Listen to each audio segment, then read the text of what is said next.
potentially maybe a couple more, but I don't think we need 10 because they won't always be in use all the time. I imagine that at different points you need to tell people no. What's that process like for you?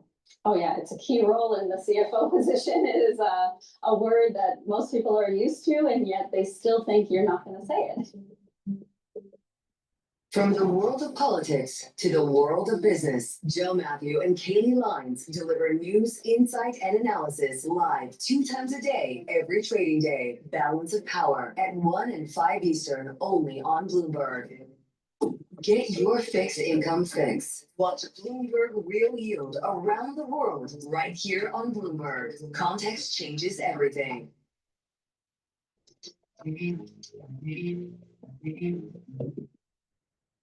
Moments away from the start of trading. This is Bloomberg Open Interest. I'm Matt Miller. Quick check on futures right now. We are down, but of course we're hovering at all-time highs. Yesterday, even though we closed off 1/3 of 1%, we still closed at 68.90. So that is at a record high. We just opened higher than we closed the day before. So futures down about 0.5% on the S&P and the NASDAQ, a little bit more on the Russell 2000 here, the opening bell. Down in New York Stock Exchange, the Fortune Cyber 60 ringing the bell there. It's an appropriate day for that. Down at the NASDAQ, you have Solstice ringing the opening bell. Look, Mark Hudmore had a great piece out today. Stop kidding yourself. Nothing else matters beyond AI. So let's take a look at those stocks right now. The big mega cap tech stocks. Meta Platforms in the cash trade down almost 12%.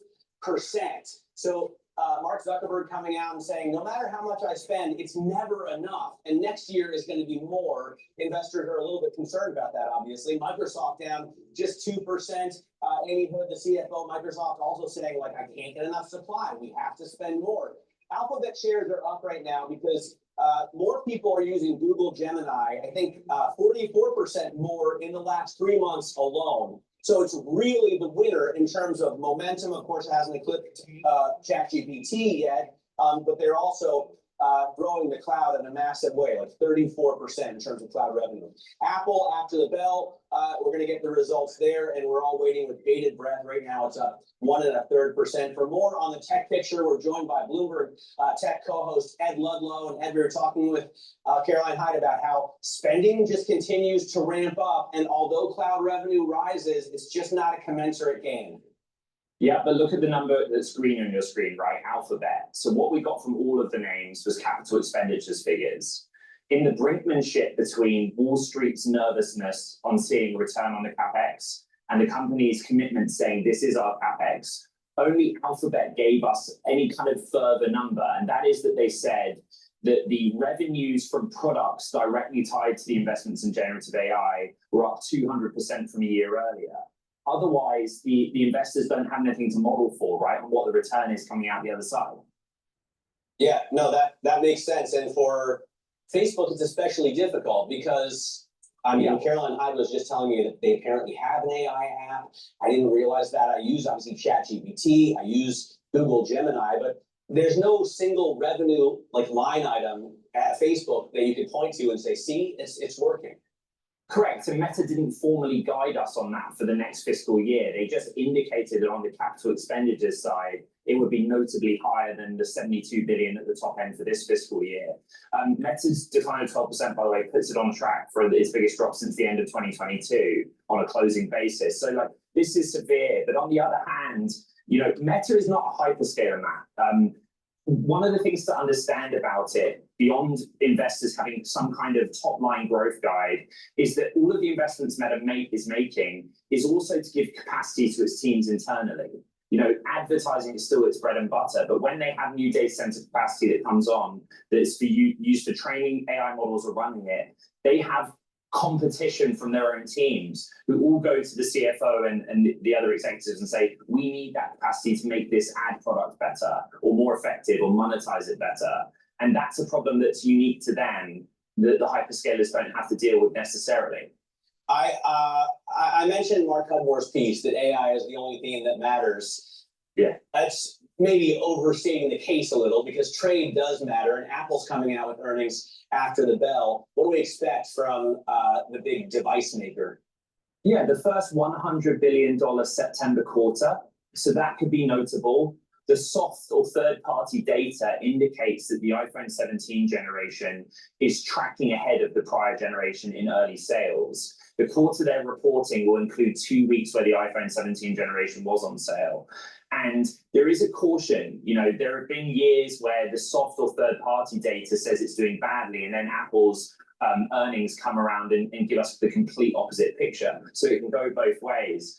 But Apple has also communicated in the last 2 quarters their expectation for tariff impact.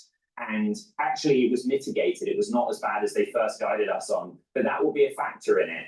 Just as we learned this earnings season, like a tax issue was a factor on net income for Meta.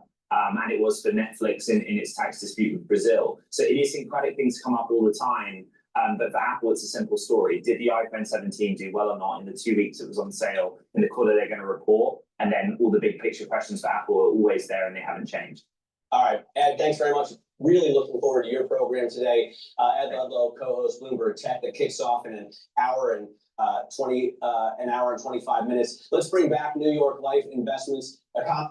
Hello, my name is Dr. Paul Cottrell. We are live on YouTube and on my website, the-studio-reykjavik.com. Thank you for joining. I greatly appreciate it. We are doing this live stream on October 30th. I will be putting this on all my channels. I have YouTube, Brighteon, Bitchute, and Rumble. Click the links in the description of this video and all my videos to make sure you subscribe to all my channels. I also have X and GETTR.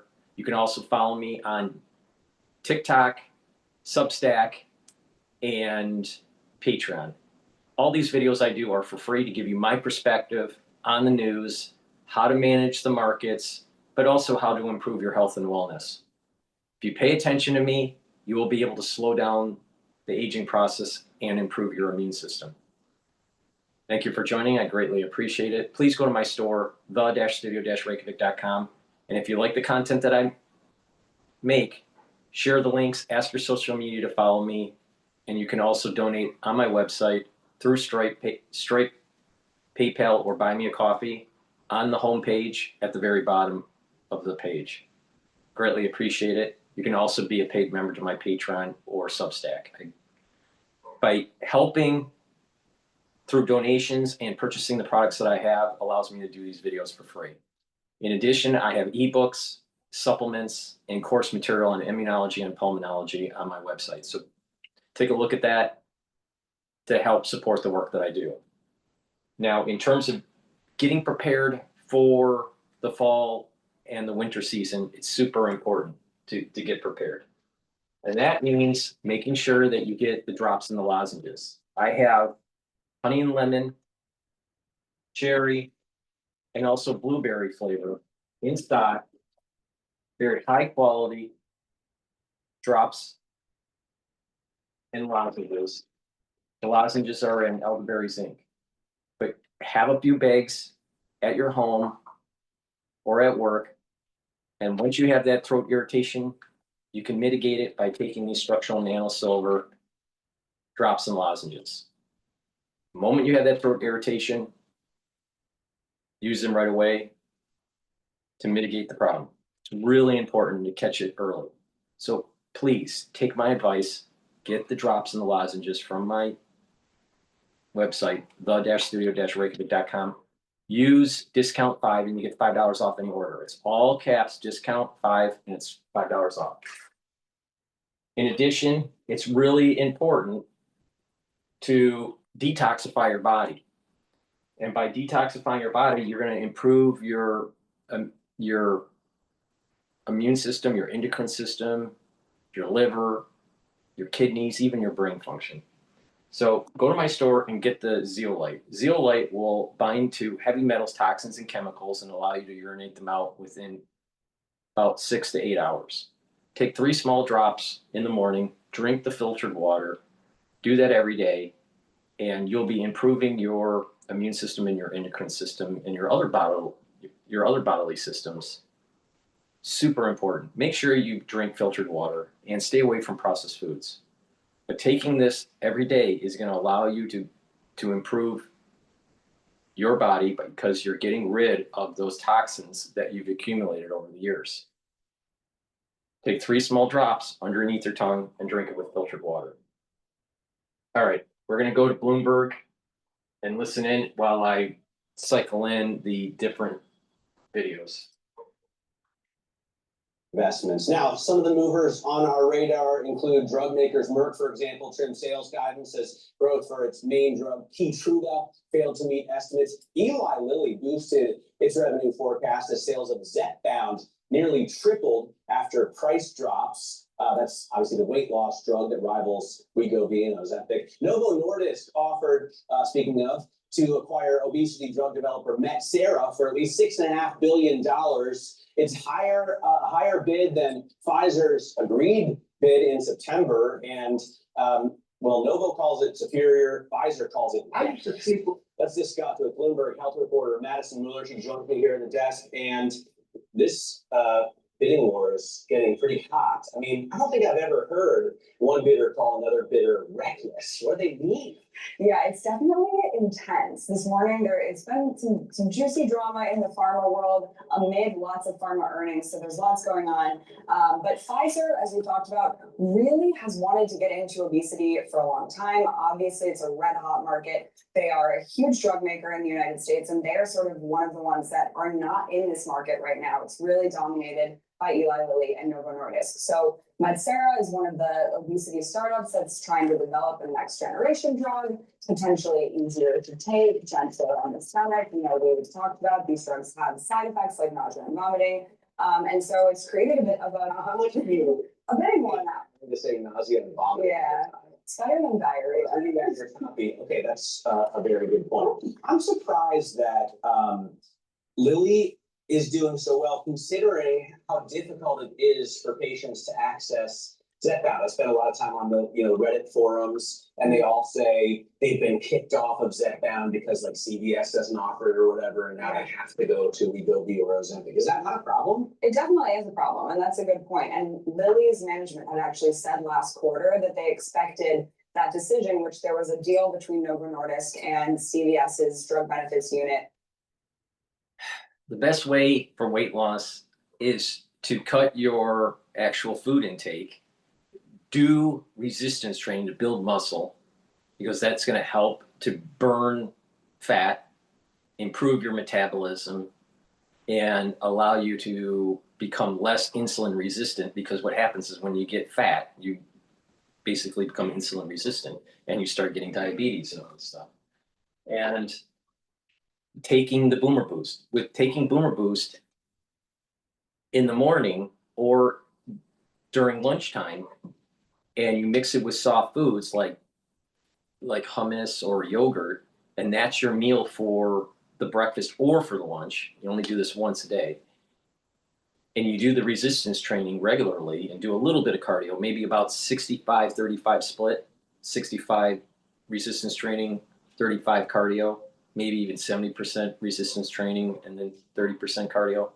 But the point here is that by taking the Boomer Boost, this is going to allow you to have that steady burn of energy throughout the day. You're going to have a lot of vitality. You're not going to be sluggish near the end of the day. A lot of people, when they're trying to lose weight, they're sluggish during the end of the day. That's not what happens here. So you can take Boomer Boost to just slow down the aging process and be healthy, like I do. I take this every day. And obviously, I don't need to lose weight. But people can lose weight by taking Boomer Boost and coupling it with proper diet and exercise. And what's going to happen is you're going to have that steady burn of energy. This helps to boost up your energy levels and rev up your metabolism. And by doing this regularly, you become less insulin resistant and you're building muscle and you're slowly losing weight. You want to lose weight about 2 pounds per week. You don't want to lose fat. Maybe that first week or two, you might lose more than 2 pounds a week, but a lot of that's water. You're getting rid of water retention and all this. So safely 2 pounds a week. It takes time and it takes effort, but it's detoxifying your body. It's calorie restriction. It's taking the right supplements that will allow you to rev up your metabolism and become less insulin resistant. So Boomer Boost is a great way to get healthy I take it every day, but you can also use it to lose weight if you use it properly. And like I said, you want to use it either for breakfast or for lunch, not both. And you want to couple it with resistance training. And over time, you are going to lose weight and safely. And you'll have that steady burn of energy. And this is going to boost up that metabolism. Another thing that's important is also bringing down inflammation while you're working out so you recover quicker, so you don't get injured. So that's important. And taking Boomer Boost regularly and you're losing weight over 2 pounds per week, then once you get to your target weight, you can't just stop. What you need to do is maintain a healthy lifestyle, because what happens is that the fat cells have lipids in it, all right? Fatty acids, triglycerides, right? So you have these triglycerides that are in the fat cell, the adipose cell. When you lose weight, you're burning off the triglycerides, right? And this is the reason why you're trying to go into ketosis to burn all this fat, that's all this triglyceride that is in the fat cell. Once you lose the weight, you don't lose the fat cell. You may have lost weight, but it's those fat cells balloon out with triglycerides. Well, you're just losing weight and you're losing the triglyceride, but you're not losing the fat cell. It takes 5 to 7 years to lose adipose tissue, unless you have liposuction. So you have to maintain a healthy lifestyle for 5 to 7 years, or you'll gain weight. This is part of the reason why people that are thin and they have a hard time gaining weight, because they don't have adipose tissue. But people that are fat that lose weight and then they go back and they're heavier later, or they gain the weight quickly, the reason why is because the adipose tissue is still there. It takes 5 to 7 years for it to cycle where your adipose tissue goes into apoptosis. So just keep that in mind. This is the reason why you want to do it safely and change lifestyle. So please go to my store and get the Boomer Boost. In addition, this Boomer Boost will slow down the aging process, help with your heart and your vascular system, help with brain function, and it will help with musculature, rev up your metabolism and your energy levels. It's very powerful stuff. So you can use this like I'm using it to slow down the aging process. If you're an athlete, you can use this as your post or pre-workout fuel source. And if you need to lose weight, this is a great way to start. Great way to start. So no matter where you are in the spectrum, athlete or obese or in the middle, you can benefit from Boomer Boost. So please go to my store. The powerful stuff, and it's going to slow down the aging process and get you healthy. Go to my store and get the Boomer Boost. Take it every day.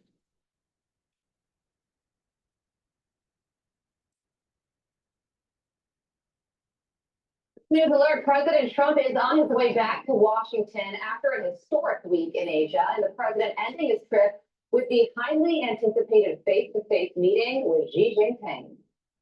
It was an outstanding group of decisions, I think, that was made. A lot of decisions were made. There wasn't too much left out there. I personally think that a lot of this is just rhetoric, and that there's not going to be anything that's really negotiated. It's like a promise. It's a pledge.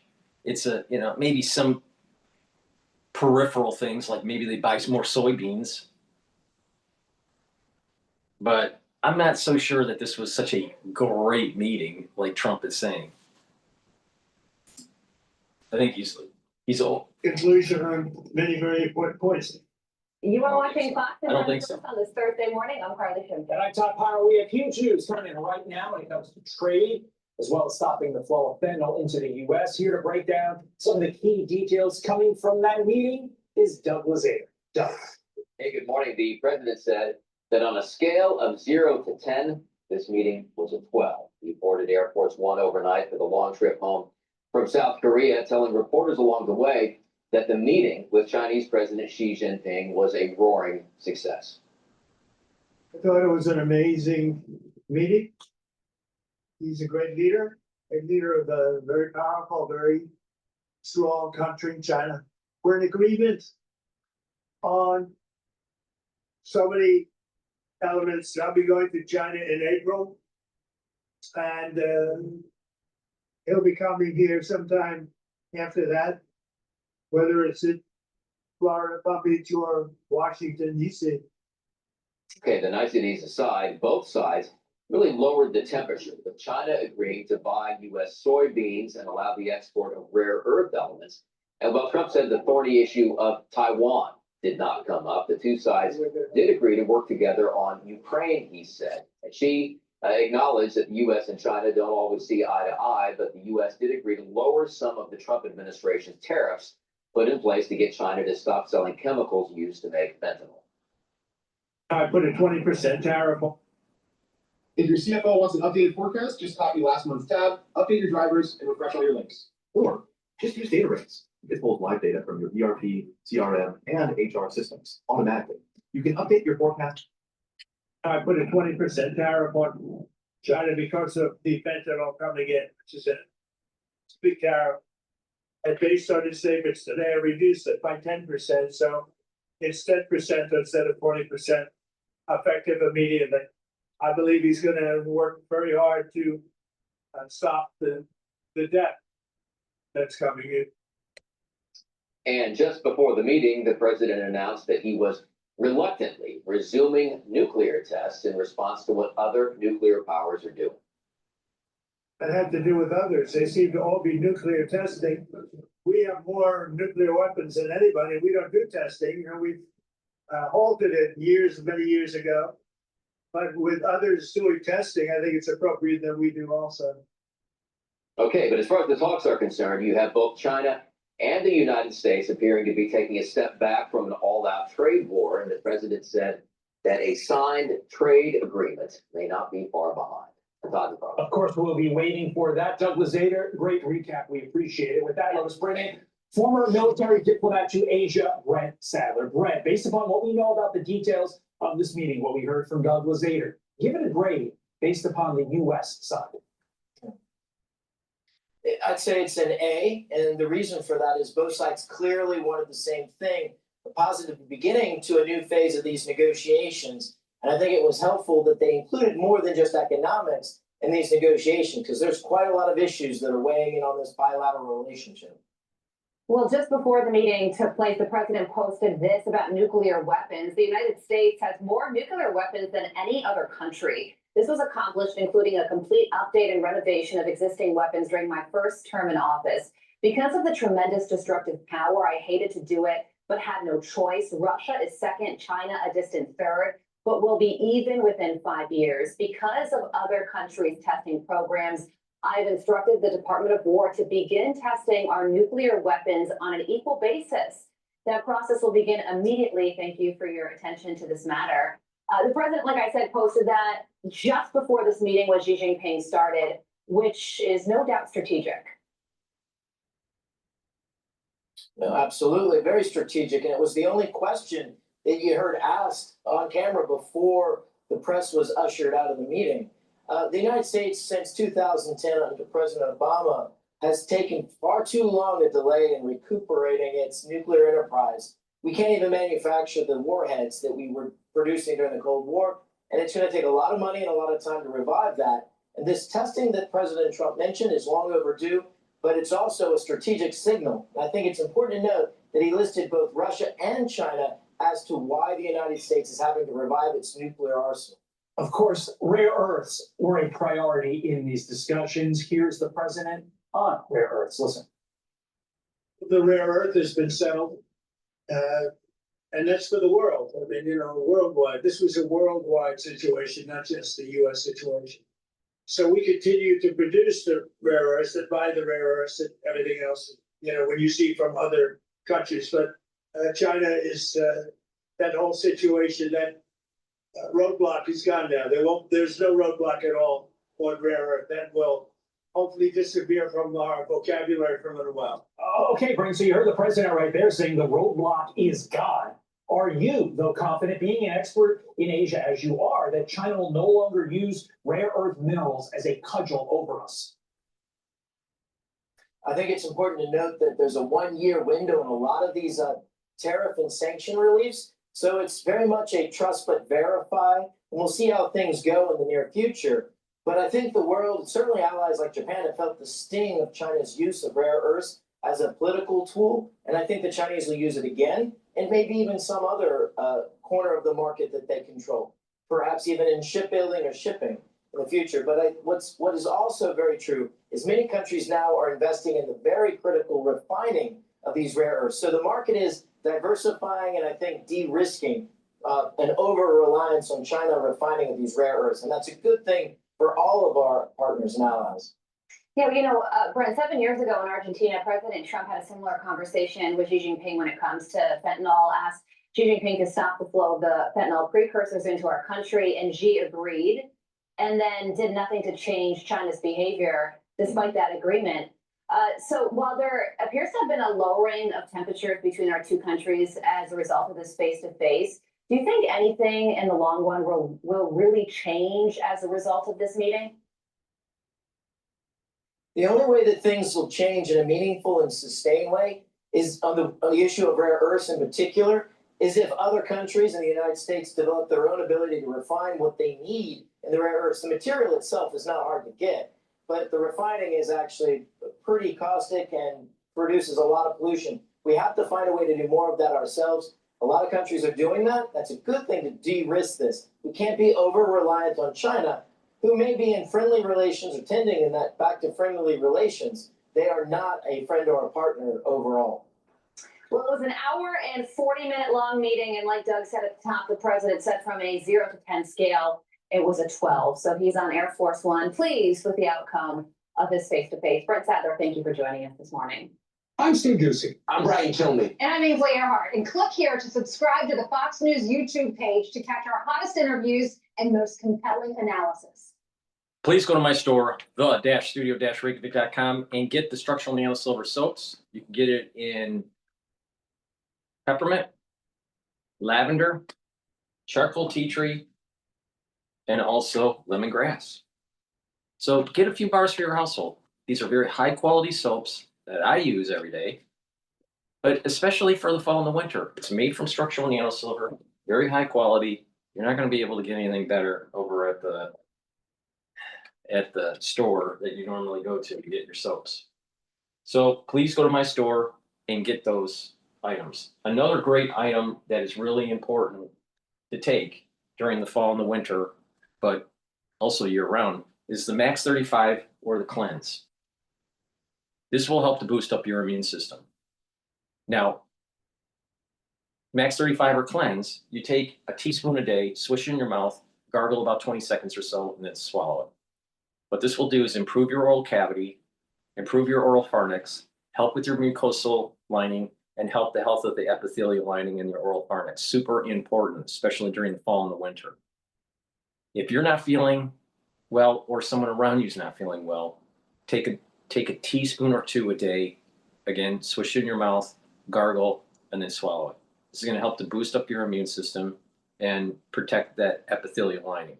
Super important. Now, you can do this every day to boost up that immune system and slow down the aging process. I've been taking this protocol for over 5 years.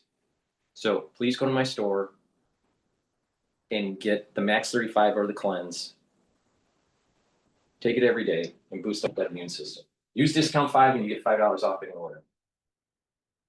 All right, this is DW about what happened with the meeting with Xi. At Fastly, we drive performance and security. Websites, apps, entertainment. Experiences everywhere. US President Donald Trump and China's Xi Jinping have reached an agreement which is expected to ease tensions over US-China trade. The leaders met for much anticipated talks in South Korea. Now, while there was no major breakthrough at the meeting, President Trump says he agreed to reduce tariffs in exchange for concessions from Beijing on a range of issues, including rare earth exports and agricultural imports. It was a chance to iron out the kinks. Great pleasure to see you again. Good to see you again. After months of a tit-for-tat trade war, US President Donald Trump and Chinese leader Xi Jinping sat down in South Korea with demands on the table. For the US, that was access to rare earth minerals. China wanted reduced tariffs and a pathway to American-made chips. Both got what they wanted. I thought it was a great meeting. I think it was a very friendly meeting. It was a good meeting for two very large, powerful countries. And that's the way we should get along with them. The US has agreed to shave China's overall tariff rate by 10% to 47% in response to stricter Chinese measures to stop the flow of fentanyl to the US. In turn, China will pause export controls on rare earth minerals, crucial to the production of cars, planes, smartphones, and weapons. That whole situation, that roadblock is gone now. There's no roadblock at all on rare earth that will hopefully disappear from our vocabulary for a little while. While the one-year agreement is a step in the right direction, a more comprehensive trade deal is yet to be struck. Trump said the deal would be signed, quote, pretty soon, while Xi Jinping said the countries should finalize the next steps as soon as possible. The two agreed to maintain regular communication. President Trump looks forward to visiting China next year and invited President Xi Jinping to the US. Two global powers calling a trade truce for now. We're going to talk about this with Klaus Sung, an analyst at the Mercator Institute for China Studies, who specializes in China's global strategy. Welcome, Klaus. Great to have you here in the studio. President Trump sounding really enthusiastic about his meeting with President Xi. He's talking about an agreement on lower tariffs and about China withdrawing export restrictions on rare earths. Can we say, though, that this is really a trade deal? I think we're in a pause from both sides about their tension in trade, specifically when President Trump get into office earlier this year.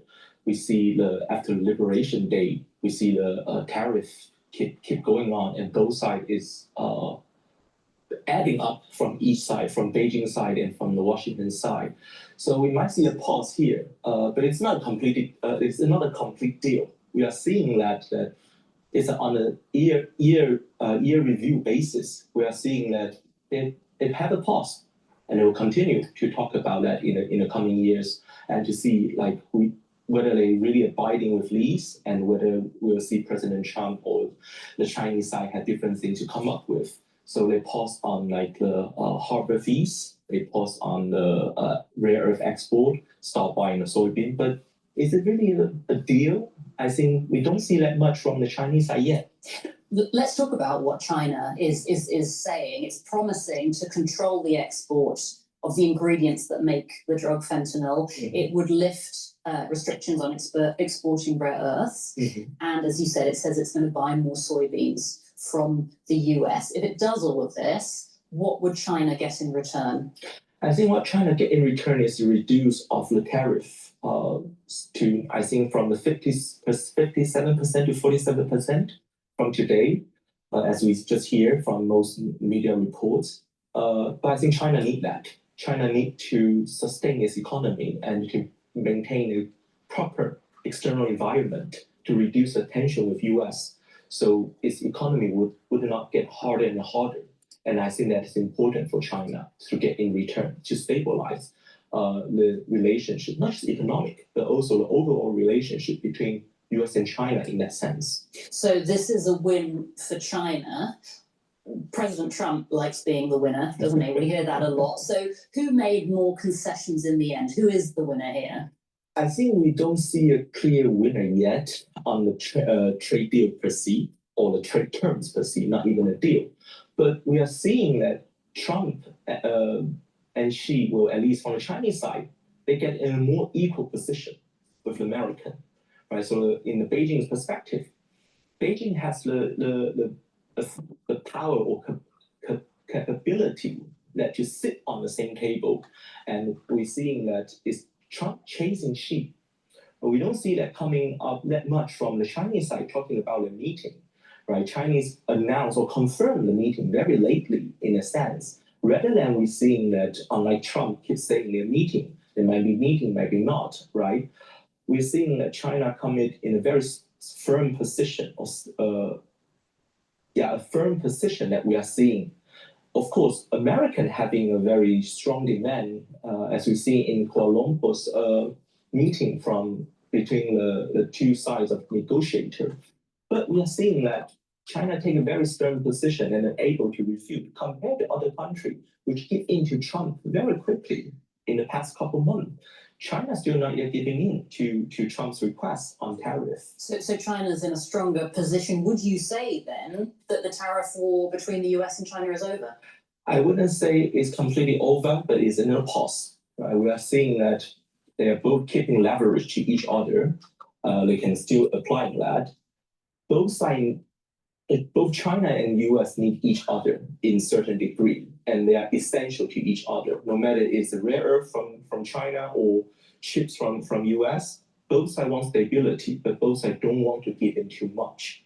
There are still structural issues here between US and China in their competition. We're seeing a pause, but it's not the end of the competition. Klaus Sung, analyst at the McCarthy. I took control, went solo, and built my own online knife empire. I loved being a chef. All right, we're going to go to Fox Business about China wants to destroy the US.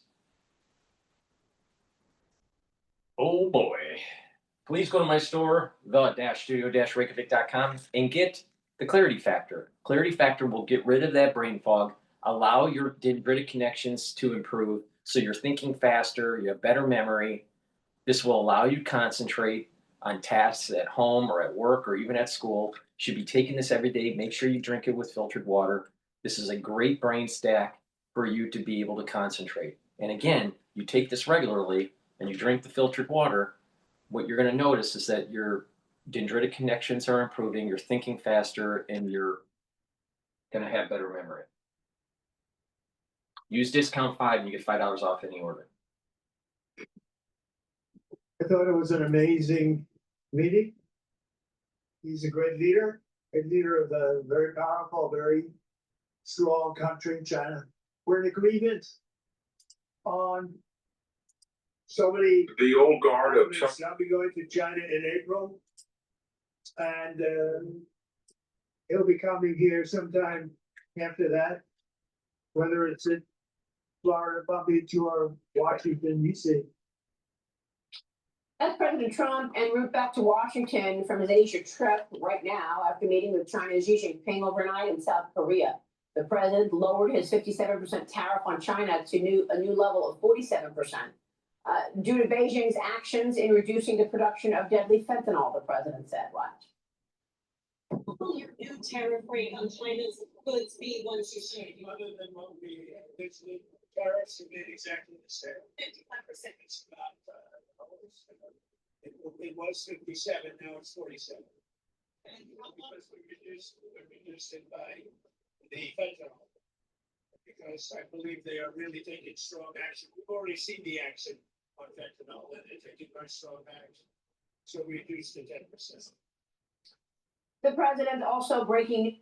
With a shield level annuity from Brighthouse Financial, your portfolio can benefit from growth potential with a level of protection from market volatility to help you follow your plans wherever they take you. Brighthouse Financial, built for what's ahead. The president also breaking news on Truth Social last night saying, quote, President Xi authorized China to begin the purchase of massive amounts of soybeans, sorghum, and other farm products, saying China also agreed that they will begin the process of purchasing American energy. In fact, a very large-scale transaction may take place concerning the purchase of oil and gas from the great state of Alaska, writes the president.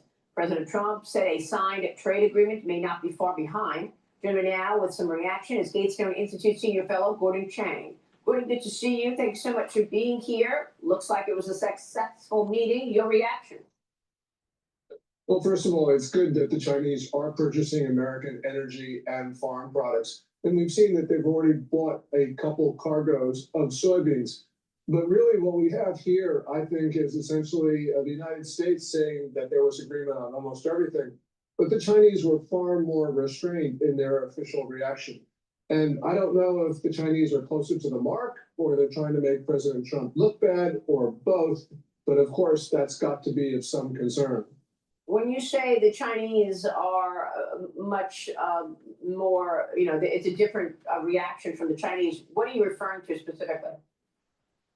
Yeah, there were statements from the foreign ministry basically saying, well, it's just normal for large countries to have trade frictions.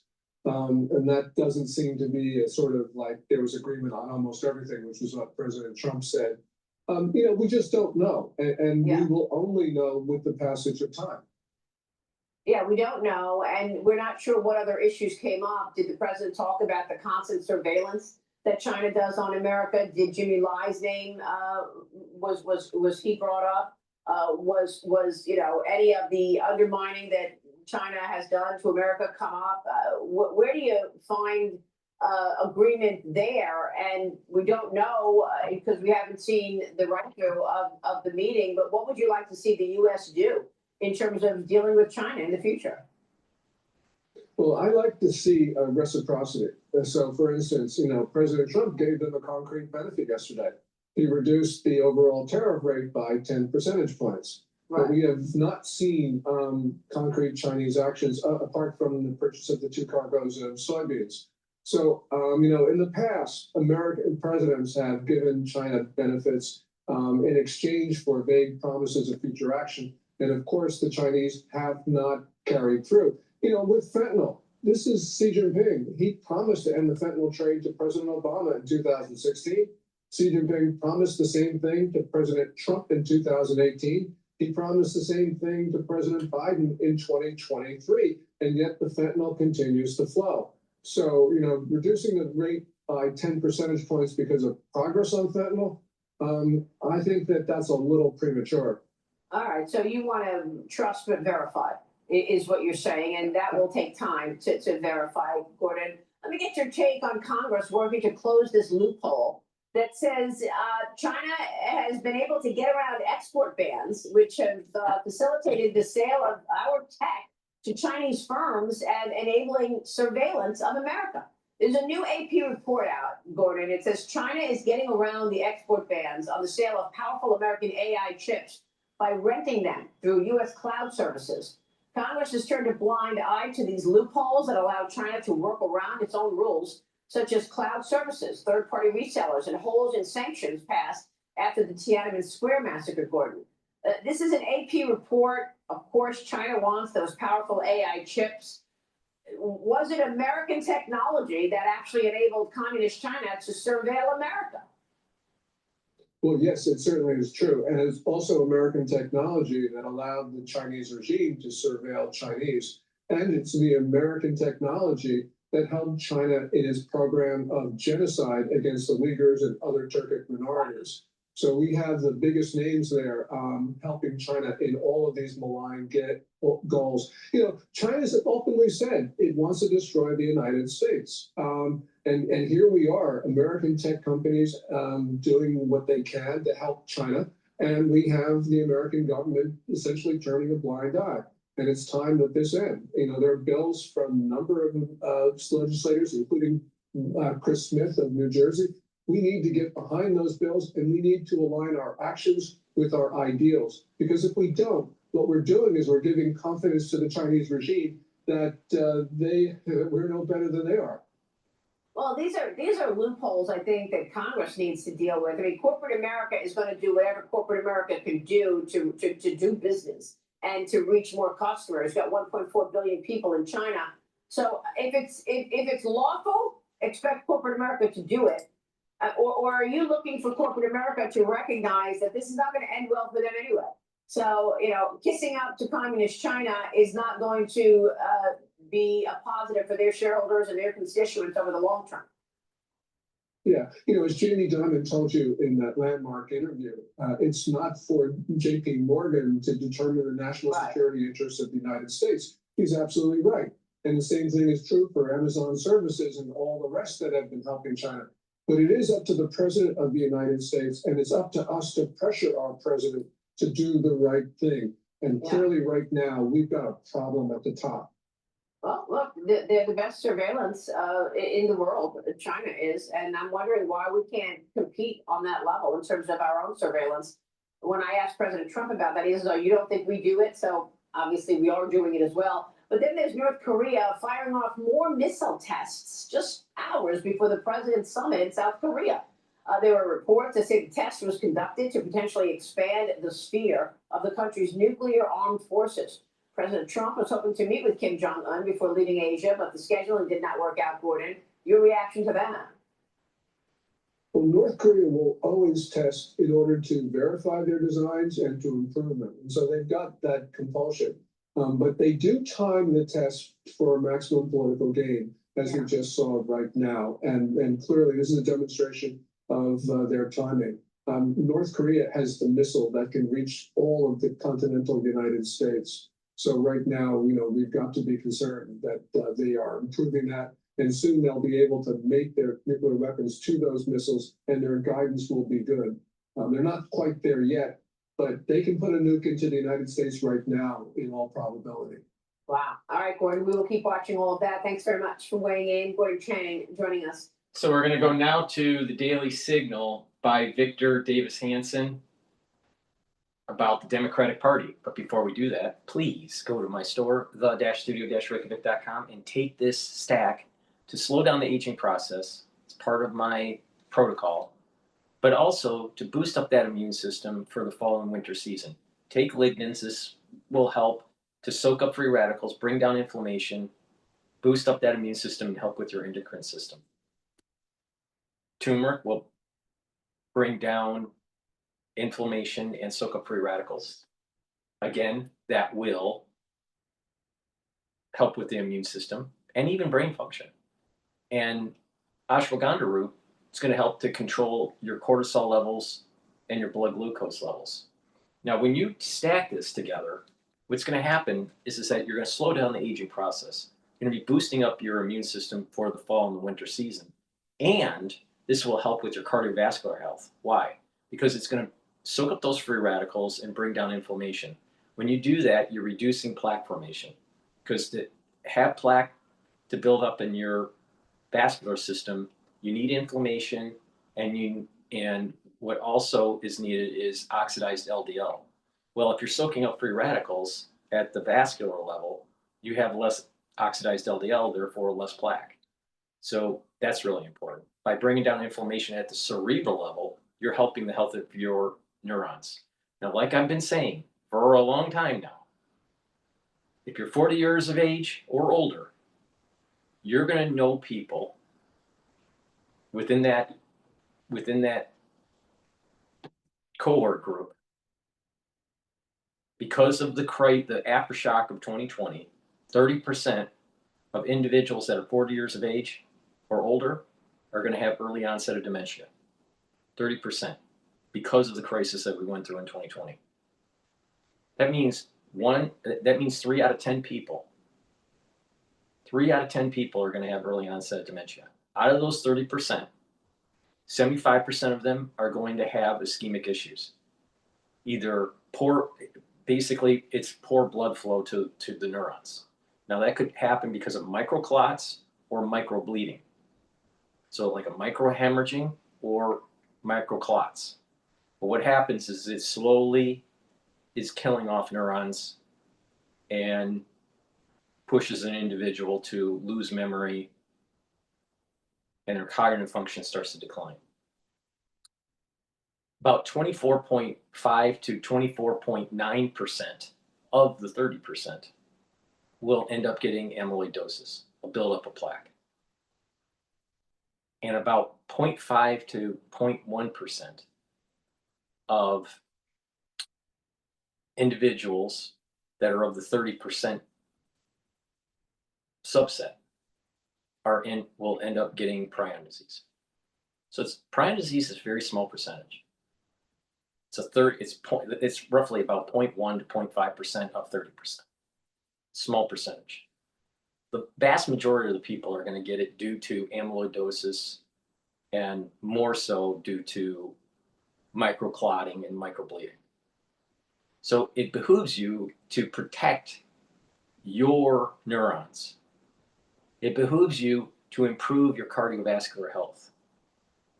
Now you can pay attention to me or not pay attention to me. I don't really care. Please go to my store, the-studio-reykjavik.com. Get the ashwagandha root, the lignans, and the turmeric, stack them together. They'll slow down the aging process, boost up your immune system so you'll be better off during the fall and the winter. And by having a better immune system, just overall, that's going to help to slow down the aging process. And you're improving your cardiovascular health and bringing down inflammation at the vascular level, or at the cerebral level. And by doing that, you're maintaining the myelin sheath of your neurons. Really important. Use discount 5, get $5 off any order. The old guard of Chuck Schumer, Nancy Pelosi are very worried about this young group of more radical, younger people who want to shut down the government. That was the impetus behind the shutdown. Do not cooperate whatsoever with Donald Trump. Mr. Plattner in Maine, who wants to be the Democratic nominee for the Maine Senate, got the exact replica of the Totenkopf, Death's Head emblem of the 3rd SS Waffen Division in World War II, tattooed on his body. A division that was made up of former death camp guards and special Einsatzgruppen group killers of Jews. It's kind of ironic because no one in the Democratic Party has really criticized him. Remember when Elon Musk did this, they said he was a Nazi. So we know that they were sensitive to it, but the reply of the old guard is to ignore it because they're terrified of them.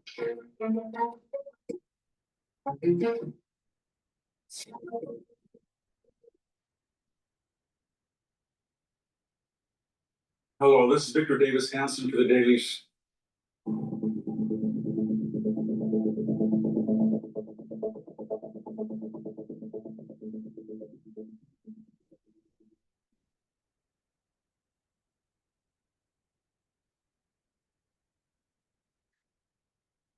I think if you're not using the van to do business travel, then you're missing out. My name's Blade, and I'm Chief of Staff for the go-to-market office. The van. Hello, this is Victor Davis Hanson for the Daily Signal. The Democrats are in a quandary. The old guard of Chuck Schumer, Nancy Pelosi are very worried about this young group of more radical Jacobin, younger people who want to shut down the government. That was the impetus behind the shutdown. Do not cooperate whatsoever with Donald Trump, and then take the House and the Senate. The problem that these people have is they are not in the mainstream of American politics. And so they have said things in their past before they were candidates, sometimes during, that are incompatible with the majority of Americans' views on what denotes proper behavior and conduct of a politician or an official. For example, Mr. Plattner in Maine, who wants to be the Democratic nominee for the Maine Senate and run against incumbent Susan Collins, has said some really atrocious things. He's castigated Black people. He says that stereotypically they don't tip. He said that white rural people are racist. He's in a lot of trouble, though, because when he was in the Marine Corps, he went to a tattoo parlor and got a skull and crossbones tattoo. Now, he would like us to believe that this was no big thing, that it was just, I don't know, a skull and young people do stupid things, he said. But it was a long time ago. He's had, I don't know, 17, 18 years to get rid of it if it was something more than skull and crossbones. And it was something more than skull and crossbones because it was not just skull and crossbones. It was the exact replica family of the Totenkopf, Death's Head emblem of the 3rd SS Waffen division in World War II, a division that was made up of former, at least in its 1939 to 41 inception, former death camp guards and special Einsatzgruppen group killers of Jews. And so when he went to this parlor, he put on the official logo of the 3rd Waffen-SS Panzer Division. And he's had it on his chest, and he's referred to it himself as a Totenkopf, death's head, the German word. So he knew what he was doing. You can say, well, Victor, do you really believe he's a Nazi? And I'm going to say, I don't know what I believe, but from what he said and what is tattooed on his body, I think he's reckless, indiscriminate, and can't tell the truth. It's kind of ironic because no one in the Democratic Party who's afraid of this base that he represents has really criticized him and said you should drop out of the race. Remember when Elon Musk did this and this, they said he was a Nazi until we found pictures of everybody from Hakeem Jeffries to Barack Obama doing this. So it was, and I think even Elizabeth Warren did this, just a salute. So we know that they were sensitive to it, but the problem that's deeper, and that is if you're going to go to your base to get statewide candidates or national candidates, or your old guard is going to emulate the ethos of the base, then you have certain, I don't know, background checks. We have Jay Jones, remember, who's running for Attorney General in Virginia. And it's not that he just happened to say, I would like my Republican opponent to be killed, or I would like to go to his funeral. When he was chastised in a text by a Republican counterpart not to say that, he doubled down. And he said, oh, I would not only like him dead, I would like his children dead and want him to be dead in his wife's arms. And he hasn't really explained. He says that's not him, but he didn't really come forward until it was exposed in the way that Mr. Plattner didn't come forward until it was exposed. And then they can't give adequate explanations of why they said it or why he was tattooed. And they seemingly embarrass the old guard of Democrats, but they don't, because the reply of the old guard is to ignore it because they're terrified of them. And what I think it goes beyond ignoring it. Gavin Newsom recently said that Kristi Noem was going to have a bad day. Thank you, America. What is that? An implied threat that if she came into California with ICE, something bad would happen to her?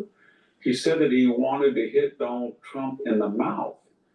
If a private citizen put that on social media, the FBI would be knocking on his door.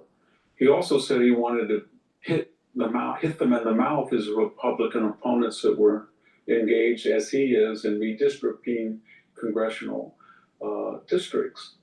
And so we've had Mr. Pritzker, who's warned that he's going to go after ICE agents if, in his view, he feels that they're breaking the law. In his view, I don't know if that means he's going to arrest them or when the state government is going to investigate them and indict them, but it's actually a violation of Article 6 of the Constitution.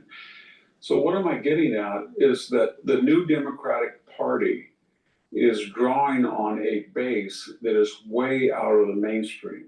And they're out of the mainstream on the issues of crime, on the border, on illegal immigration, on foreign policy, on energy, radical abortion on demand, transgendered males competing in female sports. But more importantly, the way that they're out of touch is one that's on the record. Their language, their threats, their promises of violence.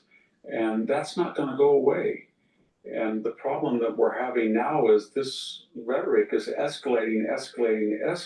And the more that they are shut out of official power in the House, the Senate, the White House, the Supreme Court, and the more they realize that they have to double down in language and heat because they have no light on the issues. In other words, the more they accept that the people do not have what they want to offer, the angrier they get.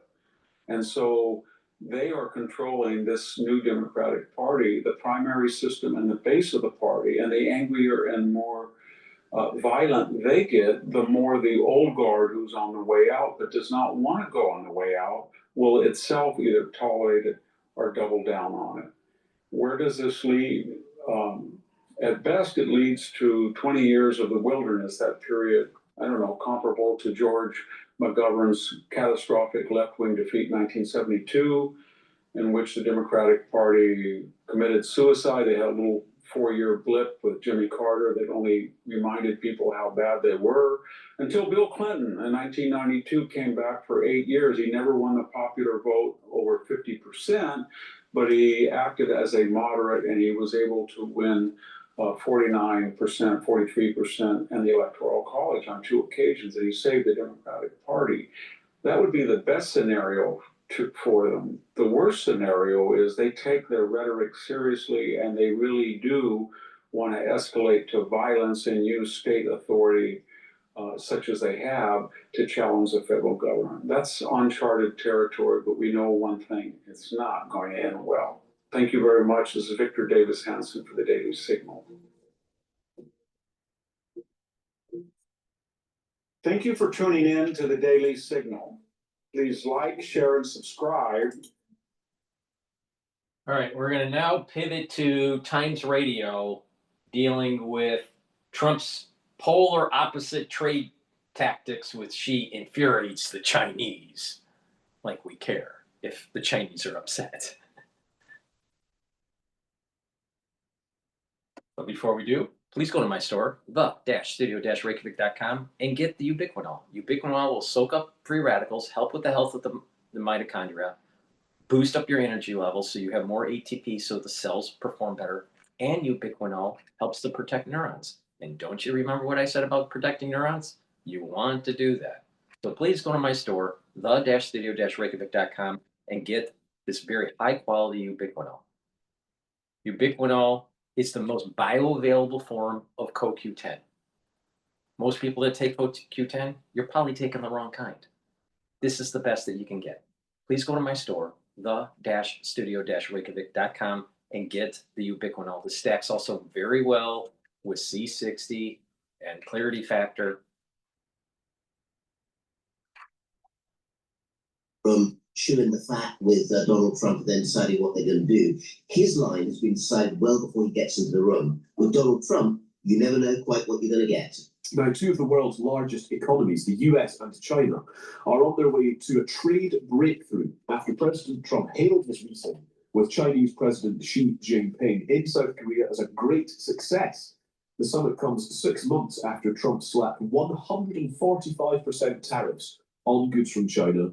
Xi then retaliated with a 125% levy on those from the US, creating a situation that Treasury Secretary in the US, Scott Bessent, described as a de facto trade embargo. So has the tension now been relieved? Let's speak to Professor Rana Misser, ST Lee Chair in US-Asia Relations at the Harvard Kennedy School. Professor Misser, welcome to the program. Hello, Callum. Morning. Good to be with you. It's very good to speak to you. I'm trying to get a read on the significance of the outcome here. Chinese state media, I noted, didn't really confirm any deals that Trump has been talking up. Instead, they said the 2 heads of state agreed to strengthen cooperation in areas such as trade and the economy, energy, and the promotion of cultural exchanges. What message should we be taking from this meeting of the pair? Well, I think that statement comes straight out of kind of Politburo central language, but it is actually still significant, Callum, because it indicates that China wants to cool the temperature, as does the United States. Just 3 or 4 weeks ago, not very long really, there was that huge turning up of the temperature when the Chinese said that they were going to restrict US access and actually global access to rare minerals, special elements which are needed for smartphones, all sorts of electronic equipment. And China controls most of the world's supply. And America then said, the Trump administration said it was going to stick an extra 100% tariff on Chinese goods. So this is basically now the cooling down from that situation. And I think the Chinese side is indicating that they regard things now as being back on a sort of plateau. This is not, though, the end of the story. There's still plenty of issues to negotiate. But when it comes to selling soybeans to the Chinese, and also from the Chinese point of view, having more possibility of getting hold of American technology, that's, I think, really what was being decided this time around. How does President Xi negotiate? He sometimes feels like quite a mystical character, I think. What is his temperament? Is he pragmatic when it comes to the sort of global trade conversation? He's pragmatic, but up to a point. Like Donald Trump, he's a nationalist. He believes in making China great again. But I would say that his tactics in doing that are almost, basically take anything that President Trump does, and Xi Jinping is almost the exact opposite. So, for instance, President Trump is, in his own words, unpredictable. He's someone who likes to lead from the top with almost no consultation elsewhere. In contrast, Xi Jinping certainly makes the final decision. He is the man who makes the decision, no argument about that. But he will have a huge array of think tankers, policy professionals, various people who give him various options, spends time debating that. He'll be somewhere like the Central Party School, where they have all these kind of ideological debates, and then finally the line will come out of that. That's one of the reasons why Chinese negotiation often doesn't seem very flexible. It's not really Xi Jinping going into the room, chewing the fat with Donald Trump, and then deciding what they're going to do. His line has been decided well before he gets into the room. With Donald Trump, you never know quite what you're going to get. And that, of course, infuriates the Chinese, but they've learned to deal with it. Yes. I read one analysis that was that the cut to the fentanyl-related tariffs was about addressing a sort of crucial Chinese grievance. I do wonder if how China has been affected by Trump's trade war. Has it really hit them quite hard?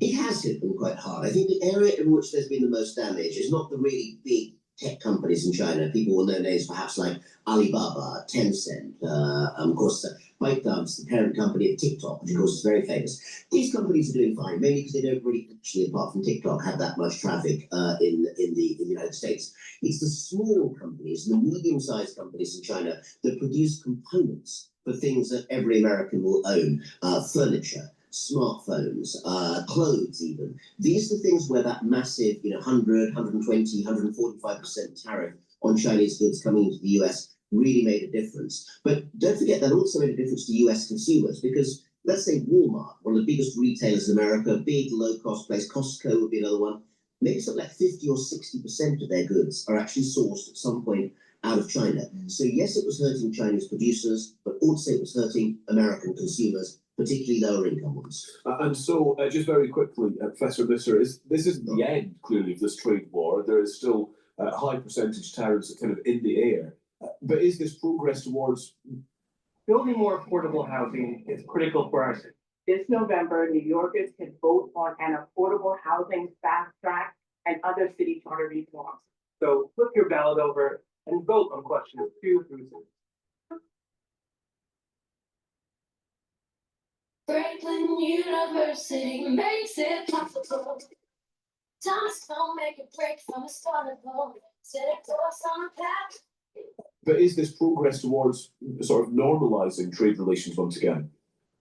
There'll probably be an equilibrium in trade, but I'd add one other T, as well as trade and tariffs, T for Taiwan. They didn't discuss that at all. It's a security issue, which is really big for both China and the United States, and indeed its neighbours like Japan. We'll have to discuss that on another occasion, but that wasn't really mentioned at all. It will not go away. It will be a security issue between the two sides for many years to come. That is a very fair point, and thank you for making it. That is Professor Rana Mitter, S.T. Lee Chair in US-Asia Relations at the Harvard Kennedy School.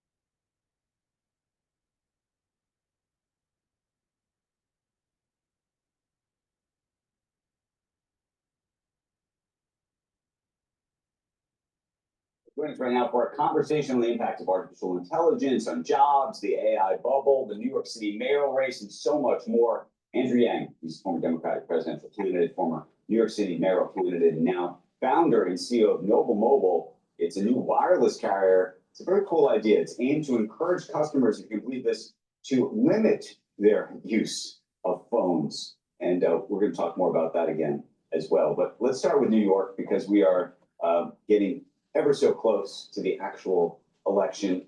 I'm curious where you land on your candidate of choice and what you think is happening in the city right now. I talked to folks who have access to the early voter data, Andrew, and the early vote's been good for Cuomo in terms of the demographics, the location. It's gonna be tighter than a lot of people think. I had chosen not to endorse in this race. I have people working for both campaigns, and I've endorsed on both sides. I also met with both candidates. Haven't met with Sliwa, though that you know I know him from a while ago. I just urge people to vote their genuine conscience and desire, not due to traditional party lines. That's the message I put out. What's your assessment though, given that you've actually met with both men? And by the way, we've had Cuomo on the broadcast, we have Sliwa on the broadcast, we have not had Zoe Mondami on the broadcast, though we've sought the interview many times. Yeah, What he is doesn't your want assessment of him That's the thing. on a road- Here's a perfect example. Now, this is a perfect example where Mondami doesn't want to be on a business channel because a business channel is basically going to say, prove to me that your policies are actually going to work, because we had the grand experiment during the Cold War. Eastern Europe was communist. Didn't work out. Western Europe flourished right after World War II. Right there, said and done. The experiment had already happened. Not just that, the whole concept of what John Locke said, the philosopher during the Enlightenment. It's about life, liberty, and property. And our founding fathers that wrote the Constitution made sure that our Bill of Rights maintain property. So the plebs, the mob rule, wouldn't take it away. Why? Why did they do this? Because they were taking the lessons learned from Plato's Republic, stating that what will happen is that in a pure democracy, the mob will start taking property. And what will happen is you'll lose your country over time and go into tyranny. Now, I'm pretty sure that Plato, Socrates,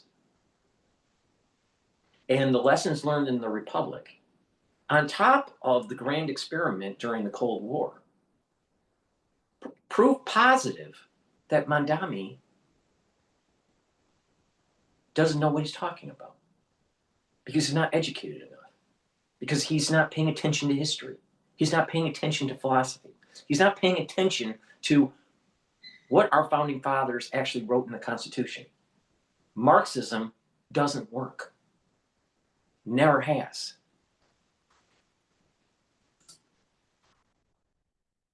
Zoran is a very charming, very charismatic, and very intelligent guy. And you meet with him and you come across, you feel, okay, this guy listens, he's sane, we're gonna be all right in terms of having a pragmatic leader. And then there are some people who sit with him and get that vibe and then just don't believe it. Having spent time with him, I mean, I do believe he's sincere. I think his deciding to keep the police commissioner was a very positive signal, because she has a huge amount of gravitas and credibility with the rank and file police officers. And that was something that a lot of people in my camp were pushing. So here's a question about that. So as I live in New York City, and I think Justice Ditch has done a fabulous job in the city. Yeah. And so that would be a good sign for him. Yeah. What I can't figure out is, my understanding of all of this is that she will take this job under him with the proviso at some level that she has to be sort of left alone to go do this on a semi-autonomous way. So I think it's very easy in a way for him to say, I'll put you in the job, and for other folks to look at that and go, that's a good sign. And 3, 5 months from now, 6 months from now, say, hey, Jessica, I want to actually reallocate some of the money that you're using towards, reallocating certain police forces to do other things. And she says, that's not how we're going to do this. And then she walks out the door, and, the city got the mayor that thought they were getting Jessica Tisch, and they actually don't get Jessica Tisch. What do you make of that? If something like that were to unfold a few months from now, or a few months after he takes office, if he wins, there'd be hell to pay. But there really wouldn't be hell to pay, because he would be the mayor. Well, there'd be hell to pay in terms of. The loss of the country, loss of the city. Been in this context is a huge deal. And Zoran, I believe, realizes he has a lot of fences to mend. He's been apologizing to groups of them, saying, "Hey, I'm sorry about some of the things I've said in the past." But you And so think, I think you think that he disavows all the stuff that he said as recently as a couple of years ago? I think it's a huge win for the city, Jessica Tisch, and Zoran for him to say, "Look, you got it," because the fact is, he knows this is not something that he has a strength in, and if Jessica Tisch can manage like a a vast police force, that's good for Let me ask you a everyone. different question, and it goes to this sort of capitalism, socialism thing. It's such an interesting, even debate that's happening in a city that basically is the capital of capitalism, if you will, for the world. Yeah, we're sitting in it. We're sitting in it. When I talk to people, Did you know that almost any question you have about your revenue data can be answered almost instantly? Here's how. Just open Data Rails, where all your data is already in one place, and set up your KPIs in a few quick clicks. From there, you can track all your key metrics and choose the type of analysis that fits your needs. And just like that, you've got the insights. Clear, simple, and actionable. With one click, you get the full picture of your company's performance. Yes, it's that easy. Click here for a demo.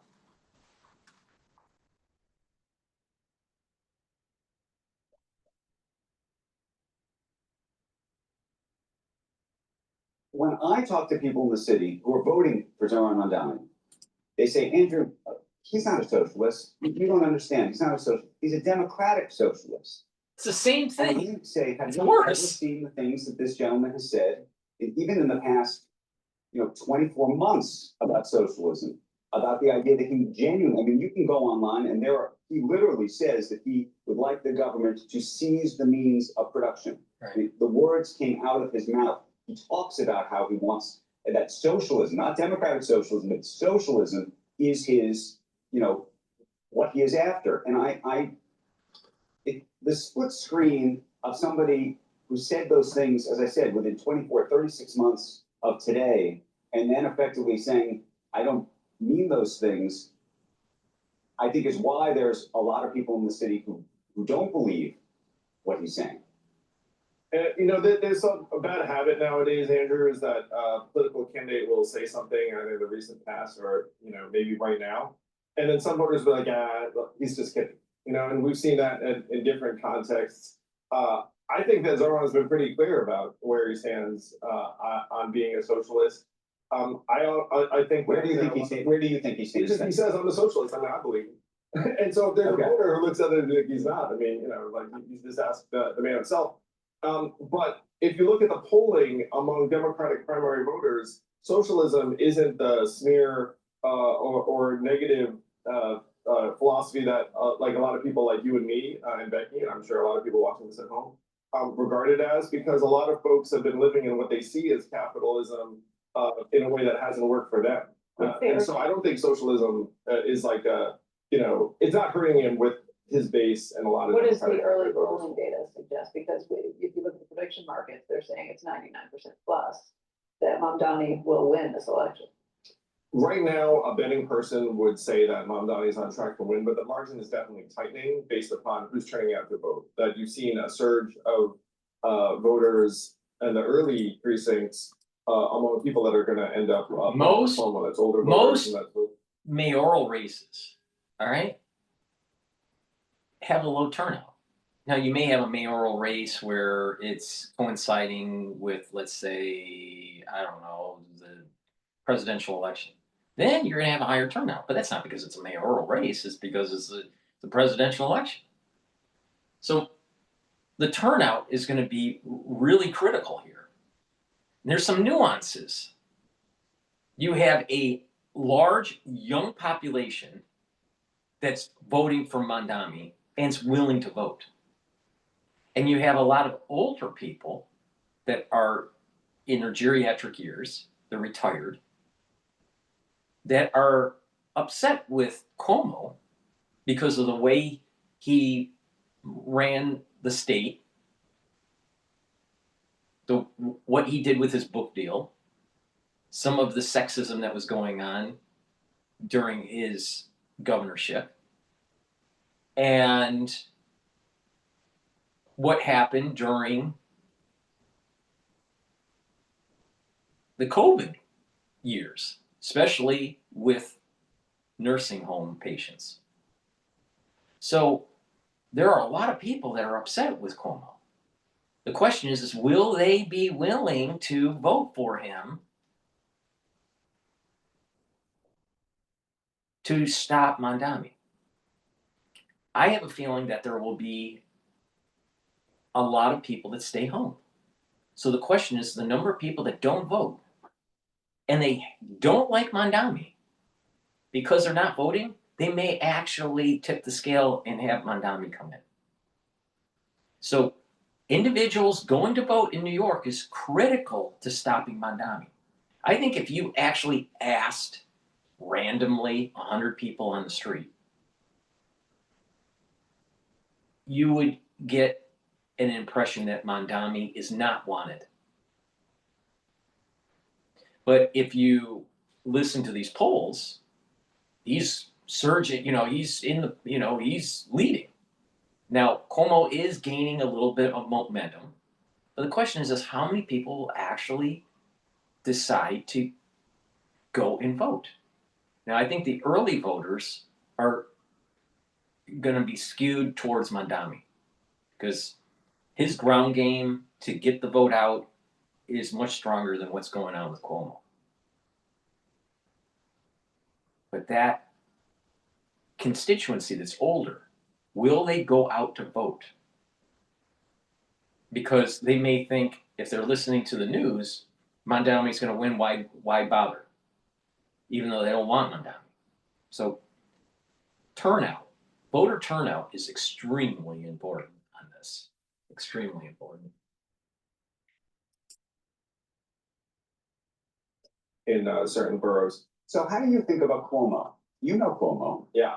By the way, he's a flawed candidate too. All of these candidates are super flawed in all sorts of different ways.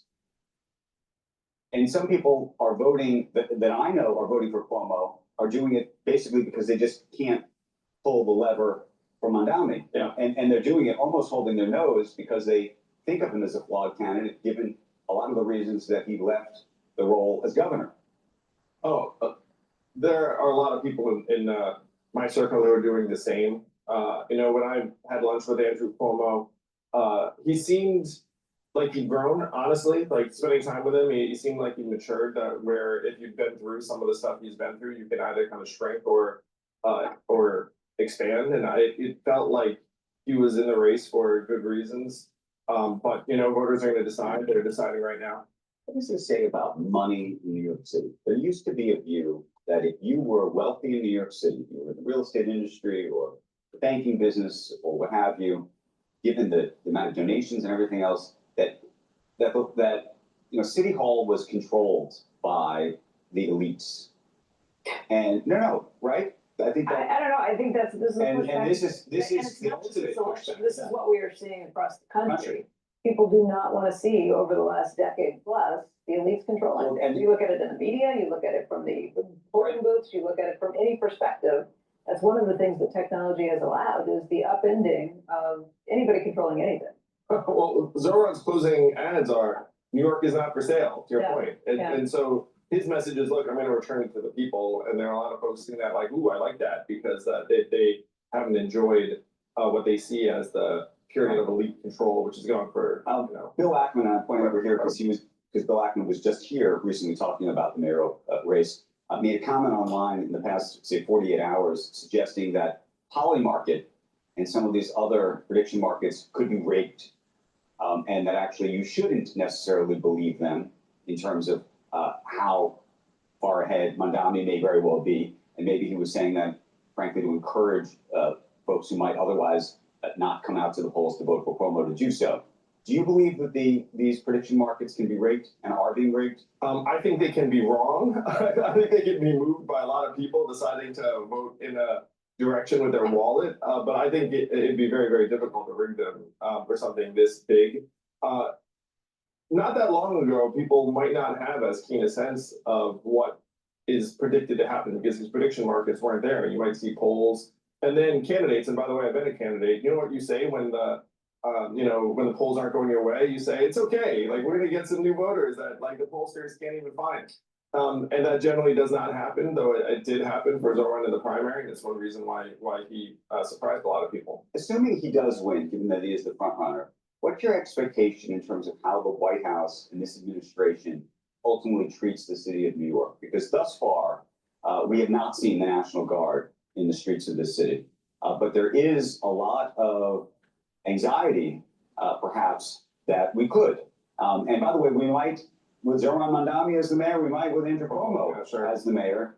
There are reasons to believe, though maybe conspiratorial, that we haven't seen the National Guard in this city because Eric Adams has been our mayor and he's been under the thumb of this president. And I think you can say that almost empirically to some degree, based on this unusual settlement that he reached with them. Well, one data point you do have, Andrew, is that the Republican National Committee has already been ginning up advertising the expectation that Zoran wins, saying like, look, this is today's Democratic Party. I'm sure the Trump administration would love to have him as a foil. Now, to your point, it's not like Andrew Cuomo has been on the good side of Trump either. But I do know, and this isn't controversial, that Republicans would be pumped to have Zoran in their advertising. Just back to the capitalism piece, and then I want to get into AI for a second.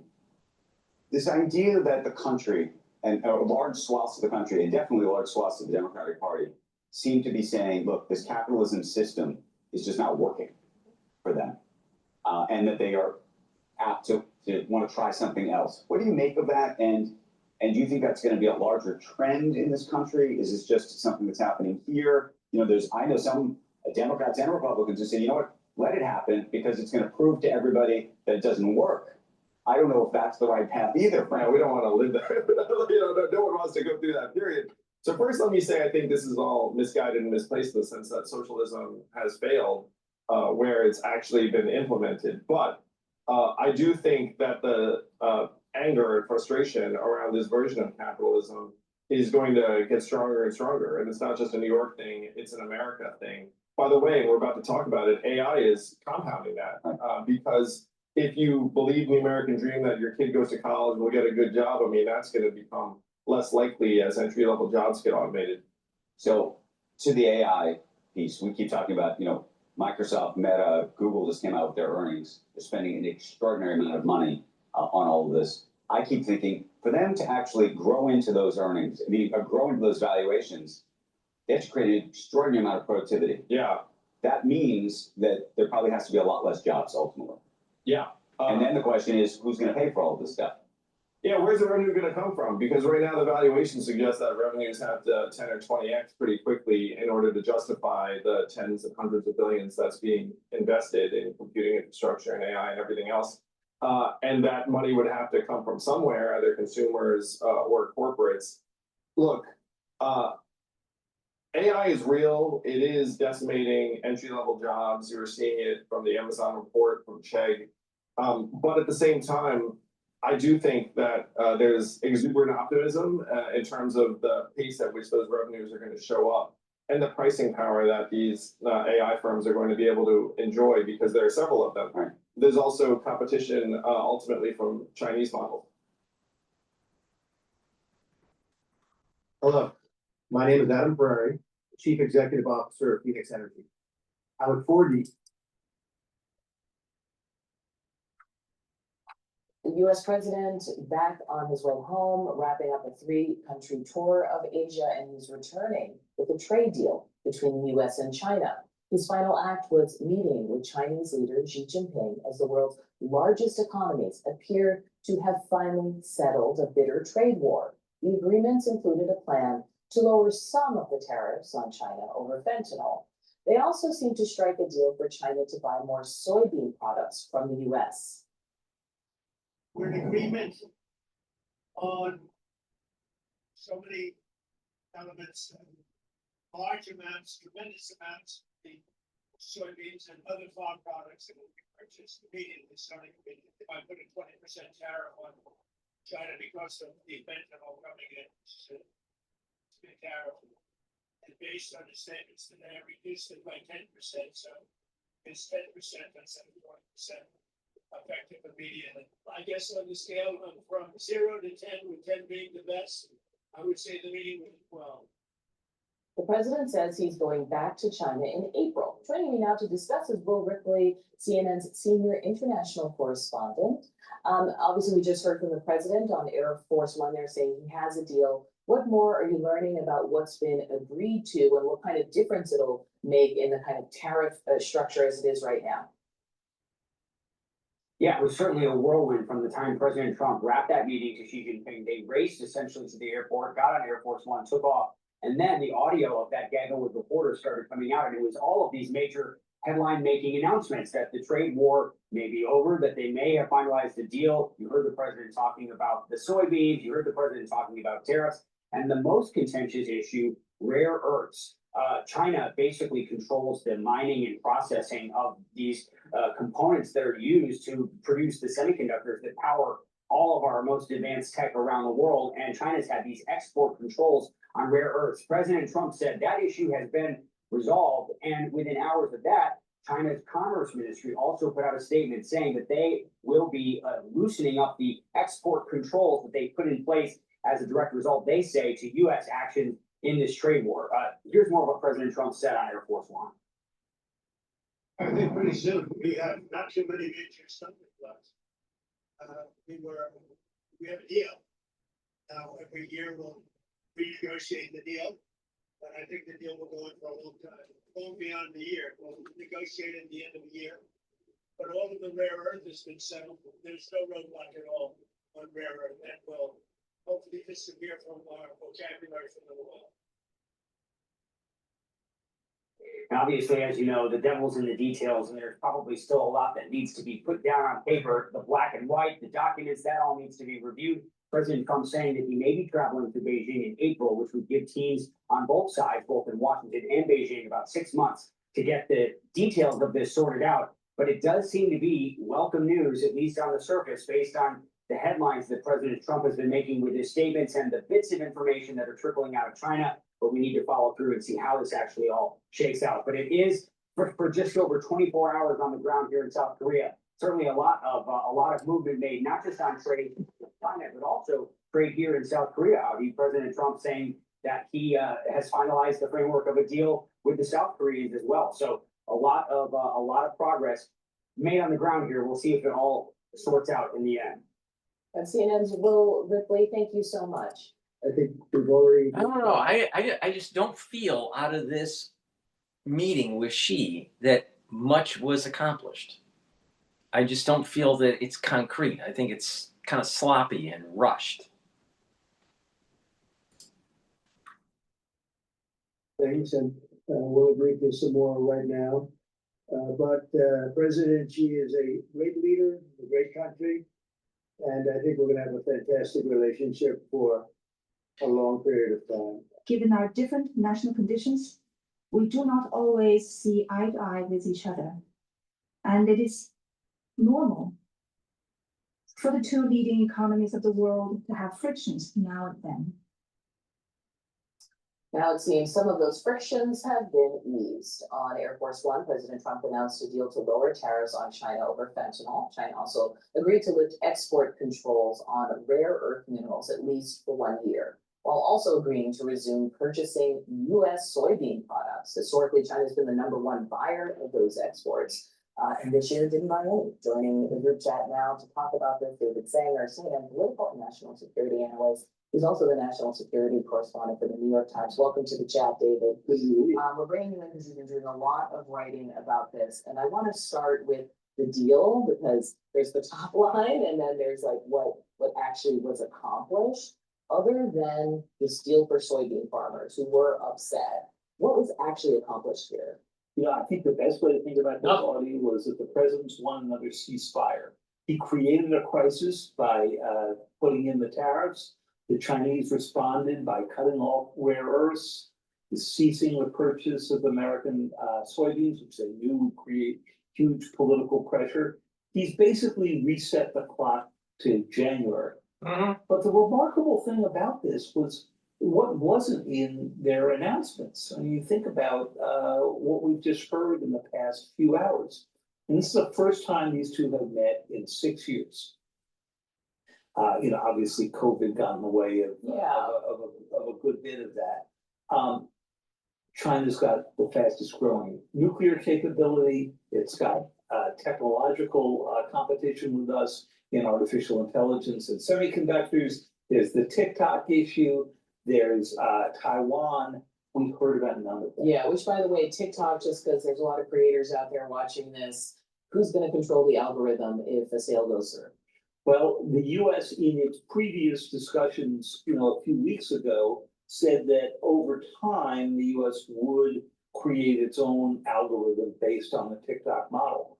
But we were expecting this deal to be sort of closed and the details of how that would work to be announced. It didn't happen. I have to ask Mike, I think you were saying that this was kind of the whole enchilada, like this Asia trip was sort of, well, you might have said egg roll, but I think that it's. I mean, you're putting a lot of words in my mouth. Listen, we take notes on this show. I will not send you notes anymore. But do you see what has been accomplished rather than kind of what David is outlining here, how much was it? Well, look, I think a couple things that we didn't talk about have been accomplished. The trade deals with Japan and South Korea, and then the peace deal between Cambodia and Thailand, which were, basically, I think all victories for President Trump on that front. The one place with David that I might take exception, and this is really on the tariffs. Yes, we have ratcheted down the fentanyl tariffs from 20 to 10%. But we still have an average, I think it's 45% tariffs on China. Before Trump came in, when you say it was reset to January, before he came in, it was like 2.7%. Yeah. So we still have this, can be described as a very extreme tariff regime with China. China imposes 35% tariffs on us. So I guess we're winning that war, but there still is a lot more to go. And your scare quotes are doing a lot of work that David was saying, which is that this is a problem of his own making. Like this is not where we are is in part because of the president's own tariff regime. Yeah, it's money. So, I'm not suggesting that any of that is small or, not critical to the relationship. What I am saying is, isn't it astounding that they met for only an hour and 40 minutes when we're talking about the world's two largest economies, two biggest technological competitors? Even with the failed meeting with Putin, it went on for 3 hours before they left lunch on the table and walked out the door. So, when I think about the last big meeting that Xi Jinping had with Joe Biden, which was in San Francisco on the edges of another summit, they basically kept at it all day. Yeah. And the fact that they did not have enough prepared here to be able to go do that, I think is telling. It's telling. It's also telling about the relationship and Trump's ability to draw China into his usual diplomatic theatrics.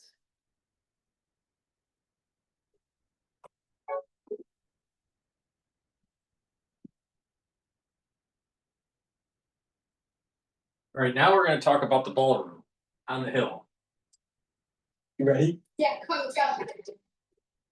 Welcome back to Ryan. What's in your lens today? We're talking about your favorite ballroom. Okay. This week, the Trump White House now fired all 6 members of the Commission of Fine Arts, a federal agency that's quietly shaped the way America's Capitol looks and feels for more than a century. These commissioners were supposed to serve through 2028, and they were the people expected to review the President Trump's new projects, including a $300 million White House ballroom and a triumphal arch near the Arlington National Cemetery. Now they're gone. In an email reviewed by the Washington Post, the White House made it plain, saying, quote, "On behalf of President Donald J. Trump, I am writing to inform you that your position as a member of the Commission of Fine Arts is terminated, effective immediately." A White House official later confirmed the move, saying, quote, "We are preparing to appoint a new slate of members to the commission that are more aligned with President Trump's America First policies." Translation, Trump doesn't just want to design buildings, he wants to design the people who approve them. The Commission of Fine Arts isn't political by nature. It's the body that weighs on monuments, memorials, and historic buildings from the No. She is 100% wrong on this. She's 100% wrong on this. You talk to individuals that are doing the curations of the museums, the ones that are running the libraries, and this artistic commission of fine arts, of architecture, many of them are liberal. All right. Now, yeah, and they don't align well with an American first policy, for sure, for sure. If you don't believe me, talk to people in your community that are, part of government or part of the fine arts, and many of them that you'll find are either liberal, ultra liberal, and they have this animosity towards Trump.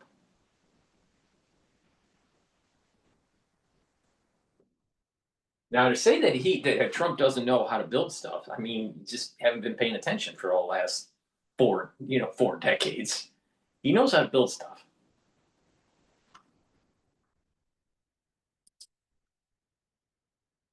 Since 1910, advising presidents, not serving them until now. Trump's team has already torn down the White House East Wing to make room for the ballroom. Yeah, but before any. Most of these presidents were lawyers. Most of them weren't developers. No, most of them didn't know how to build stuff. Why do you need a commission to tell you how to build stuff when you already know? Why do you need? Do you think Michelangelo, all right, painter, sculptor, took advice? Of course not. Of course not. Do you think Da Vinci took advice to make the Mona Lisa? Of course not. Why would you need, quote, experts to tell you about design when you've been doing it all your life?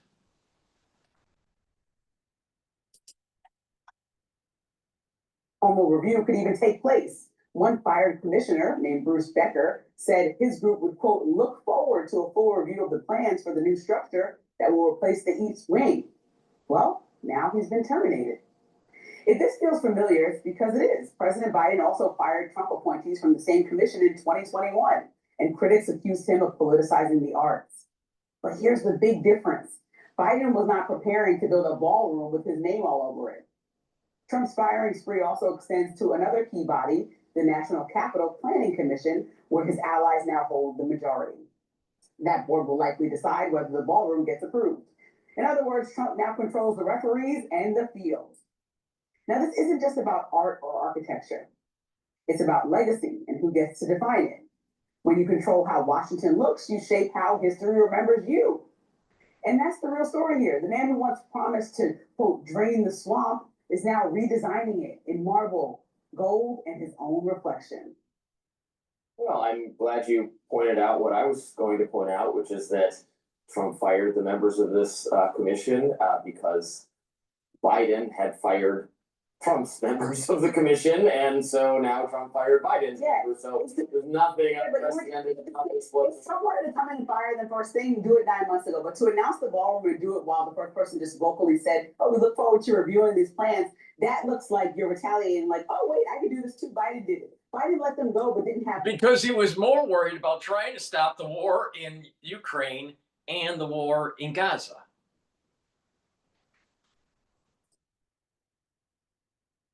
Structural architectural plans happening within the same week, happening simultaneously as firing people. You see how this is much more petty? Like, I also would criticize Biden in that moment of firing people that are supposed to be an independent commission that are working on a board that have done so since 1910. The bigger problem for me is that you're literally in building phase and you're hiring people that are just going to say yes. So imagine that something's supposed to be independent and you hire your friends to be like, "Oh yes, beautiful designs, we love it, move forward." It wasn't independent in the first place. Like, because Biden hired them? Yeah. Do you think the Supreme Court's independent? And Trump nominates people? Or, like, that's what I'm saying. People can be independent. They're literally looking at architecture, have some experience in it, I'm assuming, and say, "Oh, this looks nice, this looks gracious." Not a huge sore spot on the White House, and looking at architectural designs. I don't think these people were meant to just harass President Trump because of pure look. I think they were going to ask what actually matches with the aesthetic. They were going to look at some overall things that make sense and say, "Oh, does this align with the history of our country and how this body's been governing since 1910? Trump said, "No thanks." Yeah, it's not right. That's like a baby brat. Come on, that's a baby brat. It's fine. I can't I don't think I could get worked up about this if my life depended on it. Their transparency concerns people. Yes, people do care. They want to know what's going on in there. Like President Trump is calling for this ballroom, and we could bring the conversation right back to where you love this since you don't care about this. I know Democrats. Millions of people are about to lose their benefits on Saturday and won't be able to eat dinner. And President Trump called his richest friends to give him $300 million so he can dance and prance around the White House. And it seems tone deaf. Let's talk about that part of it then, since you don't want to talk about the actual fact that the man's hiring his friends to say, yes, beautiful design, and not something Maybe we have a bloated government that needs to be truncated. And oh, by the way, there's a structural change in the economy because of artificial intelligence. Maybe we should talk about that, not the ballroom.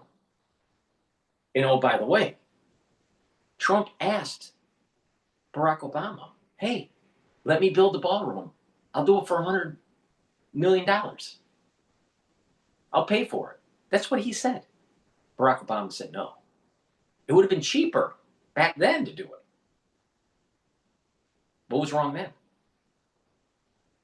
And Barack Obama would have been able to benefit with this addition that was sorely needed. We were pitching up tents to have state dinners. Are you kidding me? What kind of banana republic are we running in Washington, D.C.? But she's more worried about giving out the dole. Make sure that you just keep on throwing out money that we don't really want to, shouldn't be spending. Those are taxpayer dollars that she wants to spend more on. Well, Trump is saying, hey, I got a bunch of donors that's willing to do it. He's probably putting in some money too. And we're going to do it. And by the way, Washington wanted the White House to be over time as magnificent as the Louvre. Versailles. All right. So why? Why can't we have that? Why? What's wrong with that? What's wrong with building? What's wrong with being the best that we can be? No, we want to just keep on issuing out the dole for people. Be unproductive. Let's just keep on socialism.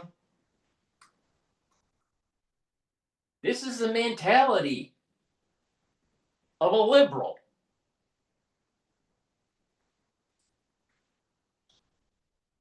Somebody send anybody in here to give me an argument. It's not taxpayer dollars are not being. It's not about taxpayer dollars. I said the optics of it look insensitive. He is the president. He should care. That's my point. He should care about the timing. What about the insensitivity of Nancy Pelosi when Trump spoke to the House of Representatives and she tore up his speech after? What was the optics about that?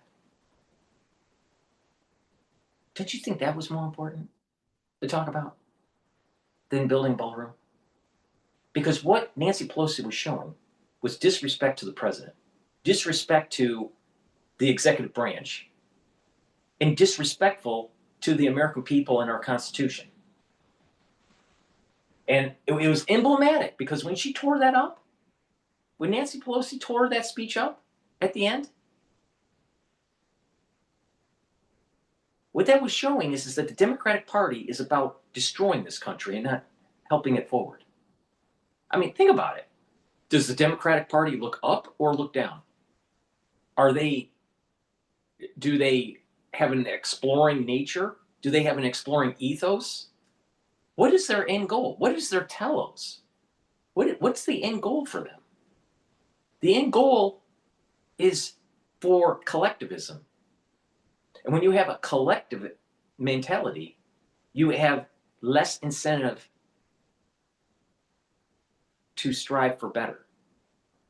And therefore, you're not going to be a nation of discovery, a nation of exploring. You're a nation of just looking down. It's nihilistic. That's what Nancy Pelosi represents. But we got this person here, another liberal, of color pushing bullshit.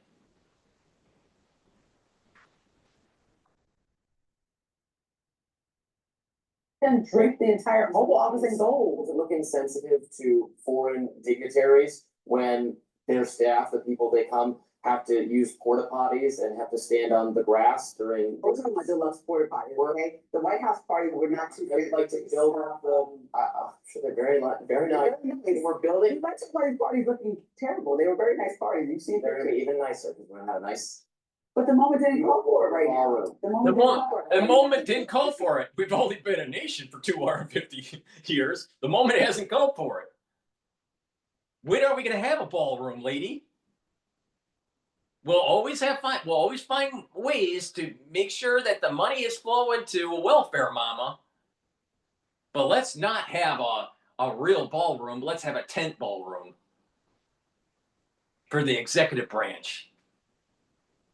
Meanwhile, the senators and the representatives are making millions of dollars with their insider trading.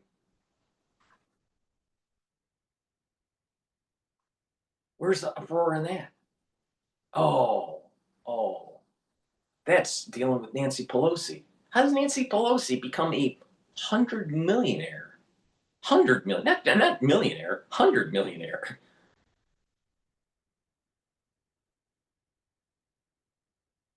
And he won the election and it's his White House right now. And he thinks the moment calls for a nice ballroom. And that's what I agree. The people that voted him into office agreed that the moment called for their economic life to feel more comfortable. And the moment shows us from the poll that I referenced a few minutes ago, that you got me comfortable, that 57% voters says I voted for Trump, but I can't fathom the first lady's office being renovated so that it's now a ballroom for visiting foreign dignitaries. Yes, he can care about his constituents that he told he was going to make their lives better, easier, bring inflation way down, make the economy way more stabilized, and people are still uncomfortable. If more than half of the country is saying they're not in a financially great place, and they're looking at Trump and the economy specifically and saying he's not doing a great job in 9 months, but he's spending millions, hundreds of millions with his rich friends and prancing around. It has I don't get it. With the state of the economy. No, people are looking at how out of touch the president is. This is not out of touch. This is about foreign policy. By building the ballroom, you actually hired more people. Because you got to build it. See what I mean? The liberal always looks down, never up. He relates to everybody. He's the man of attack. He relates to people of police brutality and people who are constantly under scrutiny. He's the person that is the side of the government. He is not relatable. This just goes to show you that that was all a sham. It's completely unrelatable to be worried about a fancy ballroom when America is struggling. That's my point that I'm making. And you can't see that the tiny little office 3 more years in multiple office. things at once a little bit. We can be simultaneously ordering construction on a new roof. I guess according to her, Barack Obama was just a bowl of cherries. So if that was the case, why didn't we build the ballroom then? Where Trump said he would pay for it for $100 million. No, because they didn't want to say that Trump actually did something good. See, the problem with the liberals, the problem with the artists, the problem with the intelligentsia that really don't know anything is that Trump is always bad. And they're never willing to say that Trump is good. I didn't like Biden, but not everything that Biden did was bad. I didn't like Barack Obama, but not everything that Barack Obama did was bad. You listen to a liberal, everything about Orange Man, bad. You want to talk about groupthink? It's the stupid liberal.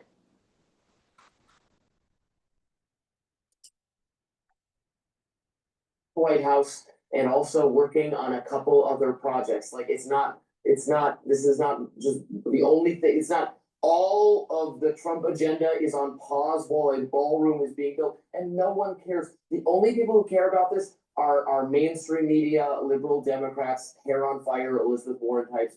Everyone else is fine with it. It's fine. Calm down. It's fine.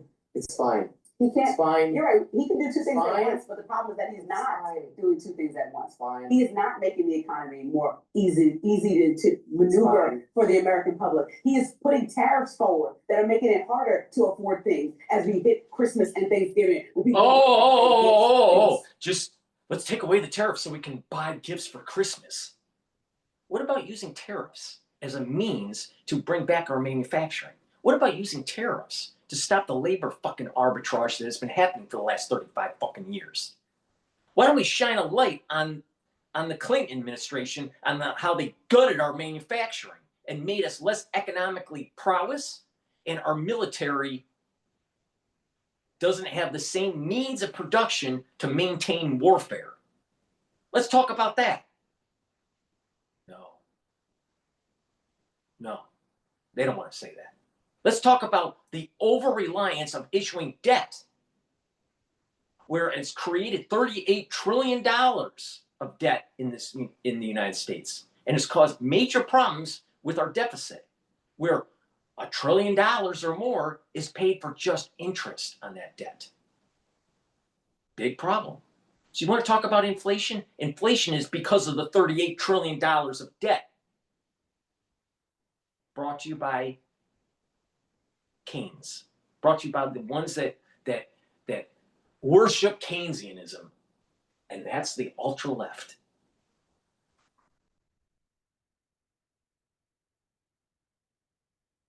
Stupid. Just stupid.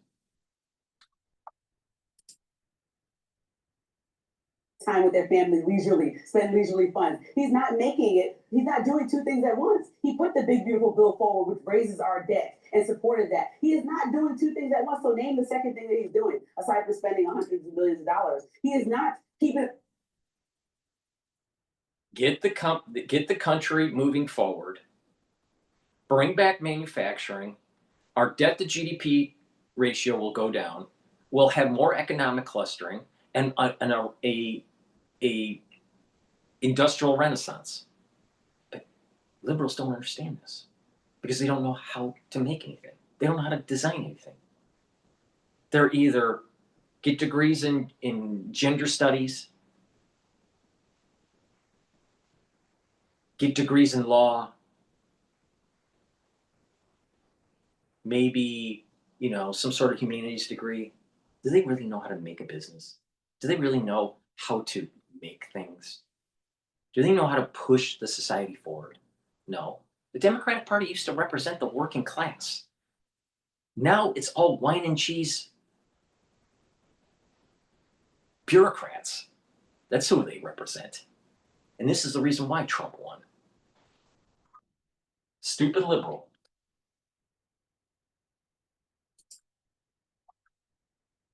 Wars that cost us money. Millions of dollars. It's not taxpayer. It's express money. That's but I'm saying their right to spend money. But what is he doing if he wants? I know this is confusing to Democrats. Spend your money however you want. What's the second you thing that he's can't doing? spend the public's money however you want. He can do two things. That's the key difference. Democrats don't understand. Bring prices down for the American public. You said he can address that issue, but then he can also spend his own money. So how is he addressing the issue so it won't make him look tone deaf to the American public? Name one way that he's addressing that issue for the economy. Well, he went and got. The farmers were complaining about the soybeans. He just got a deal for the farmers. The last 24 hours. What the fuck is she talking about?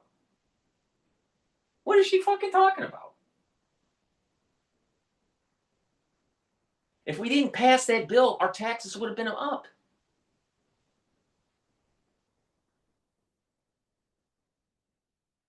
Again, a stupid liberal. From Argentina. And all of the ranchers, let me get that word right, not farmers, the ranchers are upset.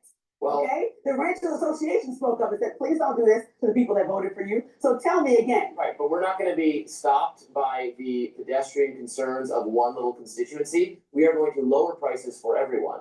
The pedestrian concerns are widespread. There are pedestrian concerns from people that own small businesses that they can't hire immigrants anymore because of immigration policy. There are pedestrian concerns about the soybeans. Wait a minute. Why should you be hiring illegal aliens? And oh, by the way, if she means the H-1B visa, news announcement, these companies are using it as a means to keep the employee, because the employee needs that sponsorship for the H-1B visa. They can charge less. And look at all those people that have skills that H-1B visa holder has that are domestic. They could have hired, but they don't. Why? Because they can charge a little, they can pay a little less in the salary, and they have that ball and chain on them. So don't think that majority of the H-1B visa holders are geniuses and that there's no one else in the economy that could do what they're doing. Yeah, there's a lot of people that can do what they're doing.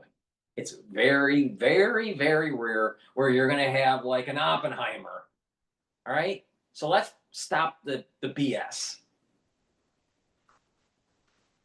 Again, stupid liberal.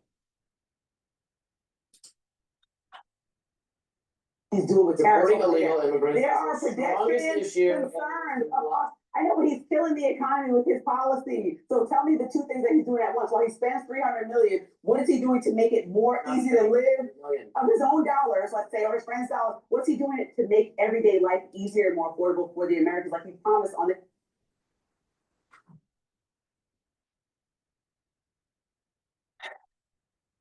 The inflation that we have is because of the Biden administration with the overspending during the COVID years.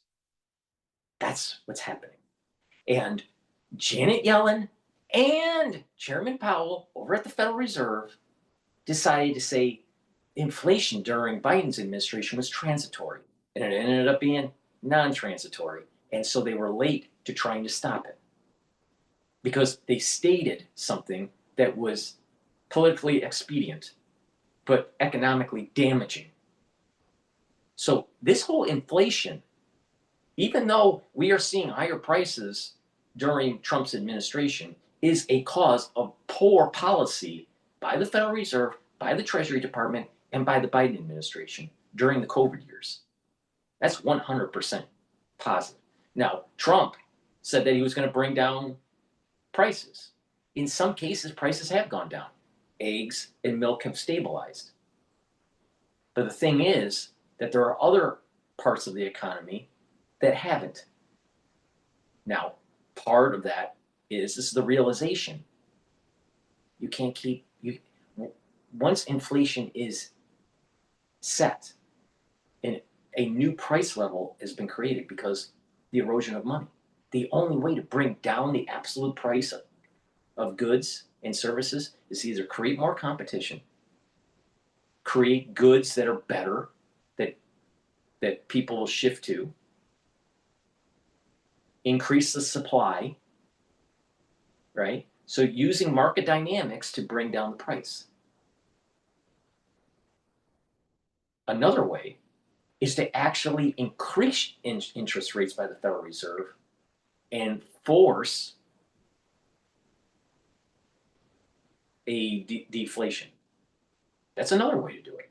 And that's a way that they should have done. They should have used shock therapy during the Biden administration. And by increasing the rates, not by a quarter point, but by 100 basis points, 200 basis points, 300 basis points, and do shock therapy like what Volcker did during the early 80s, we would have been able to bring those prices down in absolute dollars. But because we didn't do it, because we don't want to take the pain, absolute price will stay, and we're trying to control annual inflation, trying to get it at the 2% target, but it's running at about 3%. That's what's happening. It has nothing to do with Trump. You either cause deflation or you slowly try to ease the economy back down to a more stabilized inflation number. But you're not going to have the absolute prices for most goods to go down to what was pre pandemic levels unless there's a major shift in supply and the cost to create these goods. And this is the problem that most people don't understand. There is the inflation rate, and then there is the absolute dollars associated with the cost of a good. Trump, if we're not willing to do deflation with high interest rates, then you're never going to really see the basket of goods that you purchase pre-pandemic to be coming back. It's just not going to happen because we missed the opportunity to have shock therapy because the Biden administration believed in this whole idea of Keynes that you just keep on printing money. And this is the end. This is the end result.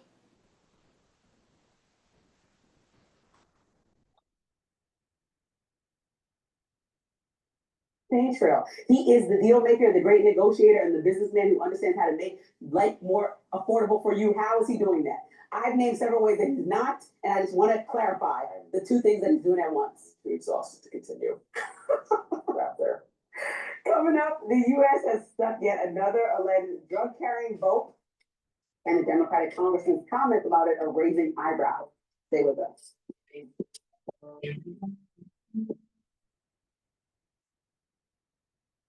Now let's talk about Mondami now. But before we do, please go to my store, the-studio-reykjavik.com, and get the C60. C60 is a very strong antioxidant. It's part of my anti-aging protocol. C60, you can get it in a 2 ounce, a 4 ounce, or an 8 ounce configuration. You can get it in MCT coconut oil, extra virgin olive oil, and avocado oil. It's cheaper to purchase the higher ounce configuration because it's cheaper per ounce. But a great way to slow down the aging process is to take a teaspoon a day every day. And by doing that, you're soaking up the free radicals. You're helping to reduce stress in the cell and the extracellular matrix. You're helping to reduce stress and soaking up free radicals at the vascular level and in your neurons. And by doing that, you're improving your immune system, your endocrine system, your vascular system, and even your brain function. C60 will also improve your basal layer for your skin. You will notice within a year that you look younger. In 2 months, you're going to notice the effects of how it's improving your different organ systems. Please go to my store, take a teaspoon a day every day of the C60 and stack it with resveratrol, ubiquinol, NAD+, Clarity Factor. It's great ways to have synergy to be able to slow down the aging process, because that's the magic of this. My protocol, you take a multivitamin and a probiotic as a foundation. You take the Max 35 or Cleanse to boost up that immune system, take C60 to soak up the free radicals, take the turmeric, ashwagandha, and lignans to boost up the immune system, and take the Boomer Boost to rev up your metabolism and to have more energy. And by doing that regularly, you're going to actually supercharge your anti-aging and boosting up your immune system. Please go to my store, the-studio-reykjavik.com. All right, let's listen about Mondami. I used to sleep on the streets, so I know how tough our city's housing crisis is. This November, New Yorkers can vote on affordable housing fast track and other city charter reform. Flip your ballot over and vote on questions 2 through 6. This winter at Smugs, stay 3 nights or more and get 1 night free. Smugs is home to 3 big mountains, 78 trails, terrain for all abilities with 300 inches of average snowfall. He learned the maxim, deny till you die. Speaking of evolving leftist rhetoric, this is great. Anti-gate is upon us. Zohran Mamdani, the Muslim communist who is almost certainly going to be the next mayor of New York. Unless the betting markets are now shifting a little bit because of anti-gate. Zohran Mamdani made this claim just a few days ago about 9/11. I want to use this moment to speak to the Muslims in New York City.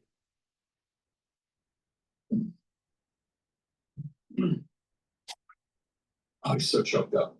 I want to speak to the memory of my aunt. Oh, Katie, but he just loves his Who aunt. stopped taking the subway after September 11th because she did not feel safe in her hijab. So, okay. Thesis.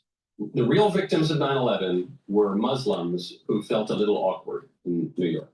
And as he points to the example, he says, my aunt. You know what the real, I was out of the country when 9/11 happened. I was looking at from outside in. I was in South Korea. And guess what? You know the real victims of 9/11? The ones that died in the buildings, that are the workers, the police, the firefighters, the ones that have had pulmonary problems or burn victims that happened to survive 9/11 but had medical problems and eventually died. Some are still suffering from it. The scar of 9/11 on New York, and also the loss of our civil liberties because of the Patriot Act. We lost an element of our country because of 9/11. I remember flying back in. It was September 16th. And the country I left and the country that I flew back to were totally different. America was absolutely totally different between pre 9/11 and post 9/11. And it's never come back. Never. So the real victim is our Constitution. The real victim are American citizens that didn't say, you know what? This national security state and the problems that we have with it and the war on terrorism, we need to get this house in order and get the job done. Kill the enemy, the foreign enemy, but also kill the enemy within. And that is the national security state. That's what really happened with 9/11. I really don't care about his aunt, even though he made a story about it.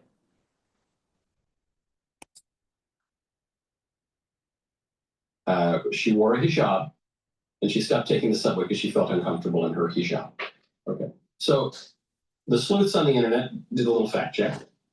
And here we see that his aunt doesn't wear a hijab. His aunt, what is an aunt? That's going to be the next great Matt Walsh movie. What is an aunt? The sister of one's mother or father. Or a great aunt would be the sister of one's grandparents. They look through all the aunts they can find, and they find out that the aunt doesn't wear a hijab and doesn't live in New York. And didn't live in New York anytime around 9/11. The whole thing was totally made up. So what does Zoran do? Does Zoran admit that he lied? Or does he persist? Tonight, Friendly Fire returns for episode 2. Join me, Ben Shapiro, Matt Walsh, Andrew Clayton, and special appearance from our newest Daily Wire host live, 7 p.m. Eastern on Daily Wire Plus. I would love to tell you exactly what's going to happen, but here's the truth. There's no script. There's no plan. There's no preparation whatsoever. It is 4 of the most trusted and downright sexy voices in conservative media, debating, discussing, disagreeing, while the entire internet watches and comments in real time. Watch Friendly Fire tonight, 7 p.m. Eastern, exclusively on Daily Wire Plus. If you're not a member yet, join for as little as $7 a month with our deal of the decade at dailywire.com/subscribe. My favorite comment yesterday is from Mila Nelson, who says, the legitimate jump scare I had when Michael said that Kourtney Kardashian wants you to do with her lollipop line of probiotics. Oh, yeah. Yeah. We don't need to rehash that. Yeah, I had a jump scare too. Go to medishare.com/Michael. There's no way around it. When it comes to healthcare, people are frustrated with how much it costs and how to pay for it. The usual ways we've been doing this have only gotten more expensive, more complicated, and aggravating. That is why Don't listen to this dipshit. All you gotta do is just take my supplements. You follow a holistic approach and you slow down the aging process and you're gonna have more vitality. These people, I tell you, they're just dumb. There's so many dumb people out there. /Michael. Okay. If your CFO wants an updated forecast, just copy last month's tab, update your drivers, and refresh all your links. Or just use data rates. It pulls live data from your ERP, CRM. Okay. Zoran says the real victims of 9/11 were Muslims who felt a little awkward sometimes, even though actually Americans' perceptions of Islam actually improved after 9/11. How insane is that? How insane is that? Our country is so stupidly nice that after 9/11, after Muslims in the name of Islam took down 2 of our buildings, killed 3,000 Americans, and hit the Pentagon, after that. Yeah, and fast forward to now, where Hamtramck and Dearborn has been taken over by Muslims in Michigan. Look at all the problems that they're having in Europe. And you still think that there's not a caliphate? Guess what? Western society is incompatible with Muslim philosophy.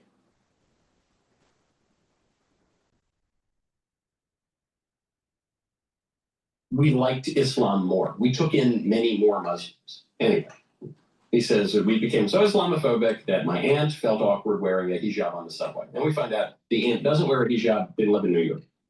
Here's his correction. I was speaking about my aunt.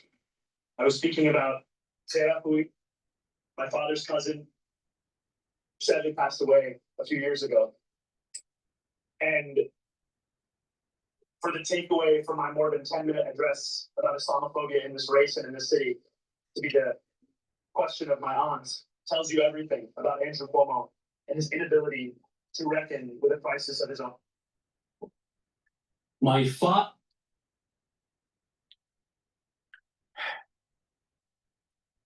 America, wake up. It's a new day. Stop the tyranny of the ultra-liberal. His cousin, my aunt. Now, I don't know how they do things in Uganda or Tanzania, but my understanding, it seems like Zoran has a reasonable hold on the English language. Your dad's cousin is not your aunt. She's your cousin. You know, you can have first cousins, second cousins. You can have first cousin once removed. That's your father's first cousin. You can have, but you don't. I promise you, the cousin of your father is not your aunt. Even if you call her Zerafui ain't your aunt. But he says it as if there was no question. Well, of course, yeah, I was talking with my father's cousin, Zerafui. Yeah. Why would Andrew Cuomo make? And if he can't get the cousin and the aunt's right, it's not aunt, it's aunt. All right. So if you can't get the cousins and aunts right, well, wait a minute here. Maybe he's just totally wrong with his ideas of socialism. Maybe he's totally wrong with what will fix New York. Maybe Mondami is a dipshit.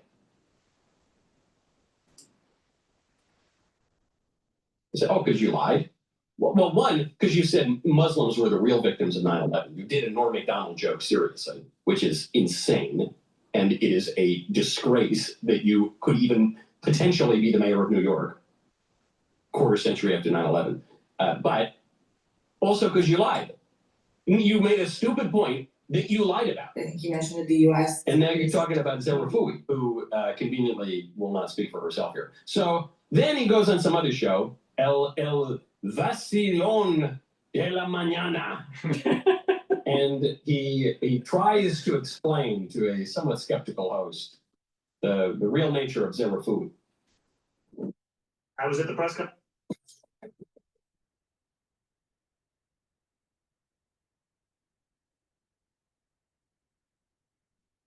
Everything about Mint Mobile seems unreal, and now we're introducing 5G home internet for $30 a month. Yes, that's real. That's why we invited Kelly Norland, a real name cousin. I was at the press conference yesterday. They said, "Can you tell us who your aunt is, who you were referring to?" I said, "Yes, this is my aunt. This is my Zerafui. This is my father's cousin, and this was her story." So how can you convince New Yorkers if that is the type of person that you are, in other words, that you don't tell the truth? Well, it's not a lie. My father's cousin is my aunt. That's how I referred to her growing up my whole life, Zerafui. And I think to have the takeaway from the New York Post and so many others after I gave a speech outside of a mosque for 10 minutes about the Islamophobia we've seen in this race and in our politics, to be the question of whether or not Zerafui was my aunt. I mean, Zerafui's my aunt. I called her my aunt.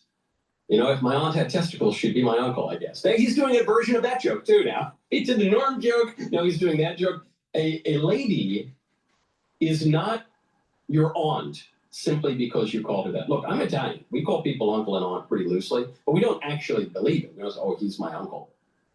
You know, what if I did this bit? You know, Italians do this all the time. It's like your parents' friends call Uncle Johnny, Aunt so-and-so, Aunt Jackie. But you say, you know, after The Sopranos came out, it was a very traumatizing time for Italians. My Uncle Johnny wouldn't even take the subway wearing his velour tracksuit. He wouldn't. He felt too ashamed. My uncle, my sweet, beautiful uncle. Oh, no, he is my, like, father's second cousin's barber. But he's not. I wouldn't say that seriously. You lied. You lied. And now you're just repeating this phrase, Zerafui, like you're putting us into a trance. Zerafui. Gazunai. Excuse me, I'm talking about my aunt. Okay, all right, Zerafui. She is my father's cousin and therefore my aunt. And how dare you suggest otherwise? You lied. He lied. That's it. But he has learned one thing about being a New Yorker. I can tell you this. And for those who do not live in New York, you won't appreciate this. He learned the maxim, deny till you die. Which is not good. It's not a Christian principle. It's not, I don't encourage it. But it is very New Yorker. It's the most New Yorker thing I've seen about Zohran Mamdani, is you get caught in a lie and you just straight face it. No. What are you talking? No, I didn't lie. No, my neighbor is my aunt. No, it doesn't. What are you talking about? No, that my uncle is my aunt. No, what are you talking about? Were you crazy? It's pure gaslighting. That was a good clip. Now stop. Ring the bell. Subscribe. We'll see you next time. We cannot trust Mamdani at all. At all. He's going to create policies that will destroy this country. Arsenal, that in and of itself is not true. The Russians outpaced the US by margin, by small one, but nevertheless. We want to turn to President Donald Trump, who has directed military leaders in the US to resume testing nuclear weapons for the first time in over 30 years. Before we start talking about nuclear weapon development, brought to you by Donald Trump, you might want to get some of the high quality deodorant, because during nuclear tests, it's going to get hot out there. So please go to my store, the-studio-reykjavik.com, and get the peppermint, lavender, and tea tree deodorant, or the citrus. These are dual purpose. They're for males and females. You use them as a daily deodorant, but they'll also help to detoxify your body. And that's going to help with your immune system and your endocrine system. Why does it work? It has essential oils from the Himalayas, extremely high quality, that will actually help to detoxify your body too. Amazing how that works. So get a couple bars for your household. Go to my store, the-studio-reykjavik.com. You can get this very high quality deodorant. Has no aluminum, no baking soda. It's just made from essential oils from the Himalayas. All natural, very high quality deodorants. Please go to my store, the-studio-reykjavik.com.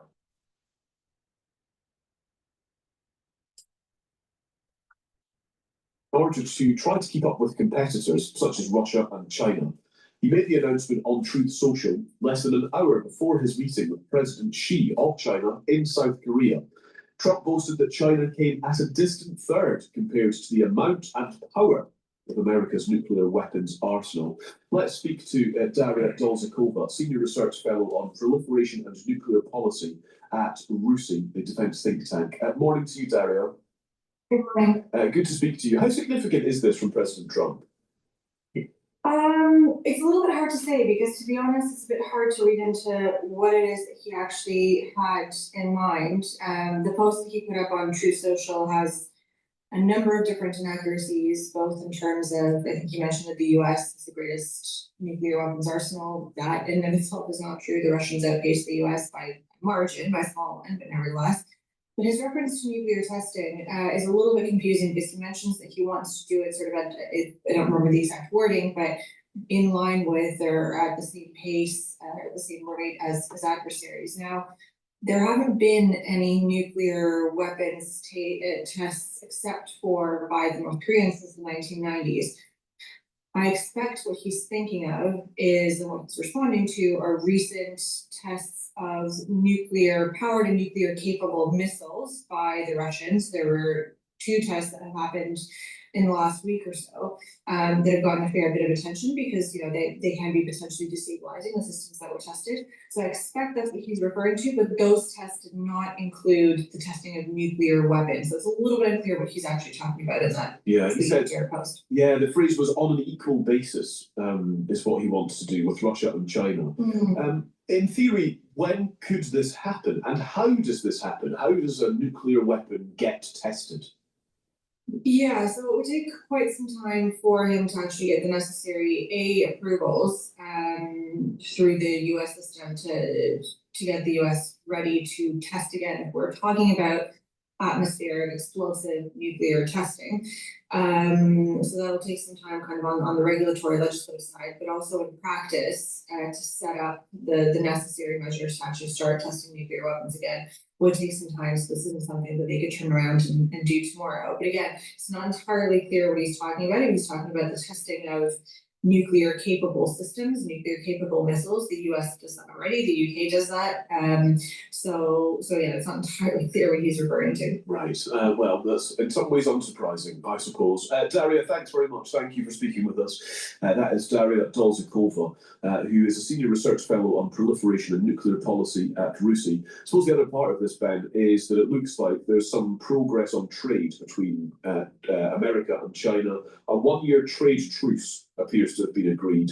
He is good when he gets in the room with other leaders. There are results. He is, and also it's always that nervous thing if this could go one of 2 ways, and that's I read something this morning saying sort of governments and markets breathed a sigh of relief, and I think that's it. You know, we all saw him the first time in the White House with Zelensky, and then we saw them the second time, and it's so different, and it's like everything gets forgotten and it starts again. And this was the first time they'd met in 7 years. It was a long overdue meeting. He's been very spiky on China. Then he goes face to face, has a meeting, and actually he's sort of soft. And as you were playing at the top of the show, you know, that on the plane on the way back, telling reporters the conversation was a sort of 12 out of 10. But also what's interesting is that, you know, Taiwan wasn't mentioned. And he's very good. His people are very good. He's very good as well. You know, if he doesn't want to talk about it, he just doesn't. Let's talk about President Trump, because he has said the US can sign a trade deal with China pretty soon after hailing a meeting with President Xi Jinping as a great success. He announced he'd lower tariffs on Chinese exports to 47%. From 57% in exchange for a curb on the flow of fentanyl into the US and China postponing export restrictions on rare earths. Well, let's go live to Washington and check in with Katie Balls, Washington editor for The Times. Hello to you, Katie. That meeting, President Trump rated it as 12 out of 10. Can you give us a little bit of context to that hugely flattering verdict in terms of substance?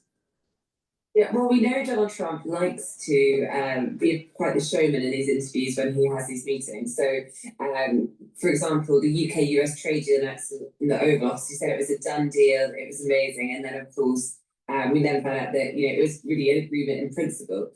So he can have a sense of exaggeration at times. Absolutely. I think the truth is a fairly... Here's the problem with Trump. Here's the problem with Trump when it came to China. There's a lot of exaggeration. A lot.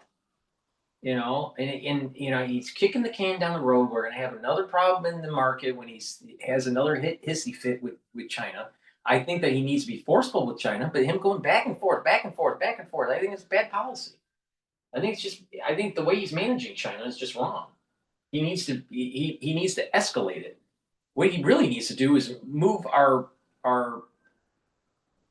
defenses, our aircraft carrier groups around Taiwan, and basically say any further excursion into the airspace of Taiwan will be met with U.S. military force. That's what he should do, but he's afraid. Trump's afraid. Taco trade.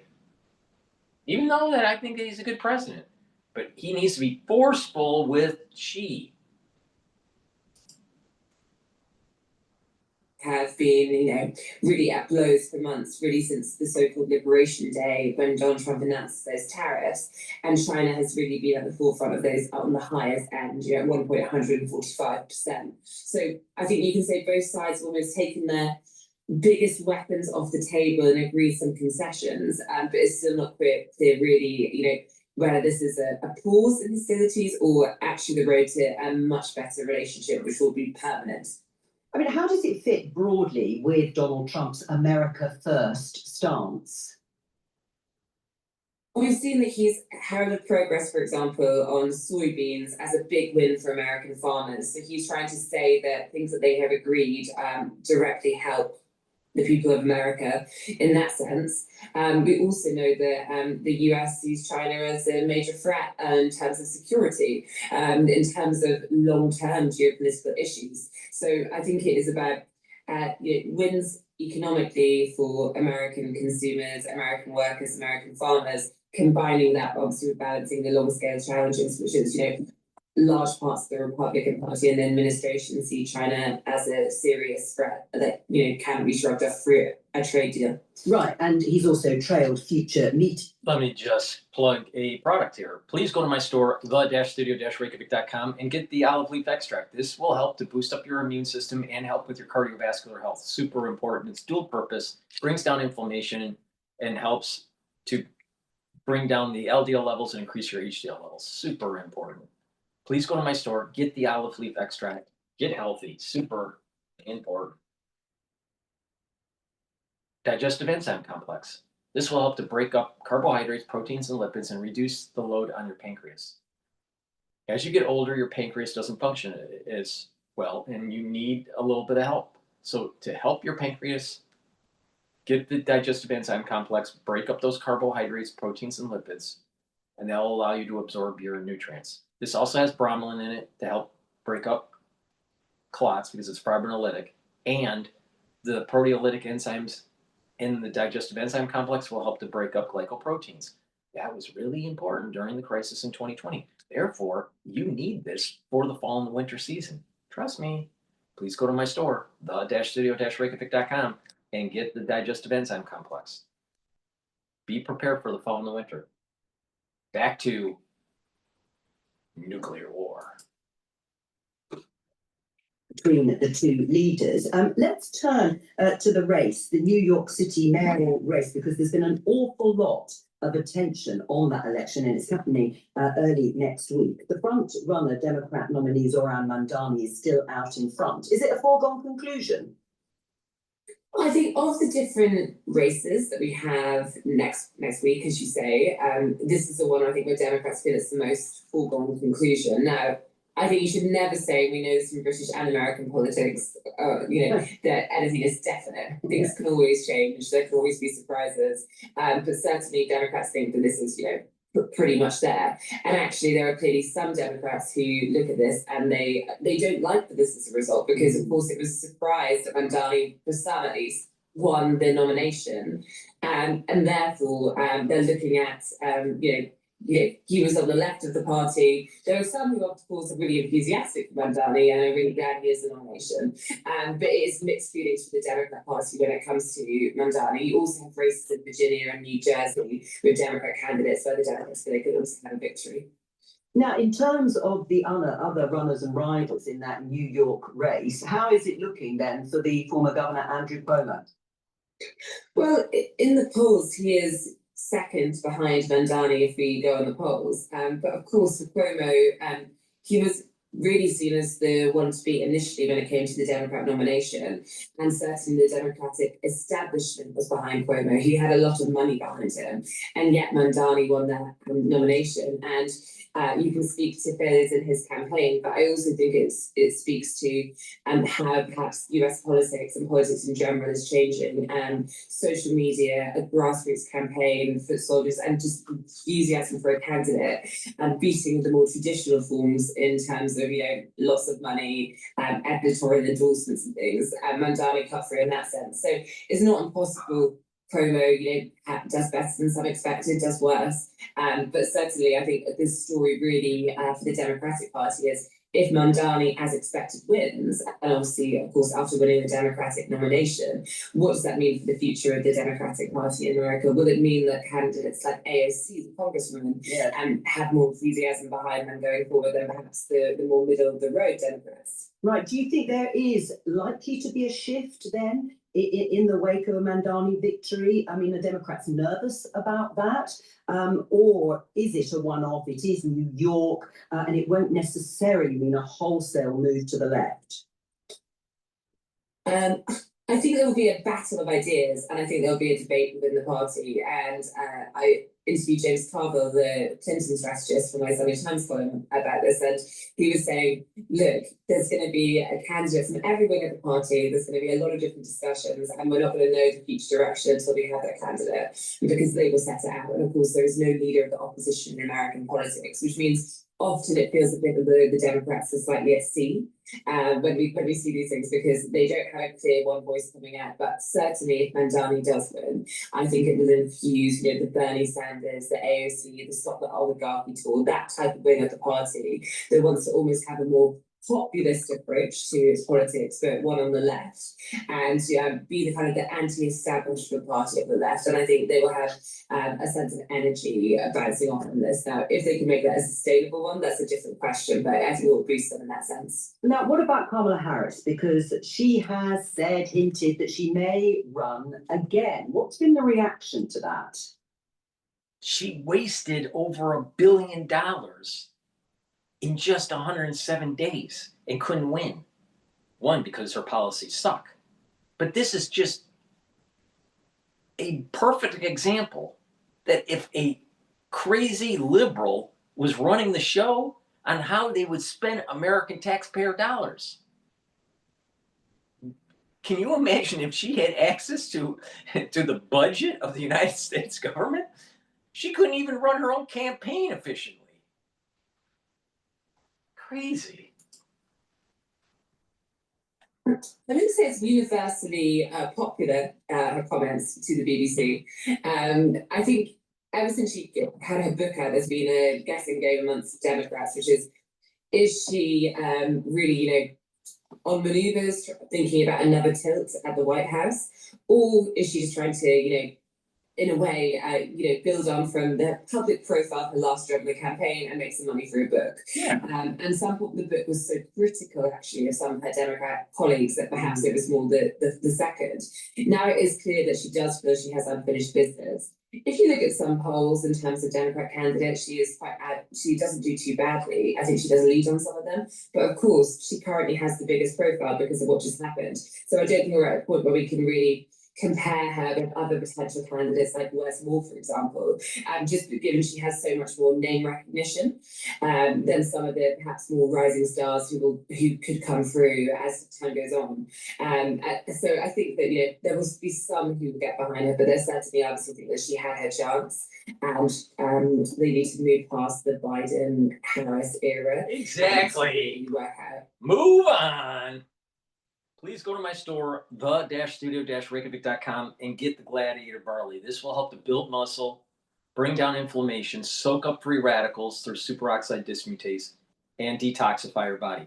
By bringing down inflammation and detoxifying your body and soaking up free radicals regularly, what that's going to do is improve your immune system, improve your endocrine system, bring down inflammation at the cerebral level so your neurons are protected. And by bringing down inflammation at the vascular level and soaking up free radicals, you're reducing plaque formation. So please go to my store, do some resistance training, take the Gladiator Barley, and get healthy. This is powerful stuff. This is a month's supply. Please go to my store, the-studio-reykjavik.com and get healthy. You can do it. It's important because by getting healthy, you can have a better life. And not just that. If a lot of people do this in your society, you spend less money on healthcare. Please go to my store and get the vitamin C and magnesium. Vitamin C and magnesium will help with your skin, boost up your immune system, and help with brain function. Magnesium and zinc boosts up the immune system and helps with brain function. Stack these together, drink it with filtered water, and you get that synergistic effect. In addition, make sure that you take this during the fall and winter season so you have a strong immune system, because you do not want to get what's coming in the fall and the winter. So please go to my store, the-studio-reykjavik.com, and make sure that you use discount 5, all caps. Discount 5, you get $5 off any order. And if you follow my advice and you stack these supplements, you're going to slow down the aging process. All right? It's really simple. All you just got to do is just follow what I tell you to do. And don't vote for Mandami. Aye. All right.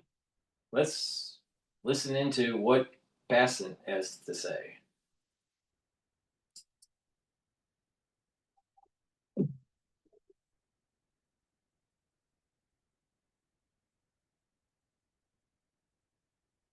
But Mr. Secretary, you are now going to head back to Washington, and you will arrive to a whole different story and a whole different reaction from your colleagues in Washington as the government shutdown is now entering really almost a month closed, and we are seeing real impact. Newark International Airport had to have a ground stop because TSA agents are calling in sick. They're not showing up. What is your reaction to what's happening with this government shutdown, and when would you expect some kind of an agreement here to reopen government?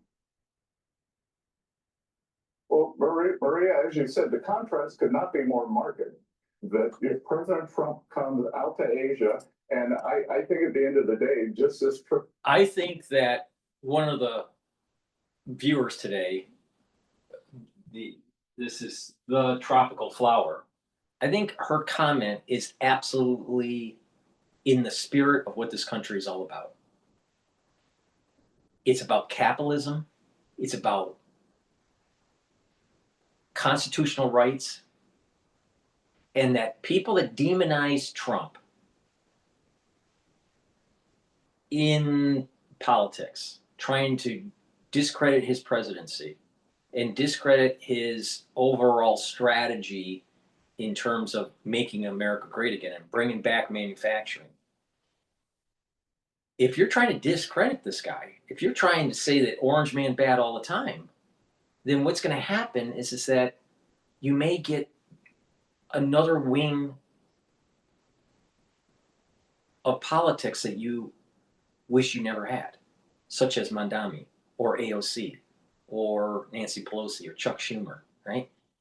Democrats for many years have been eroding God, country, and family.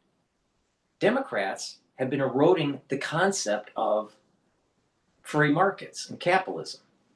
They disagree with Adam Smith.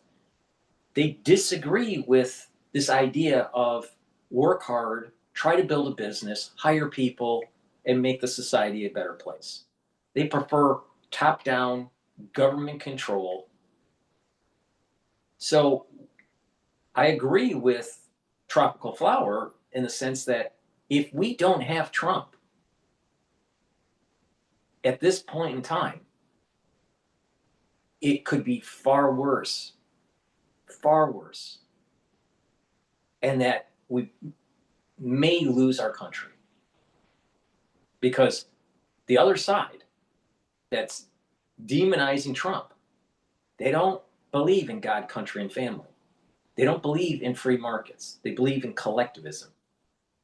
And Trump represents individualism, right? What grew this country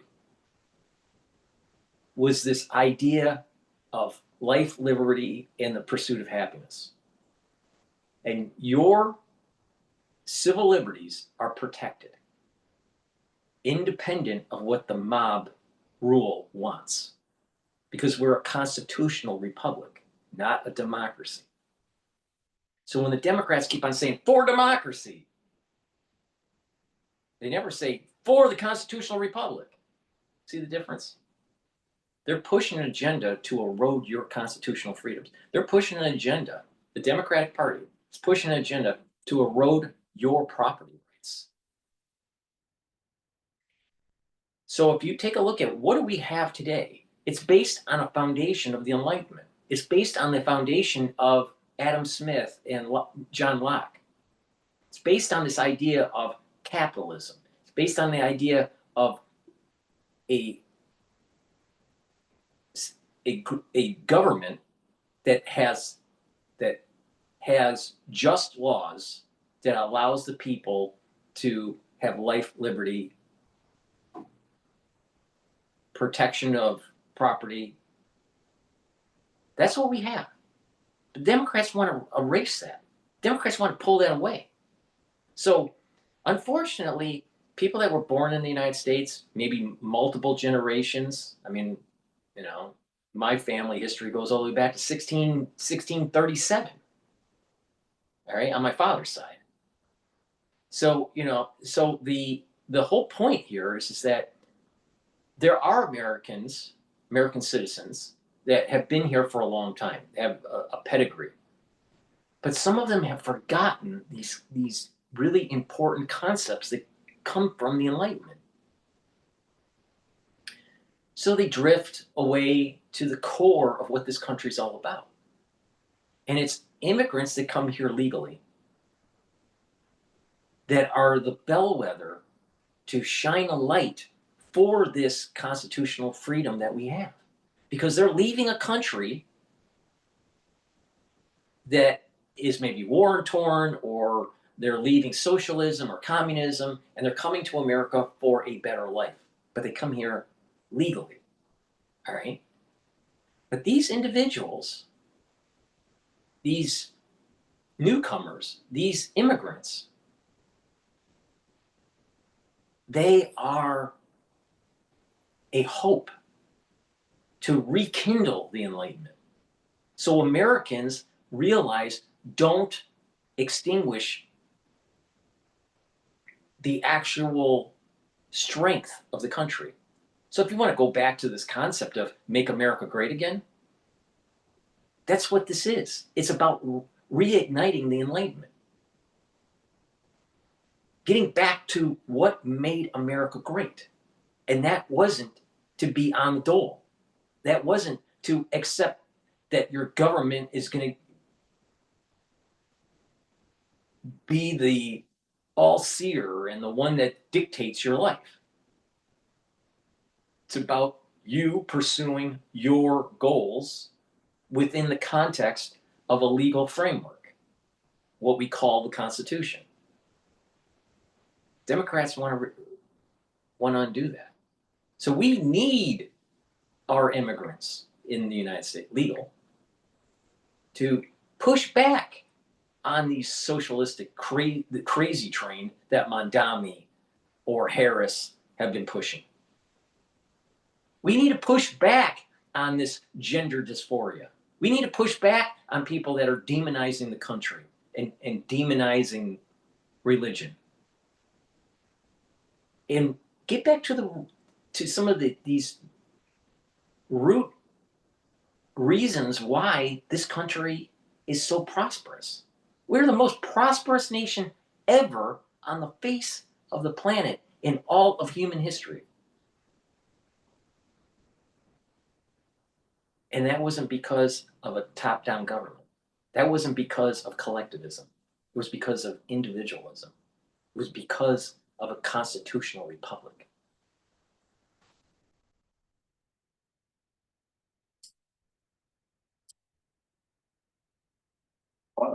May end up in $2 trillion of investment. Then we go home, and the Democrats have decided, because of their poll numbers, because I don't even know why, they've decided to keep the government shut. You know, if you look, the vote is 52 Republicans voted to reopen. 3 Democratic senators have done the brave thing, come across the line, and we're coming home, and it's a global embarrassment that these Democrats are doing. And I think part of it is the mainstream media is not holding them accountable. If the Republicans were doing this, anytime the Republicans have refused to reopen the government, the amount of terrible press that they get from the mainstream media is borders on hysterical. And where's the fairness here? And you're right, Maria, we are starting to eat into the economy. And imagine this: the day after Thanksgiving is the single biggest travel day in America. And as you said, airports are starting to close. And when families are not able to get together, they are going to blame the Democrats for this. And I hope that they will hold them accountable, and they should be ashamed of themselves. Well, I mean, look, we're already getting estimates of the cost to the economy, and that is exactly why I've been saying that this is becoming very dangerous. Because when you see TSA agents calling in sick and air traffic control working without pay, you start questioning whether or not flying is safe. And that could lead to not just a government shutdown, but an economic shutdown. Based on where we are today, Secretary, what would be your best estimate in terms of the impact to the economy and economic growth right now? Well, Maria, it's very difficult to predict, but we know that it's going to be lower. And my theory of the case here is, since President Trump came into office, as you know, the Democrats have been trying to stop him. They run to the circuit courts, and then the circuit courts get overruled by the Supreme Courts. They go to the media, and the media is not able to stop him. So what have they done to try to stop this great economic momentum, bringing our country back from the 4 years of the Biden disaster? They're going to shut down the government. And it's like cutting off your nose to spite your face. They're making things worse in an effort to stop the momentum that this administration has, and it's inconceivable to me. And of course, Secretary, you are being attacked by Democrats for helping Argentina. Chuck Schumer said the other day something around the lines like, wow, he can help Argentina, but he's not here reopening government. You pushed back at Senators Elizabeth Warren and Amy Klobuchar after their criticism of the administration's $20 billion currency swap with Argentina. You wrote in a tweet, their remarks are Peronist, referencing the former Argentine president, Juan Perón. Tell us what you want to say to the Democrats who are trying to triangulate this Argentinian bailout and support for one of our important allies in the middle of this government shutdown. Well, just because the Democrats doesn't come to work doesn't mean we don't come to work at Treasury. And I can tell you that we have been doing, we've been working full speed. The world can't go on hold because the Democrats have shut down the government. One of our great allies in South America, President Milei, needed a bridge to go into the election. And, it's inconceivable, inconceivable that Senator Warren and now, unfortunately, Senator Klobuchar, who's normally much more level-headed, has gotten in on this.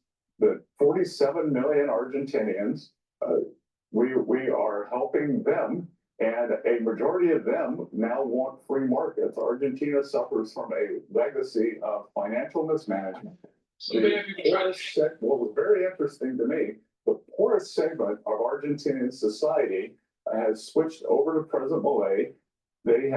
He has their support. Young people are voting for him, and they want a different kind of life.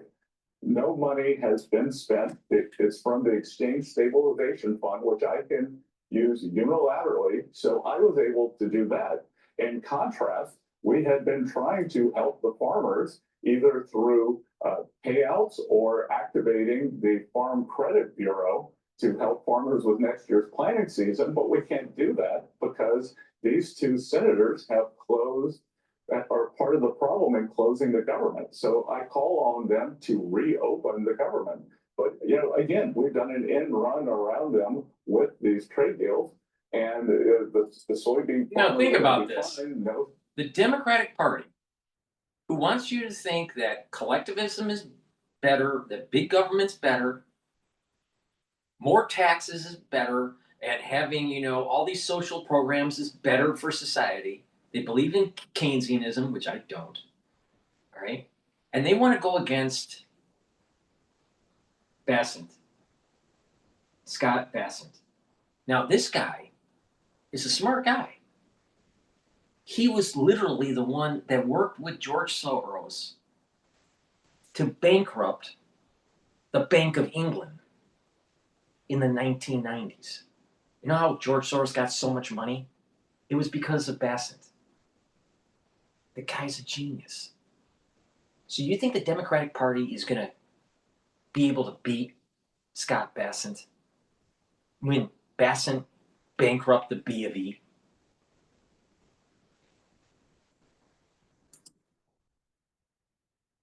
No thanks to these two. And, you know, it's just inconceivable to me that, you know, that they're, that they think that these attacks are going to hold any water, that the business of the U.S. government goes on with or without them. They're just proving how irrelevant they are. I need this. All right, we're going to do an analysis. So I saw some texts or some comments by Tropical Flower here. I'm going to play for the ones that don't know, Orwell wrote two really important books. One was Animal Farm and one was 1984. I talk about 1984 all the time, you know, about the surveillance state. But Orwell also wrote Animal Farm. But before we do that, it's a quick summary. Please go to my store, the-studio-reykjavik.com, and get the resveratrol. Resveratrol is something I've been taking for decades. And don't you want to slow down the aging process? Resveratrol will soak up free radicals, help the health of your mitochondria so you have more energy, get rid of cells that are in senescence, and help with youthful gene expression. Now, when you take resveratrol, you're going to be improving your tissues and the youthful expression of certain genes. Because when you get older, your genes methylate. But if you can slow down that methylation and get rid of the cells that are in senescence, so new cells are created from adult stem cells, then your tissues will perform better. In addition, resveratrol also helps with the basal layer for your skin. So over time, your skin will actually look younger. This is part of the reason why people that take resveratrol over a long duration look younger. Stacked with C60, ubiquinol, NAD+, clarity factor, and it'll accelerate the process so you're slowing down the aging. All right. Good night formula. Helps you to get into 3 to 5 cycles of REM sleep and deep sleep. Super important to slow down the aging process, to consolidate memory, to detoxify your central nervous system, and you'll be well rested. When you are chronically sleep deprived, you age faster. Part of the reason is that you have high cortisol levels, and cortisol elevated chronically is bad for your immune system, and elevated cortisol ends up eating away at your tissues. By sleeping better, you're reducing your elevated cortisol levels, you're detoxifying your body, you're detoxifying the central nervous system, and you're consolidating memory. Super important. This is the reason why good sleep regularly actually slows down the aging process. This has tryptophan, melatonin, GABA, and passion flower. So please get the good night formula. And also, vitamin D3, super important to take during the fall and the winter season, but you should be taking it every day. This will help to absorb calcium, do some resistance training to build bone density. Also, vitamin D3 helps your cardiovascular health. Vitamin D3 is a cofactor for gene expression, and vitamin D3 will help to get rid of cells that are infected. It forces the cell to go into apoptosis. This is the reason why you need to take vitamin D3 during the fall and the winter to reduce the severity of what is coming. So please go to my store, the-studio-reykjavik.com. Use discount 5, all caps, discount number 5 and you get $5 off any order. The link is in the description of this video. Go to my website. All right, let's listen into a summary of Animal Farm. Because guess what? New York is turning into a farm full of barnyard animals.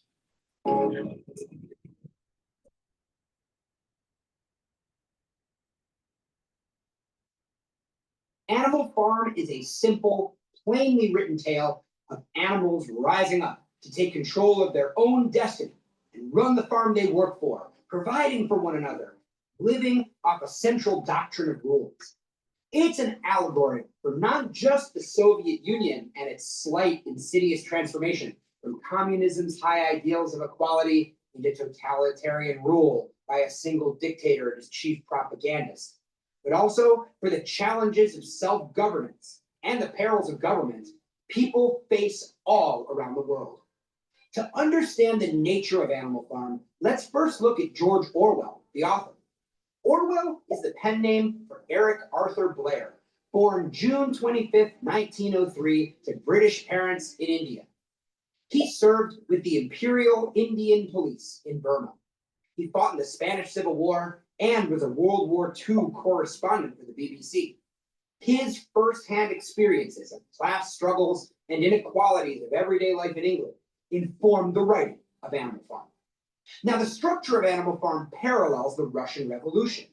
It's satire, using animals and their names and actions as embellished, heightened versions of reality.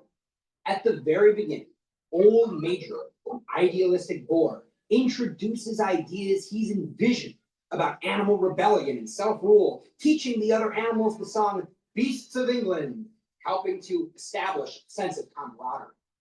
The animals rebel against their drunken, neglectful farmer, Mr. Jones, and take over his farm. At the Battle of Cowshan, the animals defend their farm from humans for the first time. Pigs, Snowball, and Napoleon, the main characters of Animal Farm, compete for leadership. Napoleon ends up expelling Snowball, using a combination of propaganda, expertly delivered by Squealer, his mouthpiece, and poorly educating the other animals, slowly eroding Snowball's legacy, turning him from real brave hero to imaginary scapegoat villain. Napoleon imposes his will on the other animals, making them work harder and harder for less and less, while he and his close circle of pigs live more and more extravagantly and increasingly detached from the community.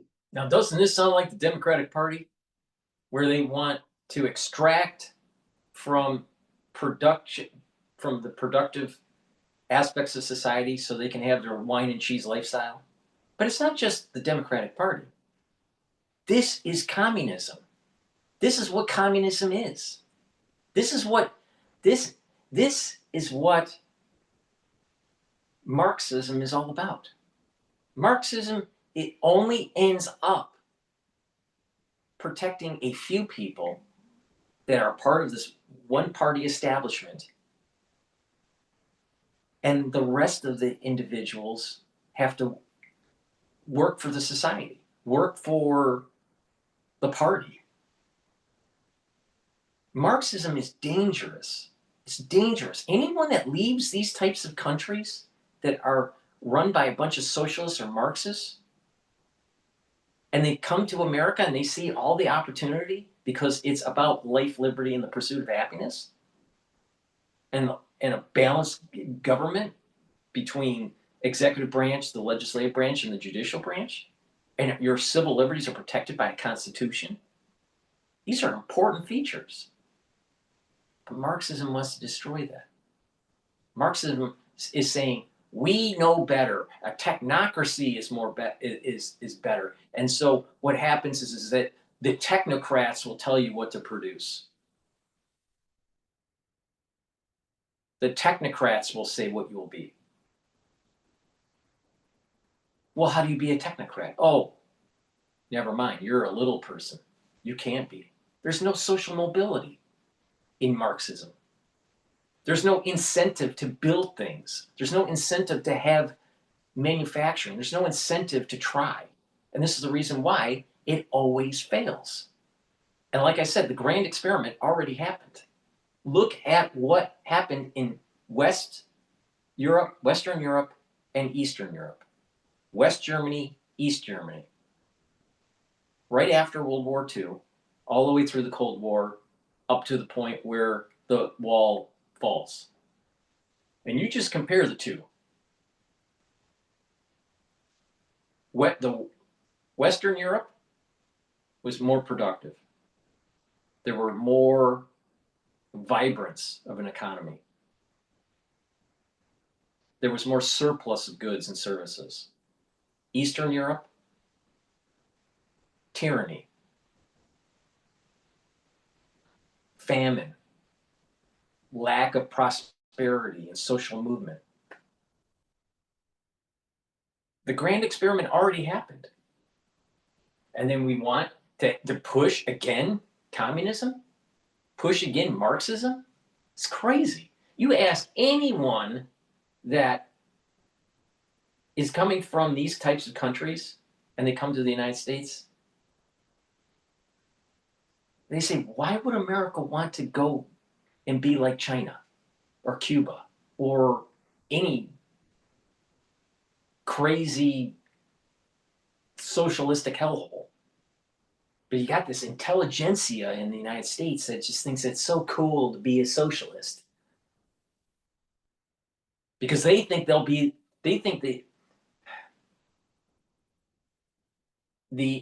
intelligentsia in the United States that's pushing socialism thinks that they'll be the technocrats that will be ruling. They'll be the one-party system. But that's not what's going to make America great. What makes America great is it's just the chaoticness within the boundaries of law and order of a free market, not a top-down control.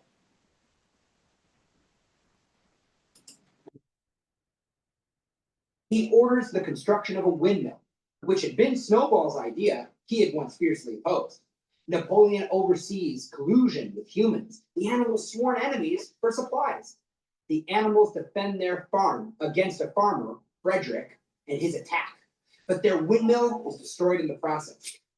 Thoughts, a noble idealist workforce, so responsible for much of the farm's success, is sent away to slaughter, and the animals are lied to about what happened to him. By the end of Animal Farm, time has passed, and the original guiding document the animals lived by has been modified to a single commandment. All animals are equal, but some animals are more equal than others. Pigs walk on two legs and are the only animals educated. Animal Farm's ending is a party scene. The other animals on the farm observe from the outside, where pigs and humans gather together to toast their exploitation of the other working creatures on the farm. The animals, looking in through the windows, can no longer tell humans apart. Pigs. Animal Farm is rife with important symbols. The animals' names are representative of their actions or power positions. Things like milk and apples, the windmill, and even Old Major's skull represent, respectively, riches and material wealth, labor, and the history of the Soviet Union. Vladimir Lenin's body was put on display after his death. So too was Old Major's skull canonized as the founding idealist leader of the revolution. Mr. Jones's rifle is a symbolic trophy representing the animals' victory over their former masters, the humans. There are a number of important themes in Animal Farm, and they all have political connections. First, there's corruption. We see how the inches Napoleon and his inner circle take when it comes to control and power end up becoming miles, leading the animals far astray from their original ideas of communist utopia. Then there's exploitation. Throughout Animal Farm, we see how the working class is exploited by ruling elites to provide for their aristocratic needs. The hard-working lower classes serve the deceptive upper ones. In fact, deception is its own theme. And we see how Napoleon and Squealer bend history to better suit their needs, suppressing education, while fear-mongering creates a culture of deception that allows for the rise of a dictator. On the other hand, the theme of idealism is an important one too, especially at the beginning. Dreams of equality and legends of animal bravery set the stage for a revolution underscored by good intentions. Lastly, there's apathy, an important theme for understanding how dictatorships take place. Without action to back it up, education is essentially useless. We especially see this in Benjamin the donkey, whose cynical attitude and insistence that nothing ever changes become the self-fulfilling prophecy of doom. A complacent population is ripe for the picking by controlling dictators bent on power and control. Animal Farm remains a legendary book that achieves many purposes. It's a study of the Soviet Union and the Russian Revolution, and an allegory for self-rule and how governments are structured. On top of it all, it's a cautionary tale for the perils of power itself.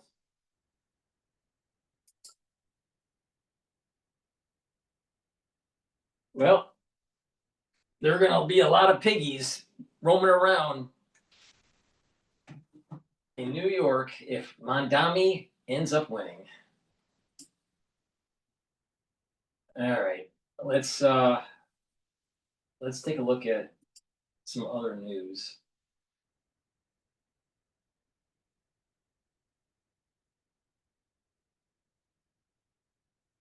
Let's listen to Fox Business talking about Amazon and additional layoffs.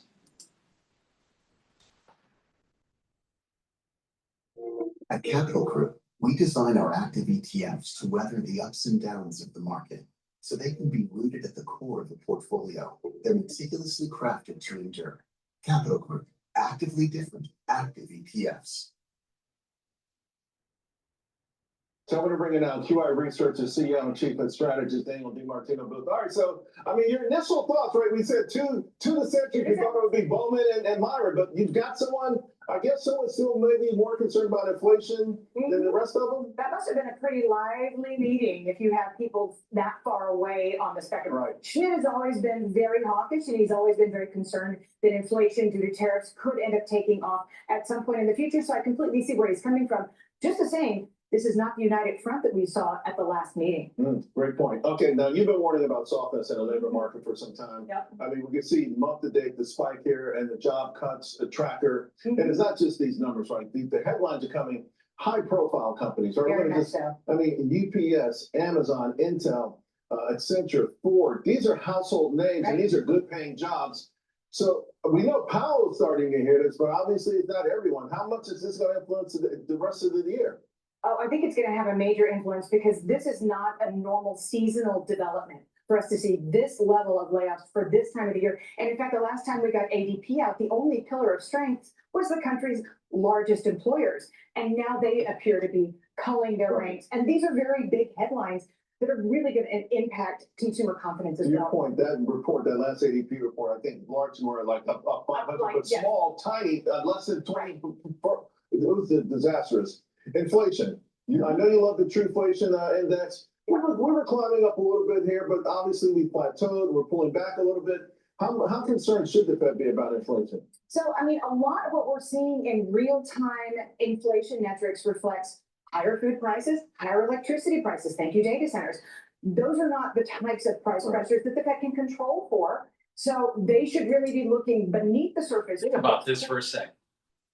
You have Jansen Wynn from NVIDIA.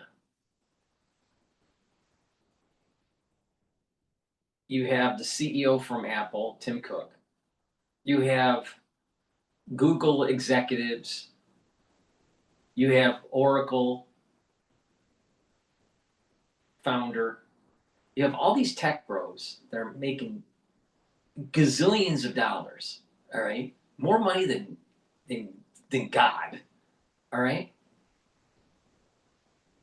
And they need to create the AI models, these frontier models and these LLMs. They need to soak up so much energy to be able to create it that the average citizen is now going to see a lot of increases in energy costs. And you remember not too long ago, this big push about climate change and that you need to lower your carbon footprint.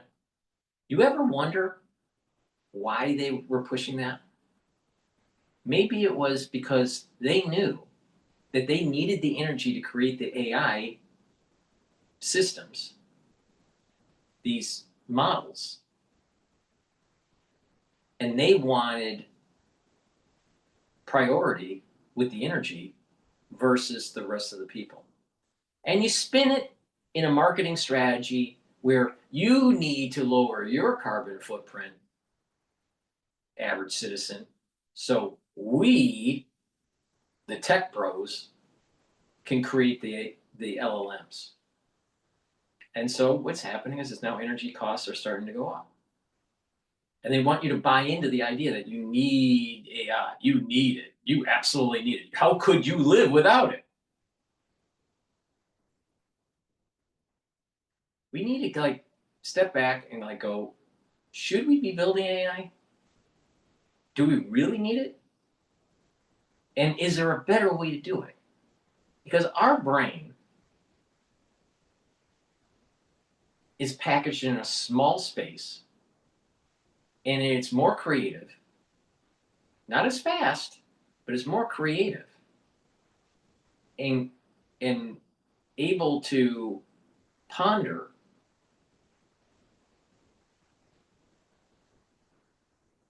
in higher efficiency than any AI model built today. They're modeling AI server systems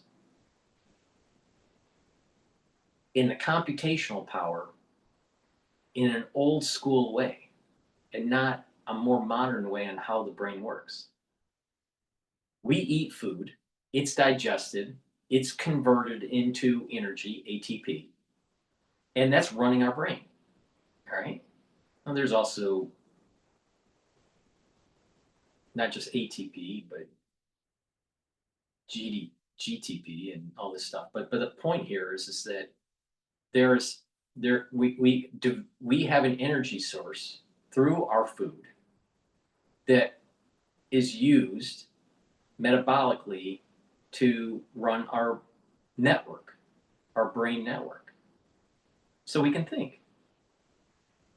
We don't have to put our head in water because it's running too hot, like they have to do with a server. And the computational power of the brain is in such a small area is pretty phenomenal and effective and efficient compared to building server farm upon server farm and burning all of this coal. So the efficiency of building these AI models is very inefficient. The way they do these is just it. So once there's a model that's created through these servers that is more reminiscent of how the human brain works and the connections of these neurons, then you really have AI. What you have is very costly machine learning technology, not AI. You have very costly machine learning because it doesn't mimic the way the brain really works. Yeah, they use neural networks in a mathematical model, but it still needs a lot of energy. You don't need to eat that much. You don't need to eat as much energy to run your brain for your whole life. So these models are inefficient. These servers are inefficient. But we're going to be paying for the inefficiency while we make Oracle richer, Apple richer, Google richer, Microsoft richer, NVIDIA richer. Society needs to start asking the question, do we really want to go down this road? And should it be regulated? All right? Because this is an existential risk of our livelihood. Our costs will go up. But not just that, our job prospects may go down when these things are being built. Now, I've gone through, I think there's these phases. I think early adoption of AI is actually going to increase productivity. But then once we go into the next recession, there'll be structural unemployment. And therefore, less jobs will be available as we're getting out of the next recession. Then people will be forced to learn how to use AI as a tool and build businesses and compete. And therefore, there will be a new renaissance of company creation, because now instead of needing 50 people, you may only need 2 or 3 with the help of AI. So I think it depends on the phase that we're in. Will, in the end, in the overall large arc of human history, 50, 100 years down the road, will AI development be more beneficial to mankind? Probably. Probably. But the thing is that during this early phase of building up these models, we're going to be using up a lot of energy that's not efficient. So these computer scientists and these computer programmers, they have not built a system that is more efficient in creating knowledge as the human brain. They haven't learned the lessons of the evolutionary process of just how the brain works. And until they do, we're going to be using up an awful lot of fossil fuels. Inflation down. That is shelter and anything discretionary. Talk to any working man and woman on the street, and they will tell you that they're right now just able to afford the essentials, but not anything discretionary if you're not in that top 10% that account for 50% of US spending. All right, this will be the 5th time, this is the 5th time now, the Fed has cut when the market was at an all-time high. The other times the market didn't, seem to be okay. We kept continuing rallying. You're saying that at this moment, considering all the things out there, that Powell is still the most important force in the market? I think he is at this moment, yes. And a lot of it has to do with the backdrop. Charles, you're seeing what's happening with the threat of food stamps going away and so many families suffering already. I think Powell still does have a say, but as I think another one of your guests is going to tell you, a lot of it also has to do with the mechanics of simple flows into the market. Again, something Powell has no control over. So let's talk about the consumer for a moment. You just alluded to the consumer. On one hand, we've got rich folks, and on the other hand, we don't. So in the PayPal call yesterday, a lot got lost because of these big deals that they cut. But they're talking about the consumer are just beginning to be more selective. The behavior continuing into October. So they're buying things, but to your point, fewer and fewer things. They're just barely making it. Yeah, the basket's getting smaller. Right. So that's not inflationary, though. That is not inflationary. And that is why we're seeing one company, Kraft Heinz, one company after another is saying people are not able to afford the higher costs that we need to push through to them, by the way, which is going to come out of their margins eventually. And what does that lead to, Charles? More layoffs, because the only cost that a company can control for is labor. So net, Wall Street wants the Fed to be accommodative. Of course, we still got the call coming up and the Q&A section in a minute. What do you think Wall Street wants to hear?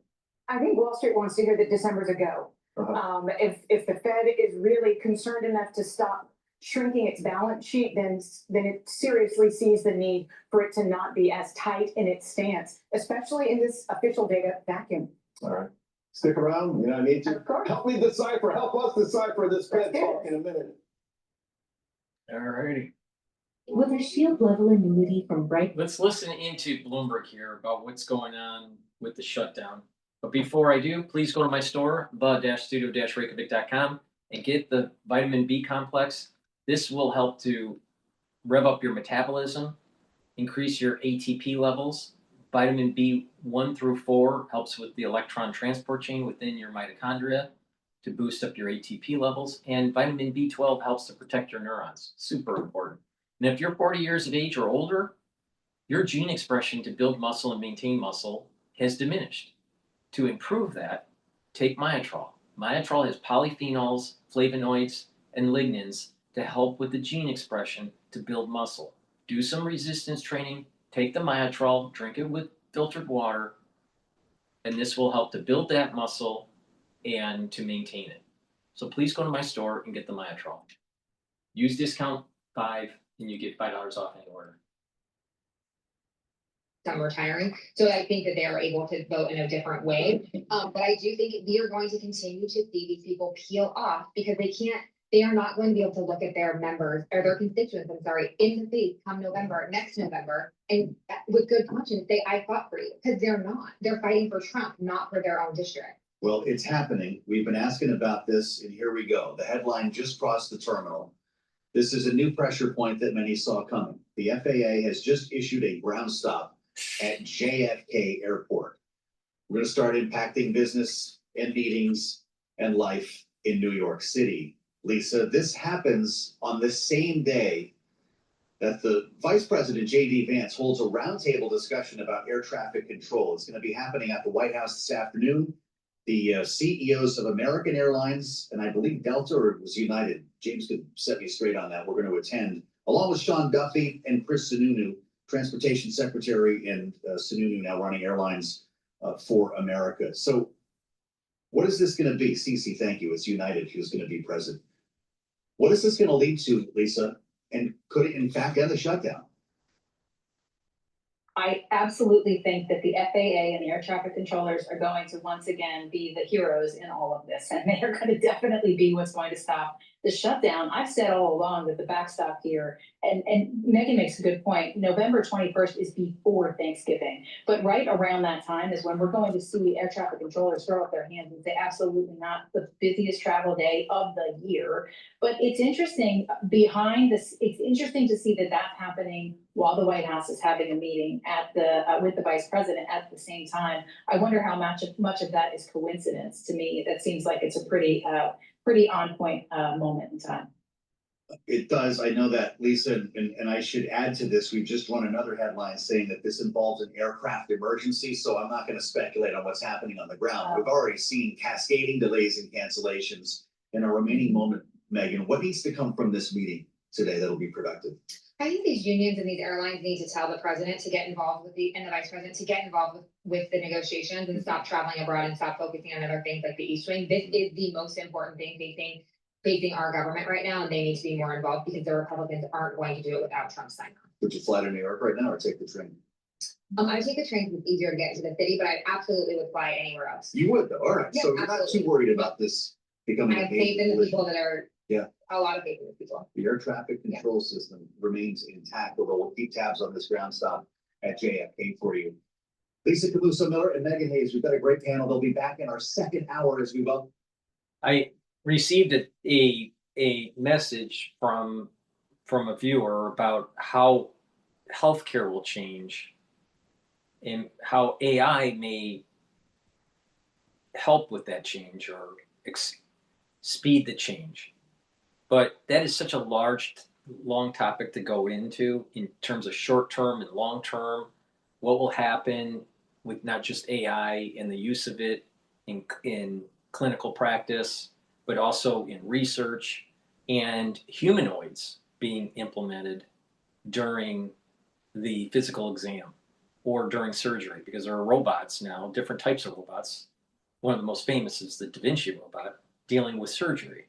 So that's a long topic. I'll do it in another video. I can't, today is not the day to do that, but it's an interesting topic because these different technologies are speeding up the ability to do diagnosis, increase the accuracy of the diagnosis, also help with research, but you're over time going to be losing probably that human to human interaction, and it'll become more and more robotic, almost like Star Wars in a way.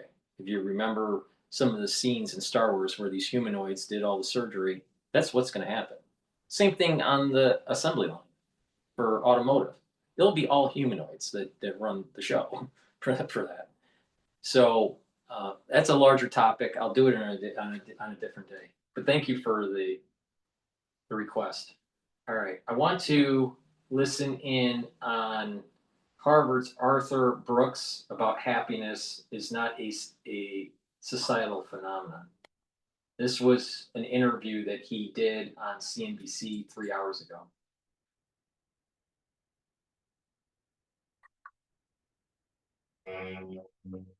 The hard road might not lead to glory. But the easy road definitely works.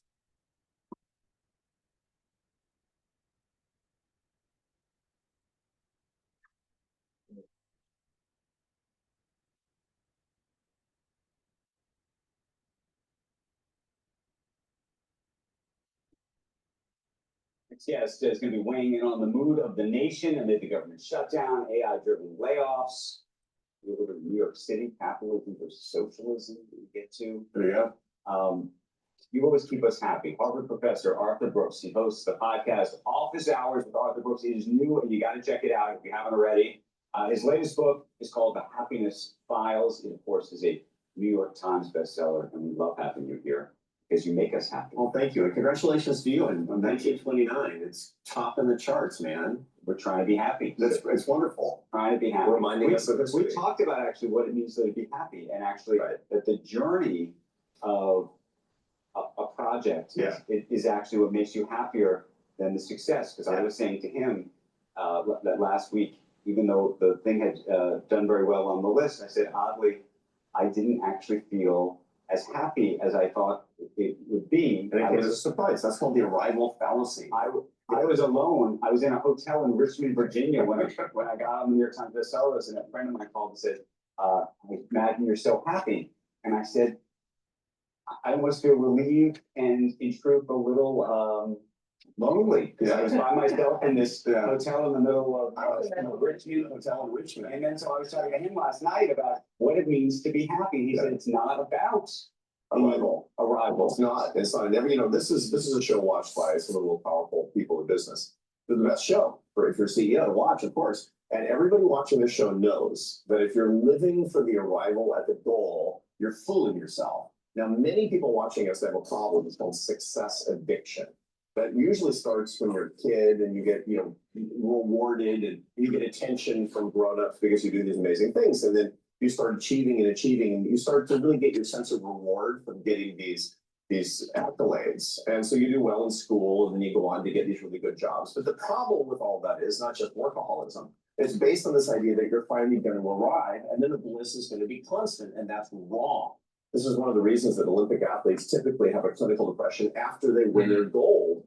It's even worse if you win silver, by the way, because you're thinking about the gold for the rest of your life. And so the important thing to understand is you got to build your life so that you're enjoying the journey all along the way. And it's not just enjoying the journey. I think it's also having gratitude. I was reading something recently that said happiness is a compilation of gratitude minus envy. Yeah. So you have to be happy with who you are, what you have, and stop comparing. And that's a hard thing to do. We're evolved as a species. Homo sapiens is evolved to be ungrateful, suspicious, hostile, and afraid. And the reason is because in the Pleistocene, 250,000 years ago, our ancestors passed on their genes because of their negative emotions, not because of their positive emotions. You have to make an effort to be grateful. I mean, look, I study this stuff. I'm a professor of this stuff. And I found myself 2 weeks ago saying, first class on United Airlines has really gone downhill. It's wrong with me. It's like I'm such an ungrateful wretch.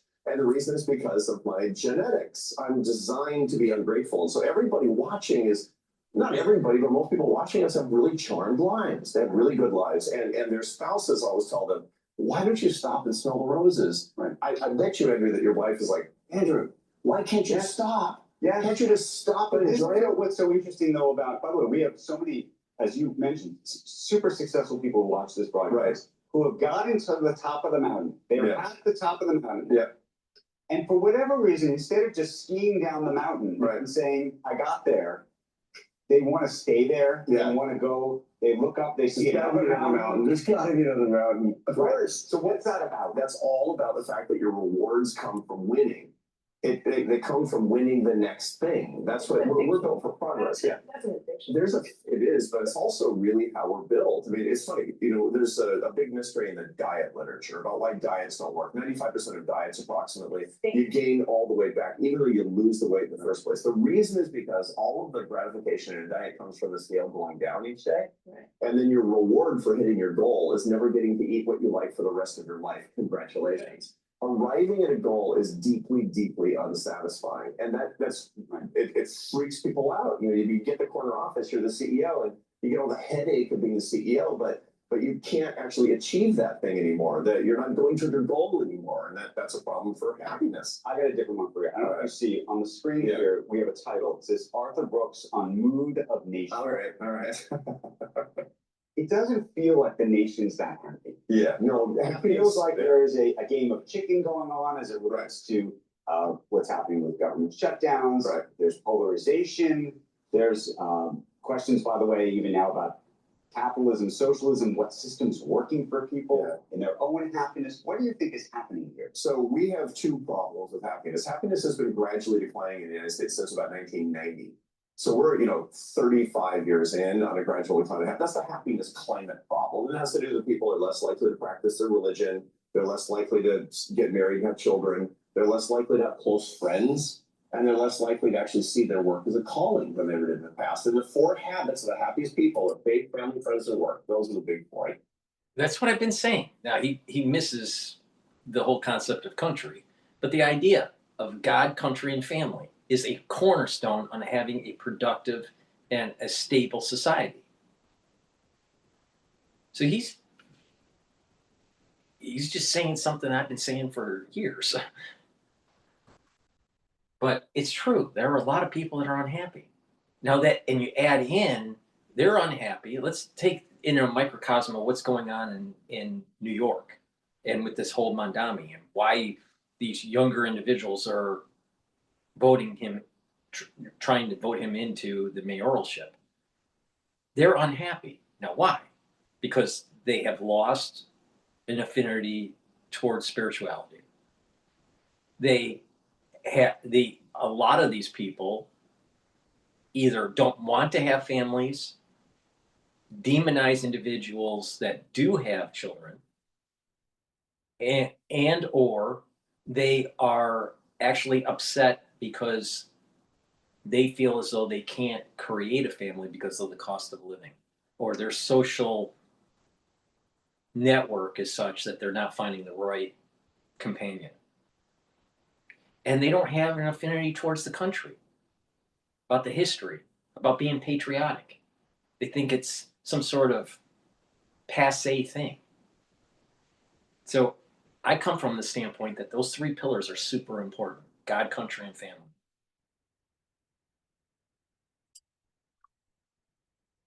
We talked about this on the show, 4 or 5 times. But then there's the storms, the weather of happiness, and this is something we really have to grapple with. Technology has changed the weather of happiness. You're talking about this thing. Yeah, for that sure. we're all addicted to. I've just finished a book that's coming out in March. This is the first stop. When this thing comes out in March, is we'll be talking about this and how we've changed our brains with the misuse of technology.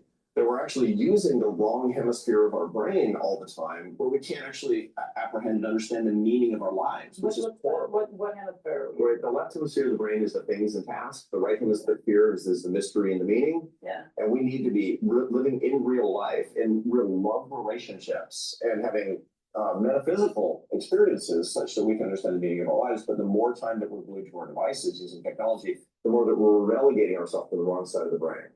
Political polarization is another thing that's actually just ripping us apart. We're being effectively manipulated by the 5% extrinsic margins in politics who want us to fight each other. And that kind of polarization is really hurting the mood of the nation a lot. Absolutely. We actually need a rebellion of people who want to be happier, rebelling against their own side, whatever that side happens to be. And that's a hard thing to do. This can persist for it won't persist forever. But it's a hard thing. We need to do it. You have been preaching an almost optimistic approach to our country for a long time. Yeah. I feel like we've known each other years and 15 years. Yeah. And you come in and you say, at some point, the country's going to turn. What is the turn? Well, the turn, actually, these turns in history, as a, you know, and I'm not a historian, but what you do find is the mood of a nation tends to follow 50-year cycles. That's generally the case. And 2022 looked an awful lot like 1972.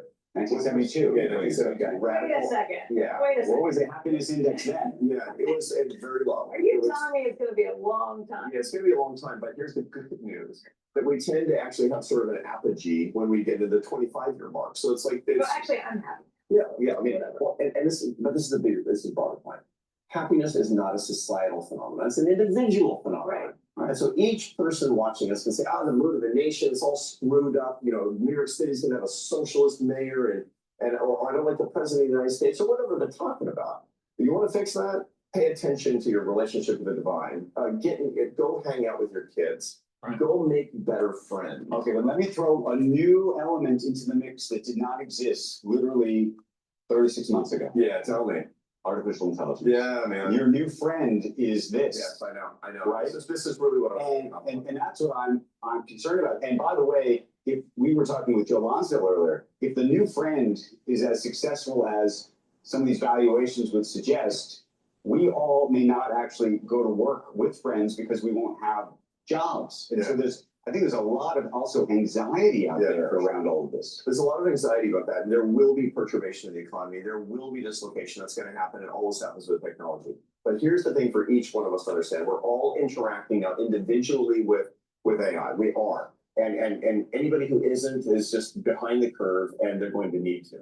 It's you're going to either use it wrong and it's going to make you miserable, or you can use it right and make your life. What does that mean? Tell us how to use it right then. So the artificial intelligence or any tech is an adjunct to the left side of your brain, which is your tasks. It's never going to help you or complement the right side of your brain, which is mystery and meaning and love. Yes, It don't won't. use sword and It make a won't. bunch of pornographic videos. Yes, so so if you're using it to free up your time so you can go spend more time with your kids and your spouse, good for you.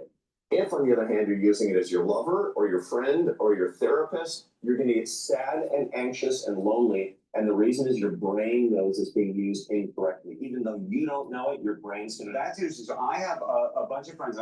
This is not me, but I do have a bunch of friends who talk about using this as a therapist. Of It sorts. can't be done.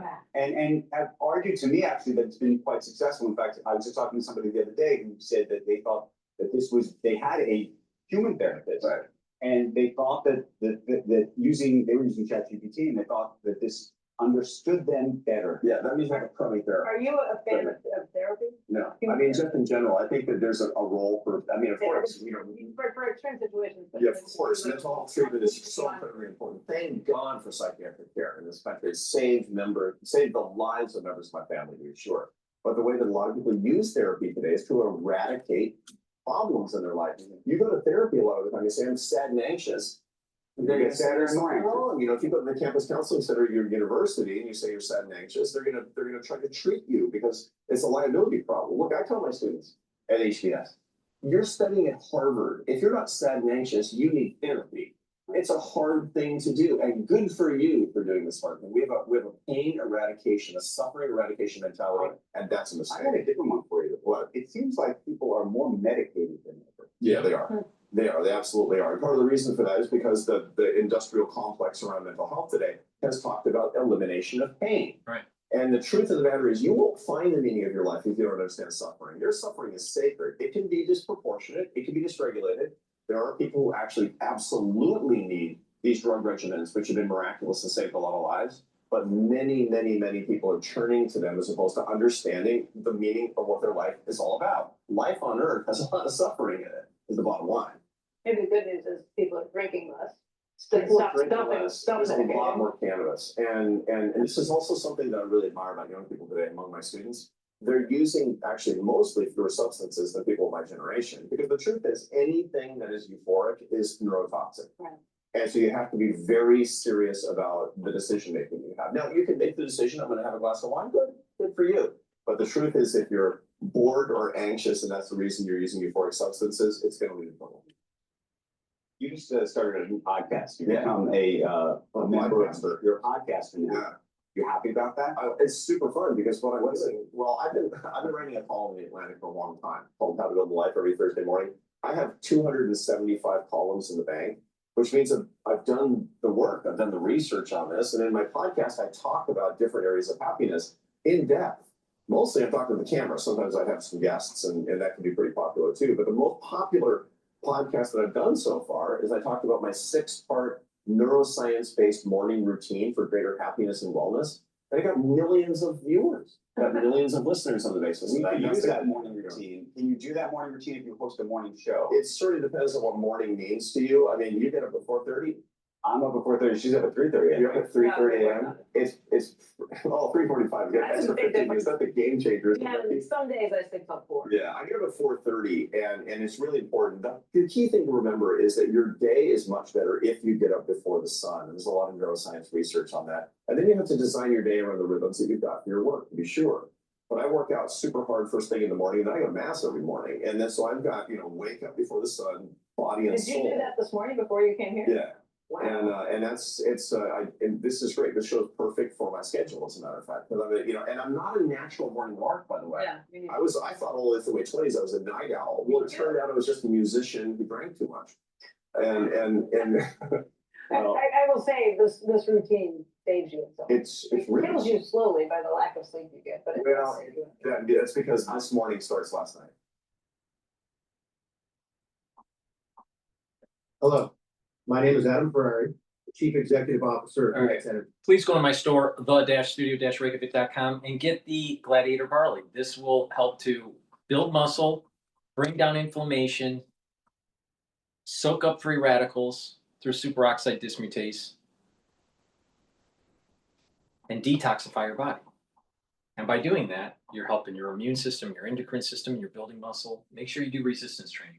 I also have the heirloom barley. Heirloom barley is very similar to the Gladiator barley, except it doesn't focus on the building of the muscle. It helps to detoxify the body, brings down inflammation, and soaks up free radicals. So if you want to also build muscle, get the Gladiator barley. And the collagen. Collagen is a dual purpose supplement. They'll help with your skin, your hair, and your nails, help with your joints and your cartilage, your musculature, and your bone density. This is a month supply. Take it with soft foods, filtered water, a smoothie, or even with just milk. And do some resistance training, and it's going to help with building denser bone, help with the joint health, but also the dermal layer for your skin. This stacks well with the vitamin C and magnesium that I have on my store. When you drink 32 to 64 ounces throughout the day of filtered water, take the vitamin C and take the collagen. The vitamin C and the collagen will cross-link and improve your dermal layer. Please go to my store, the-studio-reykjavik.com, and get the collagen. All righty.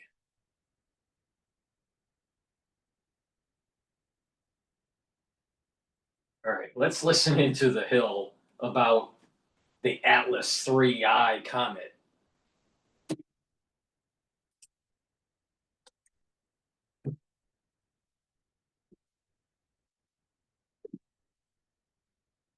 The discovery of an object from outside our solar system is sparking debate in the scientific community. The object is called 3I Atlas, and NASA says that it's a comet that was first discovered in July.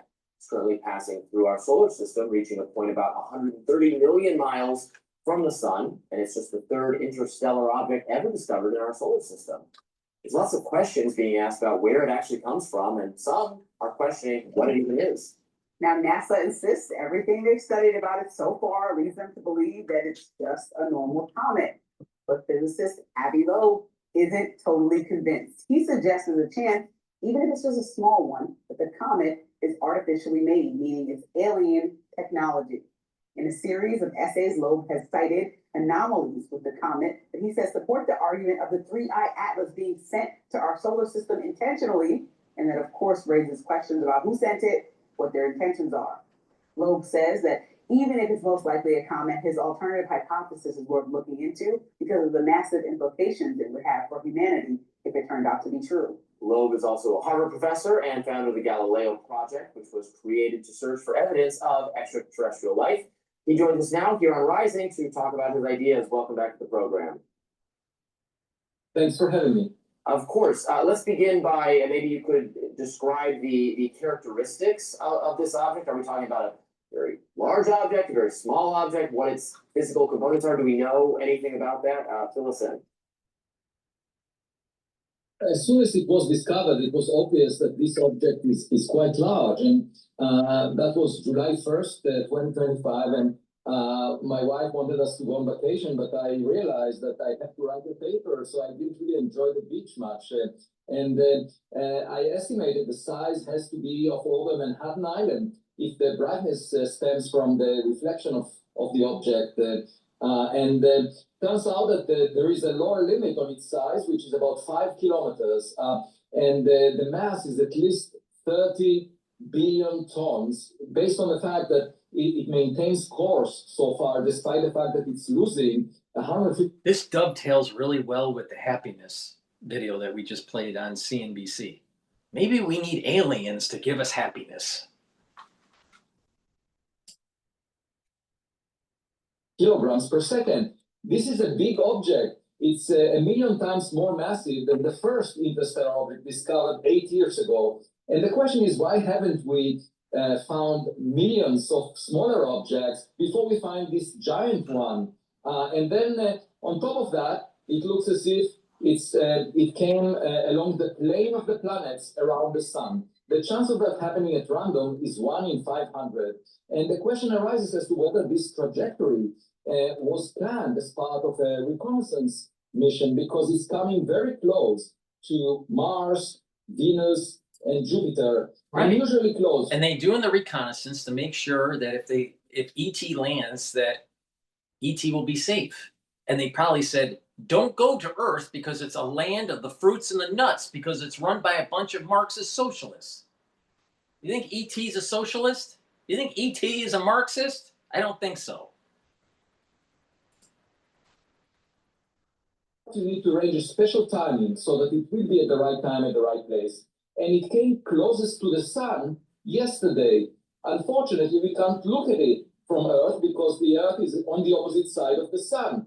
That could have also been a hint of a technological design.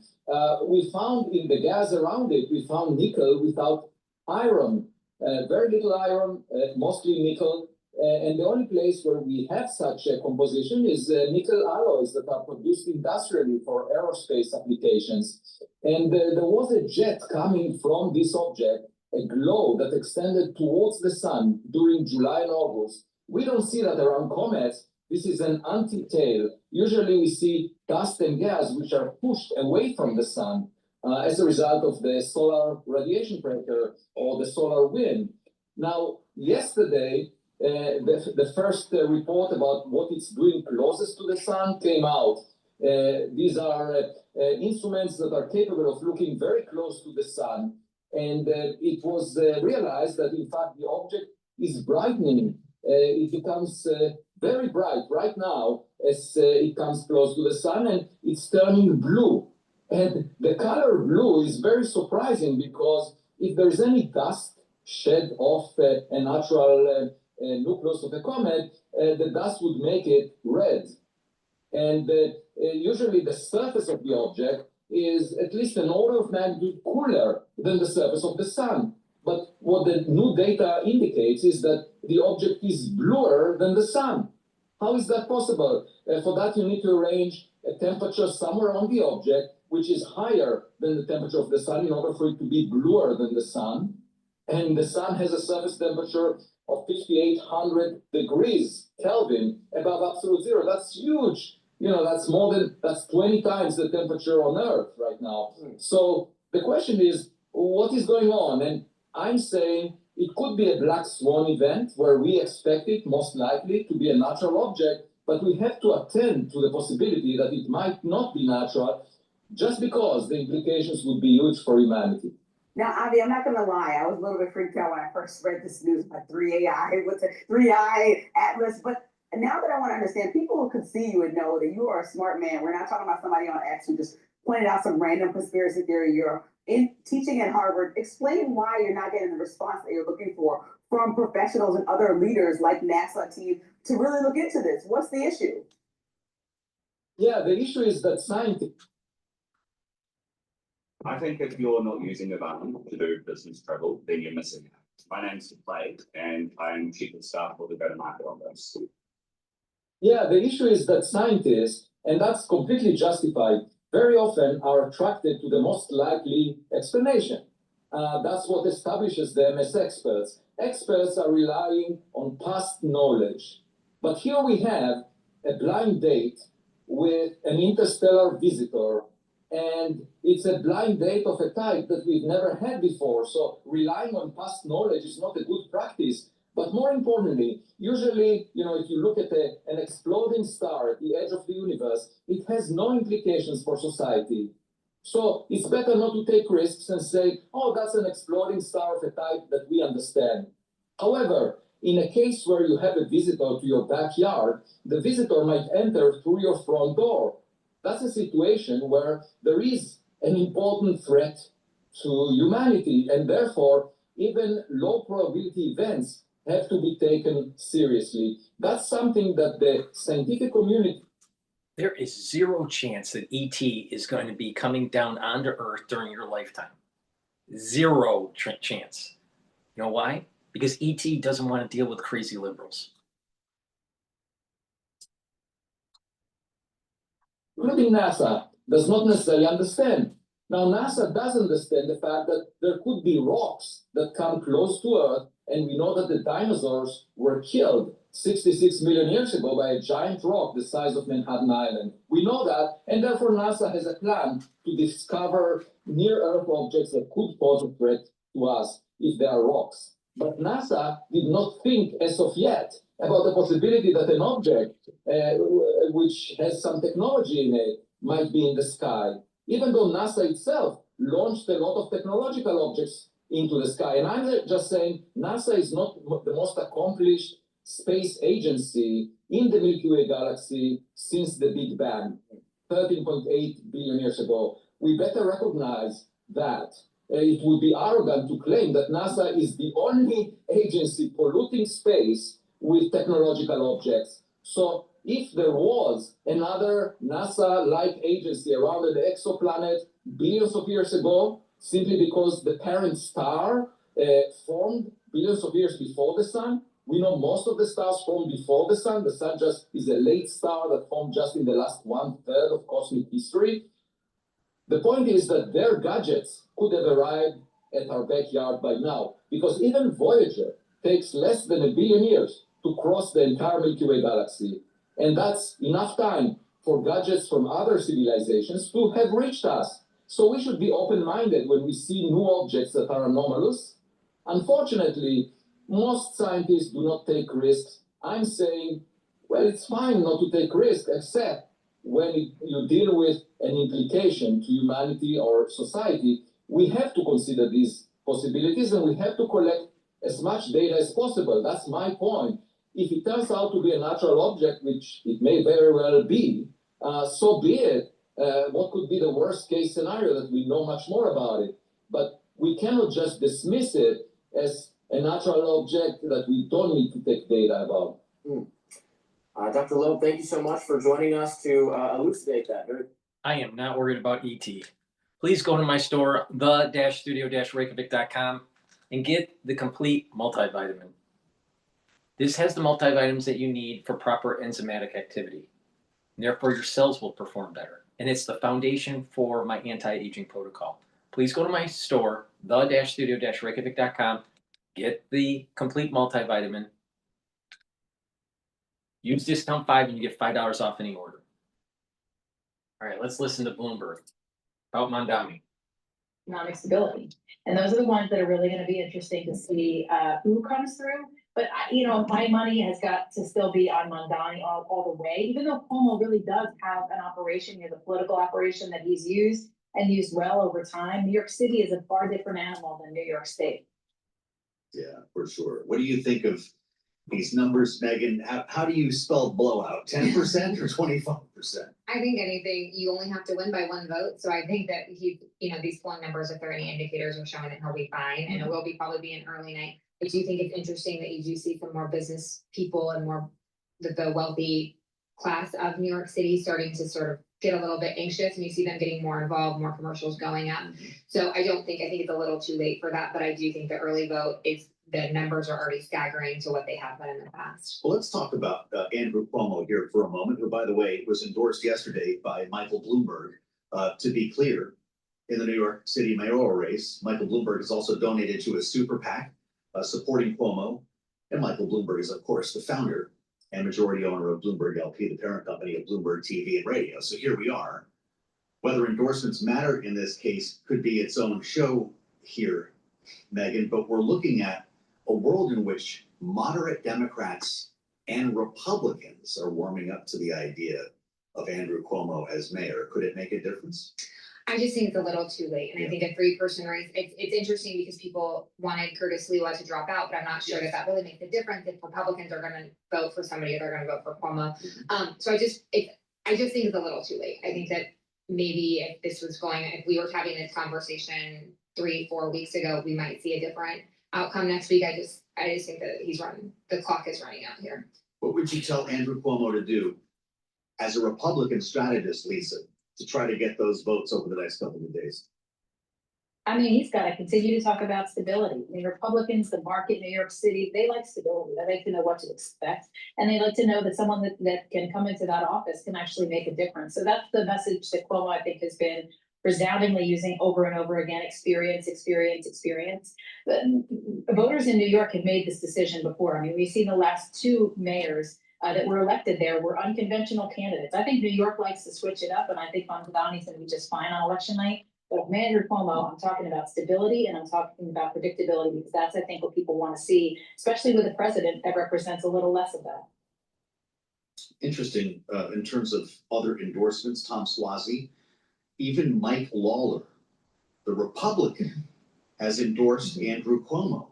Pretty fascinating to consider where we're at here. When Mike Lawler is endorsing Andrew Cuomo, what does that say about the race? I guess it's a statement more on Mamdani than it is. I think that's a vote against Mamdani and not for Andrew Cuomo. And I think that's a lot of what people are doing. It's very similar to what you saw Democrats do in 24. They voted against Trump, not necessarily for Kamala Harris. So there's a lot of parallels there. But their numbers aren't there for Cuomo to win at this point. But I do think it's important for people who do not believe in his views to endorse somebody else. I think you just shouldn't always go along with your party just because. So I do have a lot of respect for Tom Suozzi and for Mike Lawler for coming out and endorsing Cuomo. Yeah, well, all right. So, the real stuff comes down sometimes to how local you can get.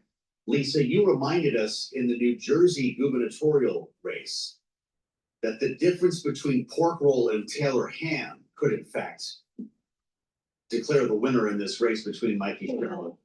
I'm not sure that it was you whether can stop me if you want. It was knowing which was which. So I'm going to ask you again. You remember in the last debate for New York mayor, they were asked at the end, what is your breakfast bodega order? We're going to have to see if we can pull this out here. We can't use it. All right, I guess I'll get sued if I play that. Mamdani had a different answer than the other 2. I think it was something on a bagel. It was egg on a bagel with jalapenos. I'll have to go back and read this. With no salt. That was Andrew Cuomo, and Sliwa had no salt. But guess what? He just landed. Mamdani landed the United Bodegas of America endorsement. Lisa, is this thing shut down? I don't know that makes a difference, but those are a vote from small businesses that are looking at a candidate that they think can make a difference for them. And that's where that makes a difference, I think, more than anything, because that city is full of small business owners who really want a mayor that can help make change. Egg, cheese, jalapeno. Thank you, Cece. Not just small business, but small businesses owned and operated by immigrants. Yeah, actually, I think that's actually really interesting for someone who wants government-run grocery stores. And the union for the bodegas is coming. Which they opposed initially. Exactly. So I do think that is a really interesting dynamic here. But I also think they see the writing on the wall. They're reading the same polls we are, and they also know that they're going to have to work with Mamdani's office. They're going to have to rely on him for different regulation, all sorts of things that the city government is responsible for. So it's a smart political play by them. Yeah. Lisa, this is going to take place, of course, the same day that we have elections, as I mentioned, in Virginia and New Jersey. Are you in the same place when it comes to Chitterelli in New Jersey? Yes, I am. I'm still watching it closely, and I think that it's going to be a very close race in New Jersey. New Jersey never disappoints. It's always down to the last minute.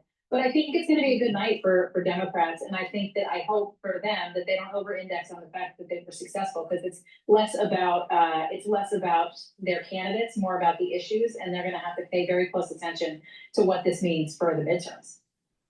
I think you're expecting a blowout for the Democrat in Virginia, Abigail Spanberger. How about New Jersey? How come Mikey Sherrill is not doing better right now? I think just like what Lisa was saying, I think affordability issues, and I think that those are really hard issues to break through. And I know she's really leaned into the energy prices. I know she's leaned into some child safety issues. I think the Trump factor here is really important. I think Chitterelli was really hanging his hat on Trump, and I do think that is concerning for a lot of Democrats and people. Just the crazier things that Trump does, the worse it is, I think, when you're in some of these states for the midterms. But I do agree with Lisa. Dems need to be really careful here.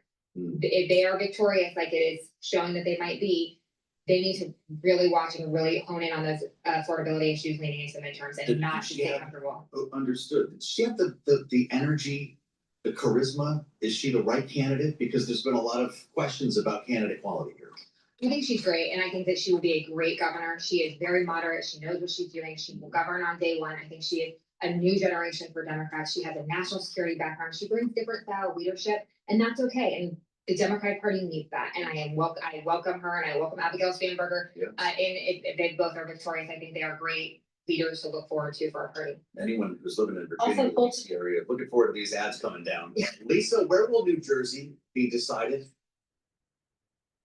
I think I'd pay very close attention to North Jersey, right in the shadows of Wall Street, where folks live. I mean, Bergen County will always go Republican, but some of those other northern counties went for Trump last go around, and so that's going to be where we're going to have to watch and see. The other thing too, Joe, I'd like to point out is that this is the first time in my history that I can ever remember that two females would lead the governor's office if in fact they both win on Tuesday. How about that? Producer James reminds us the Emerson poll that I mentioned for the New York mayoral race has numbers on New Jersey gubernatorial. Sherrill is 49-48 over Chitterelli. Is that how close this race is? Yeah, I think so. I think it's going to be extremely close. It might be more than 1 point, but it is going to be close, and it will not be called right away. You know, some of these are just called right when the polls close. I think it's going to, go 10, 11, maybe even midnight. So I think that Virginia and New York will be called much earlier, but I think we're in for a little bit more of a wait for New Jersey. You see this as a 1-point contest, Lisa? I think it can be very close. I mean, Joe, I hate to say it out loud, but it's the kind of thing, last time Jack Chitterelli ran for governor, he was so close that they had to recount. So I think that there's going to be a lot of, it could be a late night, it could be well into day for the election. That's how close I think it's going to be in New Jersey. Oh, this is going to be a riot. And as I mentioned, we'll have special coverage. That'll be next Tuesday, live from New York here on Balance of Power. Many thanks to our great panel. This was a great conversation and fun to get ready for these elections with. New York's going to turn Marxist. Please go to my store, the-studio-reykjavik.com, and get the Veggie Cap probiotic or the powdered probiotic. Very high quality. Take either one. Make sure you drink it with filtered water. And by taking a good probiotic, you're improving your gut biome, improving your immune system at the gut level, maintaining that mucosal barrier and improving it. You're improving the communication between your gut and your liver and your gut and your brain. Your metabolism will improve. You'll be able to absorb your nutrients better. You're reducing leaky gut syndrome, and you'll be able to sleep better. Please go to my store, the-studio-reykjavik.com, and get the very high quality probiotics that I have. Use discount 5, and you get $5 off any order. That's the end of my broadcast. Thank you for listening, and have a nice day. Make sure you go to my website, the-studio-reykjavik.com. The link is in the description of this video and all my videos. Have a nice day. Bye.